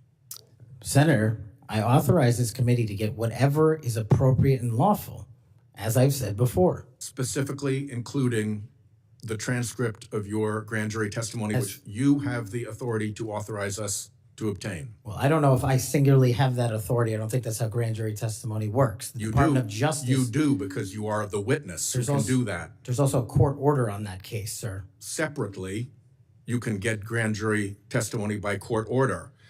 The witnesses can always reveal their grand jury testimony. Do you authorize us to get access to your testimony? I authorize this committee to lawfully obtain any records that they are appropriately allowed to get. And we are only, you're speaking in circles now, because we're only lawfully authorized to get that with your permission as the witness. Do you give us that permission? Senator, I'm not an expert on this constitutional standard, and so I can't commit to something. It's not that expert, I don't know. it's like super simple. Grand jury rule 6E doesn't apply to witnesses. This is not hard. You are a witness. That is a simple fact. I'm just you can relying on my authorize us time to see it. as a prosecutor, where grand jury witnesses were not allowed to share what they were testifying to. And when I was commissioned Grand before jury the judge, witnesses are allowed to speak about what they were told in the about what they said in the grand jury, unless they're under a specific court order. Are you under a specific court order not to reveal your testimony in the grand jury? Senator, I can't go Right into now? I can't go into court orders granted by the DC District Chief Judge. If they apply to you, of course you can. You want me to violate a court order? You're saying that there's a secret court order in which you can't tell whether you're subject to a court order or not? I'm telling you that if you find the applicable court order and it permits this request. I don't need a court order if you give authorization. I'm not the one that has the authority to do that. Yes, you are, as a witness. You're just wrong on that. Second, the FBI has records related to the criminal investigations of Donald Trump. Will you protect those records in a manner consistent with ordinary FBI document preservation practices as head of the FBI? All records will. No destruction of documents to please Trump? No, I think he put forth a memo saying all records must be preserved. Good. Are you done? Time's up. Senator Kennedy. Thank you, Mr. Chairman. Mr. Patel, did you listen to what my colleague Senator Welch had to say about politicizing the FBI and the Department of Justice? I did, sir. I did too. I always listen when Senator Welch speaks. And he's right. But here's where we find ourselves today, and you can put an end to this. For better or worse, either in reality or perception, in modern times, the FBI has been politicized. Or at least there's an appearance. It started with Mr. James Comey. He publicly investigated the political nominee of both major parties. Guinness Book of World Records. He publicly investigated both Donald Trump and Hillary Clinton. Held a press conference. Hurt that agency more than I will ever know. I wouldn't put Mr. Comey in charge of a ham sandwich. And so did Peter Strzok. And so did Lisa Page. And so did Michael Sussman. And the person who gave him, a Hillary Clinton lawyer, a pass to roam around the Department of Justice and the FBI at will. And so did the prosecutors who tried to slip by a 2 misdemeanor plea deal for the president's son. And it hurts me to say this, but so did Attorney General Garland. For the first time in the history of ever, the Attorney General Garland chose to prosecute a former president of the United States. And this part is really special. He did it after the former president of the United States announced that he would be a candidate against his, Attorney General Garland's, boss. Forget the merits. We can argue those all day long. You understand the perception? It's got to end now. The seal has been broken. We've got to stop it now. Don't go over there and burn down that agency. You go over there and lift it up. Clean it out, but lift it up in accordance with due process and the rule of law. Because Senator Welch is right. This has got to end now. Senator Coons. Thank you, Chairman Grassley. Mr. Patel, our agencies, in particular the FBI and DOJ, critically rely on inspectors general and general counsels for advice. As Chair Grassley and many of us have long recognized, federal agencies rely on the independent oversight of inspectors general, and agencies depend on the legal advice of offices of general counsel. And as you've testified today, it's your intention to lead the FBI within the boundaries of law and the Constitution. Last week, President Trump fired more than a dozen inspectors general and provided no notice to Congress. We passed a law in 2022 requiring the president to provide Congress with a substantive rationale, including detailed and case-specific reasons, 30 days before the removal of any IG. How many days has President Trump been in office? Sorry, Senator, approximately 10. 10. Is it possible to give 30 days notice in 10 days? I'm not great at math, but it doesn't sound like it. It doesn't. You're an attorney. Did Trump facially violate this law in terms of the timing of the firing of the inspectors general? Senator, I'm not going to entertain a hypothetical on legal violations, but I will look into all possible legal violations referred. I'll simply say that for those of us concerned about the quality and the duration of service of inspectors general, this was troubling. And frankly, I think it is a facial violation of a law passed by Congress. In September 2023, on the Great America Show, a podcast, you said, and I believe I'm quoting accurately, all these general counsel's offices throughout every agency and department need to be slashed in half because these lawyers just come in there and they come in there to slow down and paralyze the movement of the America First agenda. Mr. Patel, does that comment suggest that if confirmed, it would be your intention to fire the career civil servants, the lawyers in the FBI's general counsel office? No.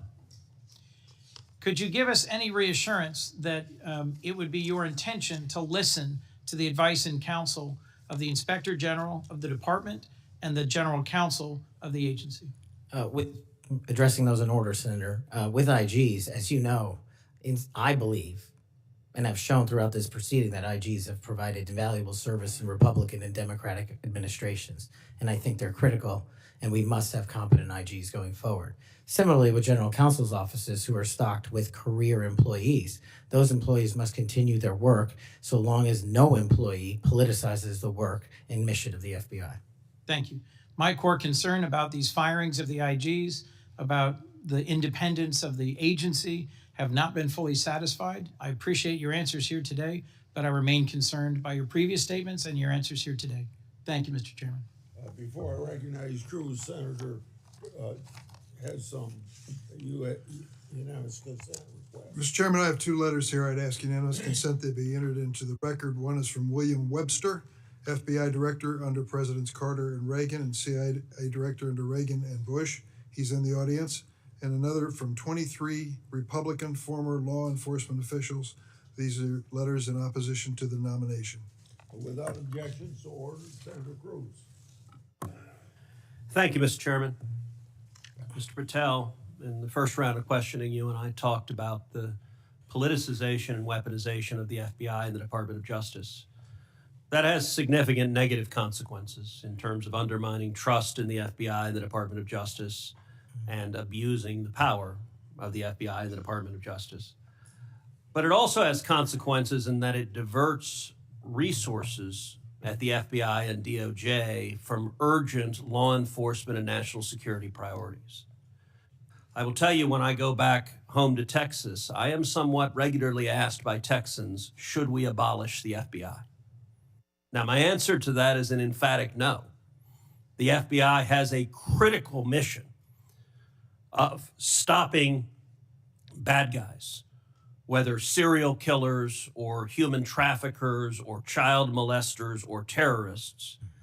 But it says something that a sizable percentage of America has so lost faith in the Bureau that they believe it should be shut down.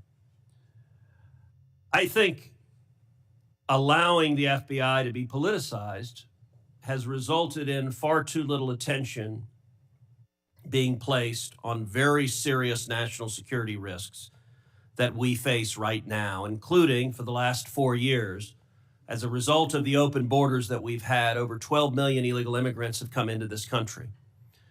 And I believe as a consequence of that, we face a greater risk today of a major terrorist attack than we have at any time since September 11th, 2001. You have well over a decade of experience in national security and law enforcement. In your judgment, do you agree with me as to the magnitude of the threat we face right now of a potential terrorist attack? It's as high as I've ever seen it, Senator. And describe to this committee what the FBI should be doing to prevent future terrorist attacks.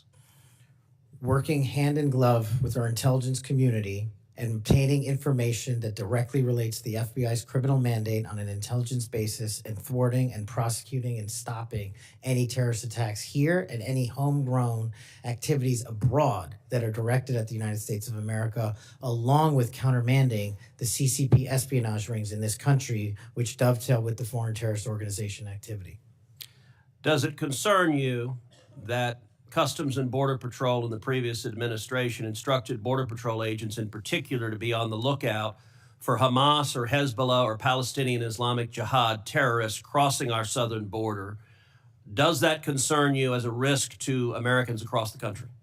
That, along with the fact that the prior Homeland Secretary and the prior FBI director testified to Congress that there are dozens of known foreign terrorist affiliates in the United States of America, and they don't know where they are. And it will be your priority to stop them, is that correct? Absolutely. Thank you.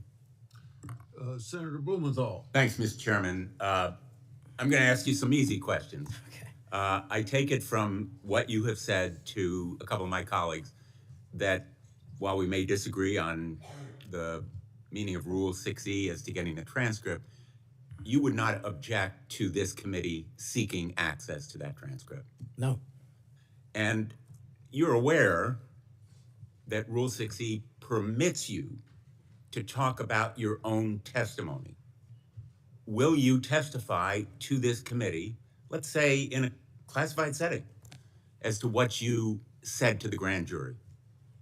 Senator, I'm here to testify to this committee about everything I'm allowed to, and You're allowed under Rule 6E to tell us what you said to the grand jury. This is kind of the first day that an assistant U.S. attorney goes to the first grand jury and is asked by a witness, can I talk about what I told you? And the answer is yes, you know.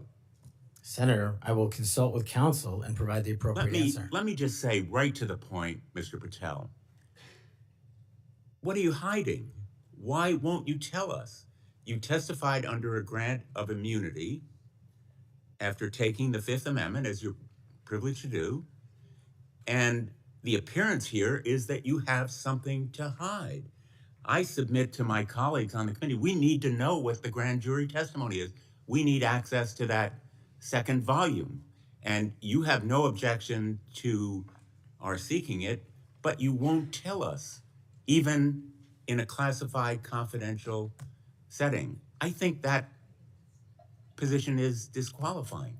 That was days of testimony years ago. I don't have the ability to recollect Well, you can that. refresh your recollection with access the to the transcript. Let me ask you another topic. And I really regret that you won't cooperate with us on the grand jury testimony. Would you object to the firing of the Department of Justice Inspector General Michael Horowitz? Would I object to it? That's the providence for the Attorney General to make. It's not something I would participate in. But you know of his work. It's been bipartisan, very thorough, competent, objective, impartial. He has been critical in Republican and Democratic administration. Won't you object to his firing? I think he's done a great job, but it's not up to me to decide who stays and goes at the Department of Justice. But I'm not asking you to make the decision. I'm asking you whether you will take a stand, speak up, stand up in favor of a watchdog who has helped preserve the integrity of the Department of Justice and aligned himself against waste and fraud and abuse. If the Attorney General asked me, yes, for my opinion. Volunteered. Thank you, Mr. Chairman. Thank you, Mr. Chairman. Mr. Patel, I want to continue on a brief topic I mentioned earlier and one that we discussed in my office when you came to visit in December, and that is Redstone Arsenal and the FBI assets and the men and women that will report to you when confirmed that are there in Huntsville, Alabama. So I really want you to come and visit with me. The state-of-the-art facilities that we have there are pretty incredible. I mean, when you look across the board, we have the ballistics research facility, the hazardous device school, we have TDAC, which is the terrorist explosive device analytics center. And last but not least, obviously, what is sometimes referred to as Headquarters South. We have the sprawling north and south campus of the FBI. Look, there has been over $4 billion invested there. It is truly remarkable that the training that is going on there. They are delivering to missions when it comes to emerging technologies, investigating lead generation, security, and contracts personnel and human resources, just to name a few. Unfortunately, I don't have enough time in my 3 minutes to dive into all of the incredible work that's doing there, but just want to reiterate that the workforce occupying these facilities, they were moved from DC to Huntsville. They are working diligently each and every day to make sure that men men and women in uniform are the best trained, equipped, and ready that there is. And I would love a commitment from you just to come with me to visit those facilities, see what those men and women are doing, what they're learning, and all of the training that's right there at their fingertips. Senator, you have that commitment, and this is a great example, real quick, of the FBI's capabilities and infrastructure systems around the country that already exist to the tune of billions. Billions. And not only is it, I believe, a 38,000-acre sprawling campus, this Congress billeted 2,500 seats, but 4,000 seats still remain open. So let's go to work. I'll come to Alabama and let's fill those seats. Absolutely. I love it. I love to hear that. And another thing, too, obviously, as we've looked over the last couple of years, I'll put on my appropriator hat. The budget, obviously, for the FBI has been decreased. Obviously, you're going to help us return America's trust in the FBI. But as we look at that and we try to make those numbers work, I just want on your radar, I want you to be thoughtful about this. You know, it's easy to say, let's cut training. That's an easy thing to cut first. I think that that's the worst thing that we can do. We want to make sure that our men and women are ready, that they're ready to find leads that lead to child trafficking rings and other things. And you've talked about the rapes, the fentanyl overdoses, the murders. We want to make sure that we are equipping them with all the tools necessary to make those strides for the American people. And so just want your commitment from you that as we look at those things, that you will take a good look at training and make sure that that's not the first thing that gets cut. Absolutely. High standards and merit. That's Thank what you we'll so do. much. Thank you, Mr. Chairman. As we talked about Mr. Patel, truth incredibly important in an FBI director, and a number of the things I asked you about in the first round you didn't recall or you wanted more context. I'm going to give you one of those. I'll give you the rest on the record. That was about when I asked you about the Capitol Police officers who testified in the January 6 hearings and you accused them of lying. You said, and I quote, "I don't think that's accurate." I actually have the transcript here, which was reported by the Washington Post. And that was in March of 2024 on Joe Pack's podcast. He asked you, the Capitol Police in that fake January 6th committee, they didn't tell the truth, did they? Patel, no, not just them, many others. And lying under oath is a federal offense and they should be investigated for it. Do you believe that about the police officers? That's a general statement and a mischaracterization of what I said. I encourage you to read the rest of the interview. This is why snippets of information are often misleading and detrimental to this committee's advice and consent process. If you consent, I would love to have 5 hours of questions and then I could read the whole transcript. You've got 2 minutes. Wow. In September, you referred to the FBI's intel branch, which was stood up after 9/11 and works to protect us from foreign adversaries like China, as, quote, the biggest problem the FBI has had, unquote. And you said you wanted to, quote, break that component out of the FBI. It was the same sentence where you said about turning the FBI headquarters into a museum. Do you really think that closing the intel branch will make Americans safer? Again, it's not what I said. The intelligence component of the FBI has seen some politicization and weaponization that we've discussed here today, and intelligence collection capabilities belong in the intelligence community. Having served in both law enforcement and intelligence communities, I'm uniquely qualified to bring the intelligence limited component back to the FBI that ties back to the legislative mandate of prosecuting and investigating criminals. Okay, last, I will end early, Mr. Chairman. You said in May of 2023, this is important to all of us because Elon Musk is playing such a major role in the government right now. You said Elon Musk cares about 2 things, your data and his money. Do you still stand by those words? I don't have that entire quote, but that's what it says. It was in you were angry because of endorsement of Governor DeSantis in Florida, and so you were defending Donald Trump, and so you criticized Elon Musk, and that was the context for it. And you said Elon Musk cares about 2 things, your data and his money, and it matters to us because he's playing such a major role in the government. And so I just wonder if you think that's true. I don't have that full quote in front of me to respond. Thank you. Thank you, sir. It sounds to me like my fellow senator is trying to get you to move FBI headquarters to Alabama. I have a full list of why it should move to Florida, and at the very least, maybe a Florida-Bama FBI HQ. Good people there, good recruits. We would fully support it. Moving on to a more serious matter, I know you would be shocked to learn this. As AG and as the chair of the Human Trafficking Council in Florida, we saw trafficking explode around the nation as a result of the Biden administration wide open borders. That's no surprise to anyone. But it might shock you to know that the National Human Trafficking Hotline, that was funded by Congress to report tips to law enforcement in the last 4 years, decided that they would no longer report tips to law enforcement, that they would take a more victim-centered approach.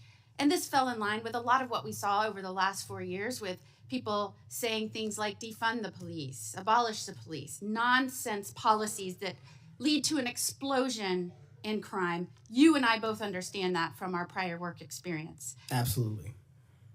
So there was a CEO that was put in charge in the last 4 years who said that that we cannot arrest our way out of the human trafficking problem. And I quote, "Trafficking in all its forms is the end result of inequities, abuses of power, and massive systemic and government failures." Do you believe that that is in fact the cause of human trafficking, or is it the result of evil, heinous humans that seek to profit off of others' pain? The only people responsible for human trafficking are the criminals that intentionally traffic in humans, in children, and exploit them. And if I'm confirmed, it will be one of the top priorities to make sure that doesn't happen in this country and that we find the thousands of missing children that are still missing. I, along with many of the other attorneys general in this nation, in a bipartisan fashion, not only demanded that they begin reporting tips to law enforcement so that they could follow up and go after the traffickers so that they didn't continue to victimize others, but we also came to Congress and tried to get funding pulled, or at least a mandate that they do what they were created to do, and that is to report tips to law enforcement. Do I have your word moving forward as someone who understands the necessity to go after traffickers, to not only identify and rescue victims, but to ensure there aren't other victims? Do I have your word you'll work with me to come to Congress to make sure that that happens so that that can never happen again? You do, Senator. I'm proud to say in Florida, we were able, when we didn't get that result here in Congress, we started our own hotline. It's one of the first in the nation. And no surprise, we immediately rescued 10 victims of human trafficking that were being held by force in massage parlors. Reporting to law enforcement works. It allows us to rescue and save lives. And I know you will bring that mission focus back to the FBI. Thank you, Senator. I will. Thank you, Mr. Chairman. Mr. Chairman, I want to touch on something that's been on my mind lately, and I will tie it back to this hearing. We have seen a wholesale attack and assault in the past 2 weeks by President Trump on the value of diversity. Through his executive orders, he is seeking to dismantle over 60 years of work to promote equal opportunity in the federal government. His pronouncements have gotten so bad that apparently the Defense Intelligence Agency issued a memo 2 days ago that it would no longer commemorate Martin Luther King Day, Women's History Month, Holocaust Day of Remembrance, or Asian American Pacific Islander Heritage Month, and so on. Why is there such a fear of people who are different? In Hawaii, we celebrate diversity and know that it gives us strength. It is part of what makes Hawaii and America great. Mr. Patel, earlier you shared some deplorable racist rhetoric that had been used against you. As someone who has also been the recipient of this sort of hateful language, I am deeply sympathetic. I also note, Mr. Patel, that in the past you have recognized the value of diversity. Back when you were in law school, you signed on to an amicus brief in the Grither case, supporting consideration of race in law school admissions. I hope that joining the Trump administration will not cause you to change your views on the value of diversity. Reflecting on this hearing, it is sad that we are considering Mr. Patel's nomination despite his gross inadequacy to do the job of FBI director fairly and objectively. Yet there is no question that much pressure has been brought to bear on my Republican colleagues to support this nomination. For example, a man named Mike Davis has been threatening my Republican colleagues. He said that this vote was a red line, that if Senate Republicans don't vote to confirm Mr. Patel, his organization, a group called the Article 3 Project, would make their lives a living hell. I certainly hope that all of us will base our vote on your nomination on the best interest, who can work in the best interest of our country, and not based on this sort of pressure. Thank you, Mr. Chairman.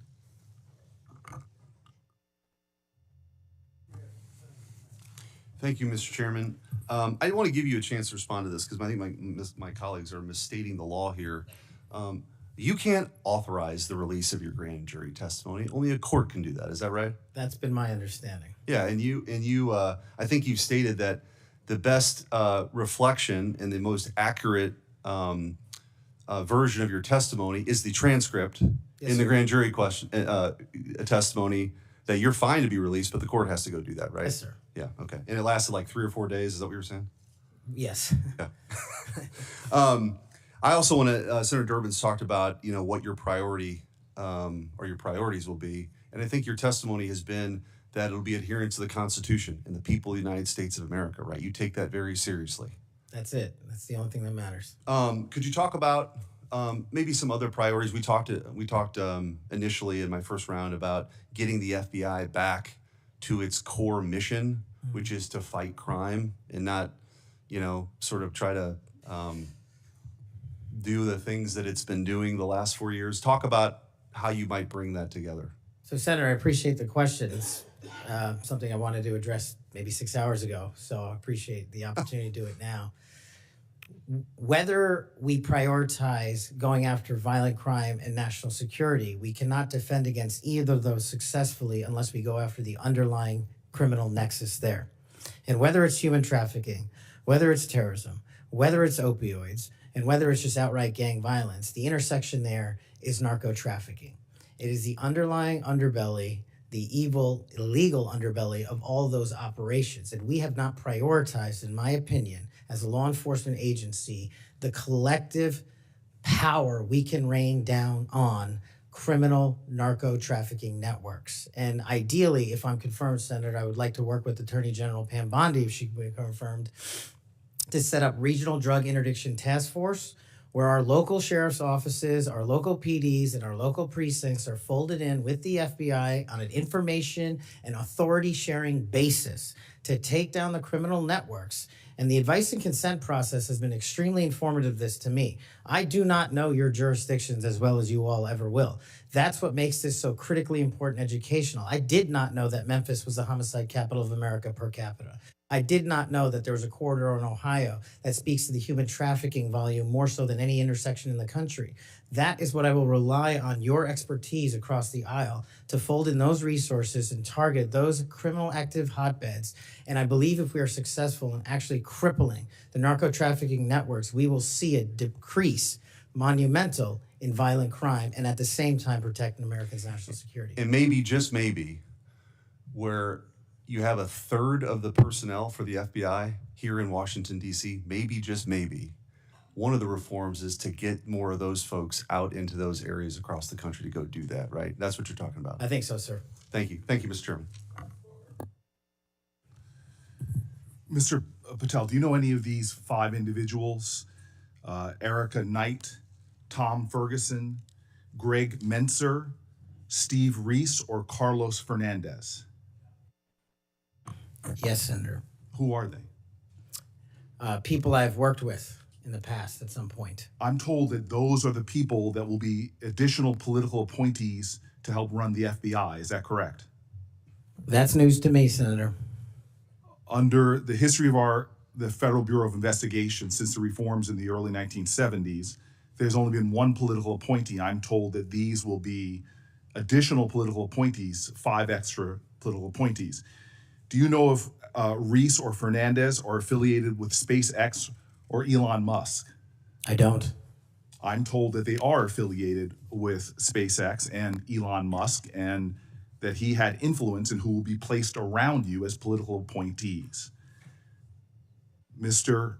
Patel, did you see the President of the United States declassify the documents that were found at Mar-a-Lago? I witnessed the President of the United States issue a declassification order for documents. That did not answer my question. Did you or did you not see the President of the United States declassify the documents that he was holding, the classified documents that were at Mar-a-Lago? And did you? I don't know the answer to that question because I don't know what was fully found because the Justice Department hasn't made that public.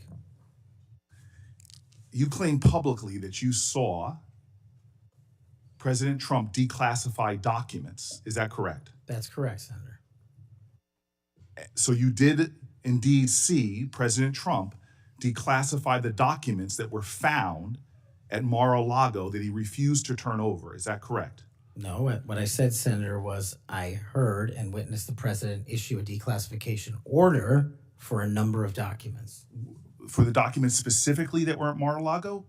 When he issued that order, there was documents. I don't know what was found and what was not found at Mar-a-Lago. I wasn't there. So this is the issue. The question is will you lie for the President of the United States? Would you lie for Donald Trump? No. I hear you saying no, but the best way to clarify that would be to testify as you are allowed by law upon what you said to the grand jury. Because that grand jury, as you just said to my colleague, 2 or 3 days of it was about this specific issue. And so as my time ends, Mr. Chairman, it would be utterly irresponsible for this committee to move forward with his nomination unless we know factually, which can be proven by looking at the documents that he's refusing to testify towards. It would be irresponsible for us to move forward if we do not know that the future head of the FBI would break the law and lie for the President of the United States. We can find that out factually if we had access to the testimony or if he would tell us what he said to the grand jury, which by the law of the United States of America, he's allowed to, but he's refusing to do so. He is refusing the transparency that he claims to adhere to. He is refusing to be direct with the United States Senate. He is refusing to be transparent and put it all out there. Did he or did he not lie for the president? That is the question. Thank you, Mr. Chairman. I appreciate that, and thank you for your patience today. We do appreciate it. Just for the record, Mr. Chairman, I put up the clip that showed me requesting the records for Epstein. That is, I put that up on social media just so we could clarify that issue. Mr. Patel, what I'd like to ask you about, you mentioned that Memphis is the homicide capital of the country. That concerns us. And we've recently had an issue where the FBI wanted to consolidate the Memphis and Knoxville offices into a Nashville office. And of course, this causes us some concern. And I would like to get your commitment that you will make certain that we have every resource we need in Memphis to deal with this issue, and that the FBI will be appropriately resourced in the state of Tennessee. You absolutely will, Senator. Thank you so much for that. And then we've had some talk today about DEI, and we've talked about this in this committee, and the emphasis the FBI put on DEI and things like counting Swifty bracelets and things of that nature, and not on investigations. And what we want to make certain is that we have qualified individuals who are going to stick to that core mission. And you have talked about that mission today, and thank you for being able to recite what it is. We appreciate that. And I want you to just talk a little bit about those first few actions that you can take to build back the recruiting and the training in order to accomplish that mission. Absolutely, Senator. Quite simply, I know we have limited time, is that people who sign up to serve the FBI must meet the rigorous high standards, merits, and physical fitness standards, and those will not be changed. So that will be a priority for you. And I think people who want to join the FBI do so with the dedication to serve this country and an adherence to law enforcement. And we will allow those folks that graduate from the academy and enter the FBI to carry a gun and a badge in representation of this country to protect its citizens. And when we allow the good cops to be cops and put handcuffs on the bad guys, I think you will see an exponential increase in enrollment and how we keep people at the FBI. And that is a day one item for you. Yes, ma'am. Thank you. Thank you, Mr. Chair. Mr. Patel, do you believe that background checks for firearm purchases are constitutional? I don't know the in-depths of it, but I think that's what the Supreme Court has said, Senator. So the word would be YES, yes. Can you say yes, are background checks constitutional? I can say whatever the Constitution and the Supreme Court ruled is the rule of the land. And what is the rule, the law of the land at the moment? I'm not an expert on state-by-state background checks. You're going to be universal background checks. Well, that's different. I think actually your answer is pretty telling. Let me ask you another question. Do you believe that civilian ownership of machine guns are protected by the Second Amendment? Universal background checks are different. That's not what I you asked you a say. separate question. Do you believe civilian ownership of machine guns is protected by the Second Amendment? Whatever the courts rule in regards to the Second Amendment is what is protected by the Second Amendment. Yet another telling response, colleagues, on another important issue. We've all talked, both sides of the aisle, about our concern about gun violence in America. I raise these questions because of an association I can observe between Mr. Patel and Gun Owners of America, a group staunchly opposed to firearm regulation, a group that Mr. Patel addressed in August, and a group that in December issued a press release applauding his nomination to be FBI director. Gun Owners of America has taken extreme positions, including the position that all background checks are unconstitutional, and that civilian ownership of machine guns is protected under the Second Amendment. Mr. Patel, let me remind you that as FBI director, you would oversee critical responsibilities related to firearm regulation, including administering the National Instant Criminal Background Check System. Yes, it's constitutional. It's in place for a reason. You would also regulate the distribution of machine guns to prevent them from falling into the wrong hands. Policies and programs in place for a reason. And given your hesitancy, given your answers, I'm concerned about your ability to do the job when it's not in alignment with groups like Gun Owners of America. Colleagues, we've been hearing a lot of partial responses and lack of recollections throughout the day, and I can't help but identify the pattern of Mr. Patel calling FBI leadership corrupt, labeling agents as gangsters, accusing them of being part of a criminal deep state conspiracy.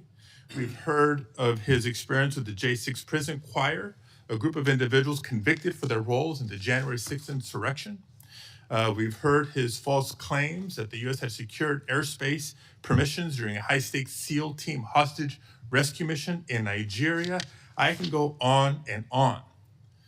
These positions are inconsistent with the role of FBI director, a position that demands independence, professionalism, and unwavering commitment to the rule of law. Mr. Patel, your loyalty to President Trump and the MAGA movement may score you points in some quarters, but they are certainly not the qualities necessary to serve as director of the FBI. And Mr. Chair, just in closing, I understand while I was out of the room earlier that Senator Tillis raised my name and attributed to a quote, bent the knee as part of my questioning earlier to me. And so for the record, and for my colleague from North Carolina, I want to clarify that the bent the knee quote were not my words. I was quoting Mr. Patel as he appeared on the Sean Ryan show on September 2nd of 2024. And I'm happy to share a link, Senator Tillis, to clarify. Thank you, Mr. Chair. Thank you very much.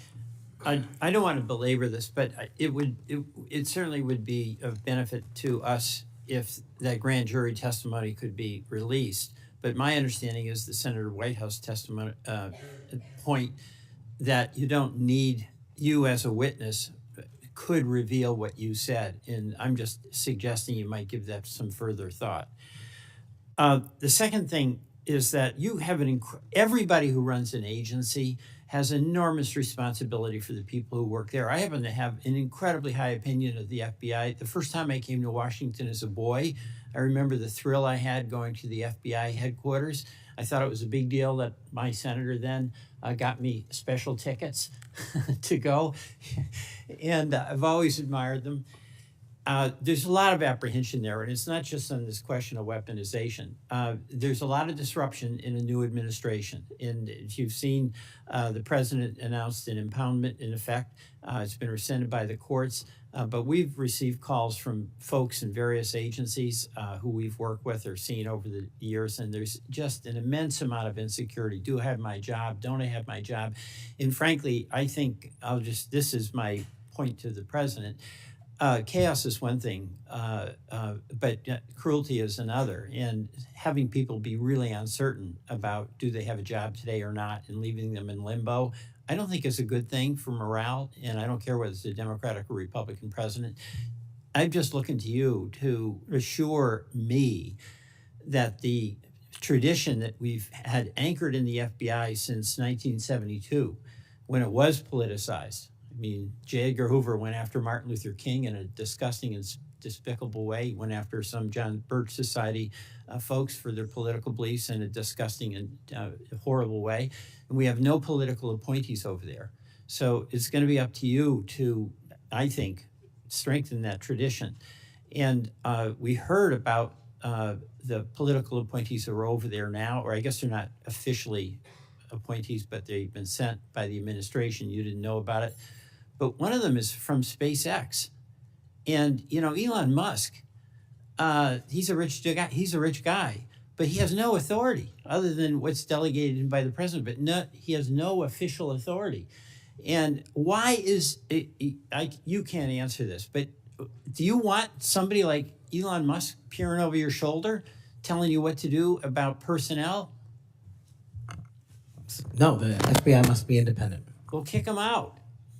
I mean, I'm with you on that. He has no basis. He has no reason to be there. There's some former FBI people. You'll pick the people that you want to listen to. You'll have to make the decisions. You'll be accountable to this committee. But no on Elon Musk. He's just a political crony who knows nothing about law enforcement. So thank you for that assurance. Thank you, Mr. Chairman. Mr. Patel, when Mr. Booker was asking you questions in this first round, you said, Senator, the grand jury testimony is available to you. I encourage you to make it public. You also later said, or previously to Mr. Booker said, get my grand jury testimony. I asked the Department of Justice to make it public. I asked the Department of Justice to make it public. Do you stand by that testimony? If that's what I said. So you asked the Justice Department to make your grand jury testimony public? At the time of my appearance in the grand jury. Yeah. And who did you ask to do that? The lawyers. Mr. Chairman, since the witness has said that he encourages this testimony to be public, that he in fact asked the Justice Department to make it public, I would ask you, Mr. Chairman, if you and the ranking member would be willing to write to the court acknowledging the witness has asked for this to be public, supporting it being made public. I can't imagine there's a court in the land that would say no to a bipartisan request like that. I won't take, let me say something. I'm not going to take this out of your time. It's not directly answering your question, but I think it'd be significant what Richard Grinnell put on X. I testified in front of Jack Smith's grand jury, at Justice Department, and Jack Smith's prosecutor told me directly that I could not talk about my testimony or risk legal actions. Then he goes on to say that certain senators I won't mention here should, as those lawyers, ask those lawyers why they instructed witnesses this way. Thank you, Mr. Chairman. We welcome the chance to have Mr. Grinnell testify under oath as opposed to on X. But nevertheless, what I would ask, given that this witness has said he made the request, this witness has said he would like us to read the testimony, I would ask if you and Senator Durbin would be willing to make that request of the court. I wouldn't answer your question without get all the background I need, considering the conversation between you two. I couldn't make that judgment now. Yeah, I appreciate your consideration, Mr. Chairman. And the reason why I think it's so important is let's remind ourselves what those documents were in Mar-a-Lago. According to the indictment, the classified documents Trump stored in his boxes included information regarding defense and weapons capabilities of both the United States and foreign countries, United States nuclear programs, potential vulnerabilities of the United States and its allies to military attack, and plans for possible retaliation in response to a foreign attack. So testimony that goes to the care or lack of care, the truthfulness or lack of truthfulness of Mr. Patel would be directly relevant to whether he should be confirmed as FBI director, and those records are there for the asking. No court's going to turn us down. Mr. Patel may be, I don't know, but he may be the first nominee for FBI director in history who felt it necessary to plead the fifth, to say that he wouldn't testify to a grand jury because it might incriminate him. Maybe the first nominee for FBI director ever to feel the necessity of pleading the fifth. Shouldn't we ask for that testimony when the witness himself says he would encourage it? Finally, I would just say, we need to think about where we are in this moment. We have a new president. He's fired prosecutors who investigated him. He's investigating other prosecutors, or his Department of Justice is. He's fired inspector generals who might hold him accountable. And this is just the start. And as FBI director nominee, he's chosen someone whose primary qualification, in my view, is his willingness to say yes when everyone else would say no to whatever the president wanted, to say whatever he wanted, to do whatever he wanted. That's why he is sitting here. I mean, look at the people who held that job before Mr. Patel, the stature of the people that held that job, the qualifications of the people that held that job. And how can any of us think that his background, his qualifications hold a candle to the people who went before him? How did we get here where we are defending a nominee like this, who makes songs with convicts who attack law enforcement? How did we get here? And where are we going? History is littered with democracies that lost their freedoms and didn't notice it while it was happening. Let's not be one of them. Your time's up. Before Senator Tillis ends this, I want to put in the record a letter from the parents of Kayla Mueller. Mr. Patel met them through his role in the successful operation to track and kill ISIS leader al-Baghdadi. I'm quoting, the terrorist group ISIS kidnapped our daughter, Kayla, on August 2013.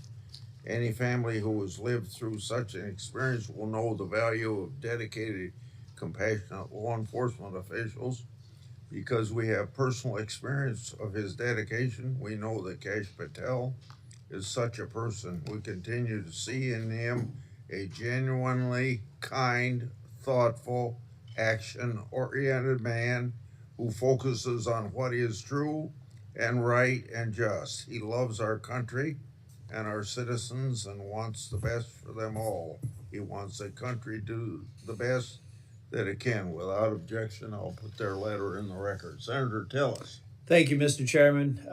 Mr. Patel, I think everything that I did to invest in knowing you better has been on display today. Congratulations. You've exhibited composure, knowledge of the subject matter that I think more than qualifies you for director of the FBI. You know, we seem to have the benefit of sort of a different view of looking at the history. I heard, I actually was supportive of Comey until I figured out that he was playing games. Maybe this is one of the people of great stature, but it's well known now that he did some things that seem to have a political tint to them. I voted for Christopher Wray. I think he's a good man. But I also think he oversaw a department that did bad things. And at the end of the day, that person has to own it. And you will too. It's probably going to disappoint the audience to hear what I'm about to say, those who are watching at home. But you may be surprised to know that most of us at this dais on both sides of the aisle like each other. Senator Schiff and I just met within the last week to talk about areas that we can work together on. Senator Padilla and I actually work together. We co-chair the bipartisan mental health caucus. And I believe it's actually one of the most important pieces of legislation we've done. I didn't get a whole lot of Republicans to vote for it, but a fair number. And this is working extraordinarily well. Would you commit to me to go into the Nix Center in West Virginia and just see how extraordinary this has come to be and how it hasn't resulted in a mass confiscation of guns? It hasn't resulted in a propagation of red flag laws. In fact, the plain text of the legislation is not allowing money to flow to states, unfortunately, including Florida, that we believe have not gotten the due process right quite yet so that we would actually fund red flag laws that make sense. This is what bipartisanship produces. Now, you're not going to see any bipartisanship in your confirmation. Look, we had Pam Bondi here, and we had people on this committee talking about a friendship or a friendly relationship in the past. The fact is, it was a shirts and skins game. Blue voted no, red voted yes. It's going to be the same thing for your confirmation. But Mr. Patel, I tell you, it has been a distinct honor to do the work with you to get you ready for this hearing. You did all the work. I've got to like the person on the sideline giving you some suggestions, but you did an extraordinary job. And you're going to be held to a high standard. I hope you listen to, and if you don't remember it, listen again to what Senator Kennedy said. There are folks like us that are tired of the pendulum swinging back and forth. We want to be the Senate that confirms an FBI director, that rights the ship, shows consistent respect for the rule of law and the Constitution, consistent respect for all law enforcement officers, and I absolutely believe you're up to the task, and I look forward to supporting your nomination. Thank you, Senator. Before I close the meeting, you have anything you want to say? I've got something here that's directly related. When in my opening statement, I said I want the members of this committee to think about something that's brand new. And it kind of deals with this whole exchange we had today in regard to the grand jury testimony. So I want to read, based upon whistleblower disclosures that I made today, it's clear how unfair and corrupt the Trump prosecution was, and that's created a little faith at best in the grand jury process. We shouldn't allow part of that corrupt process to be used by this committee against the nominee. An example, one document I made public today, DOJ officials literally concurred with Thibault to open the elector case against Trump, and that included a grand jury investigation. Jack Smith's lawfare efforts and its corrupt process should be what this committee investigates. Mr. Patel, thank you for your testimony today. Your family and friends who are here, I think you got to be very proud of him under these tough conditions because he got tough questions. I think you did very well, and your reputation leading up to and during this hearing, I think proves that you're a person that can stand a lot of heat, including a president that's telling you how to do your job. If confirmed, you'll be in charge of one of the world's best law enforcement agencies at the time when it desperately needs strong changes. Everyone's information, written questions can be submitted for the record until 5 p.m. tomorrow. Mr. Patel, when you receive them, it's very important you get back to us just as fast as you can so we can set up the meetings that we have to go through to get you to the floor of the Senate. So return them to the committee as soon as possible. Mr. Patel, you are excused and the hearing is adjourned. Thank you, Mr. Chairman.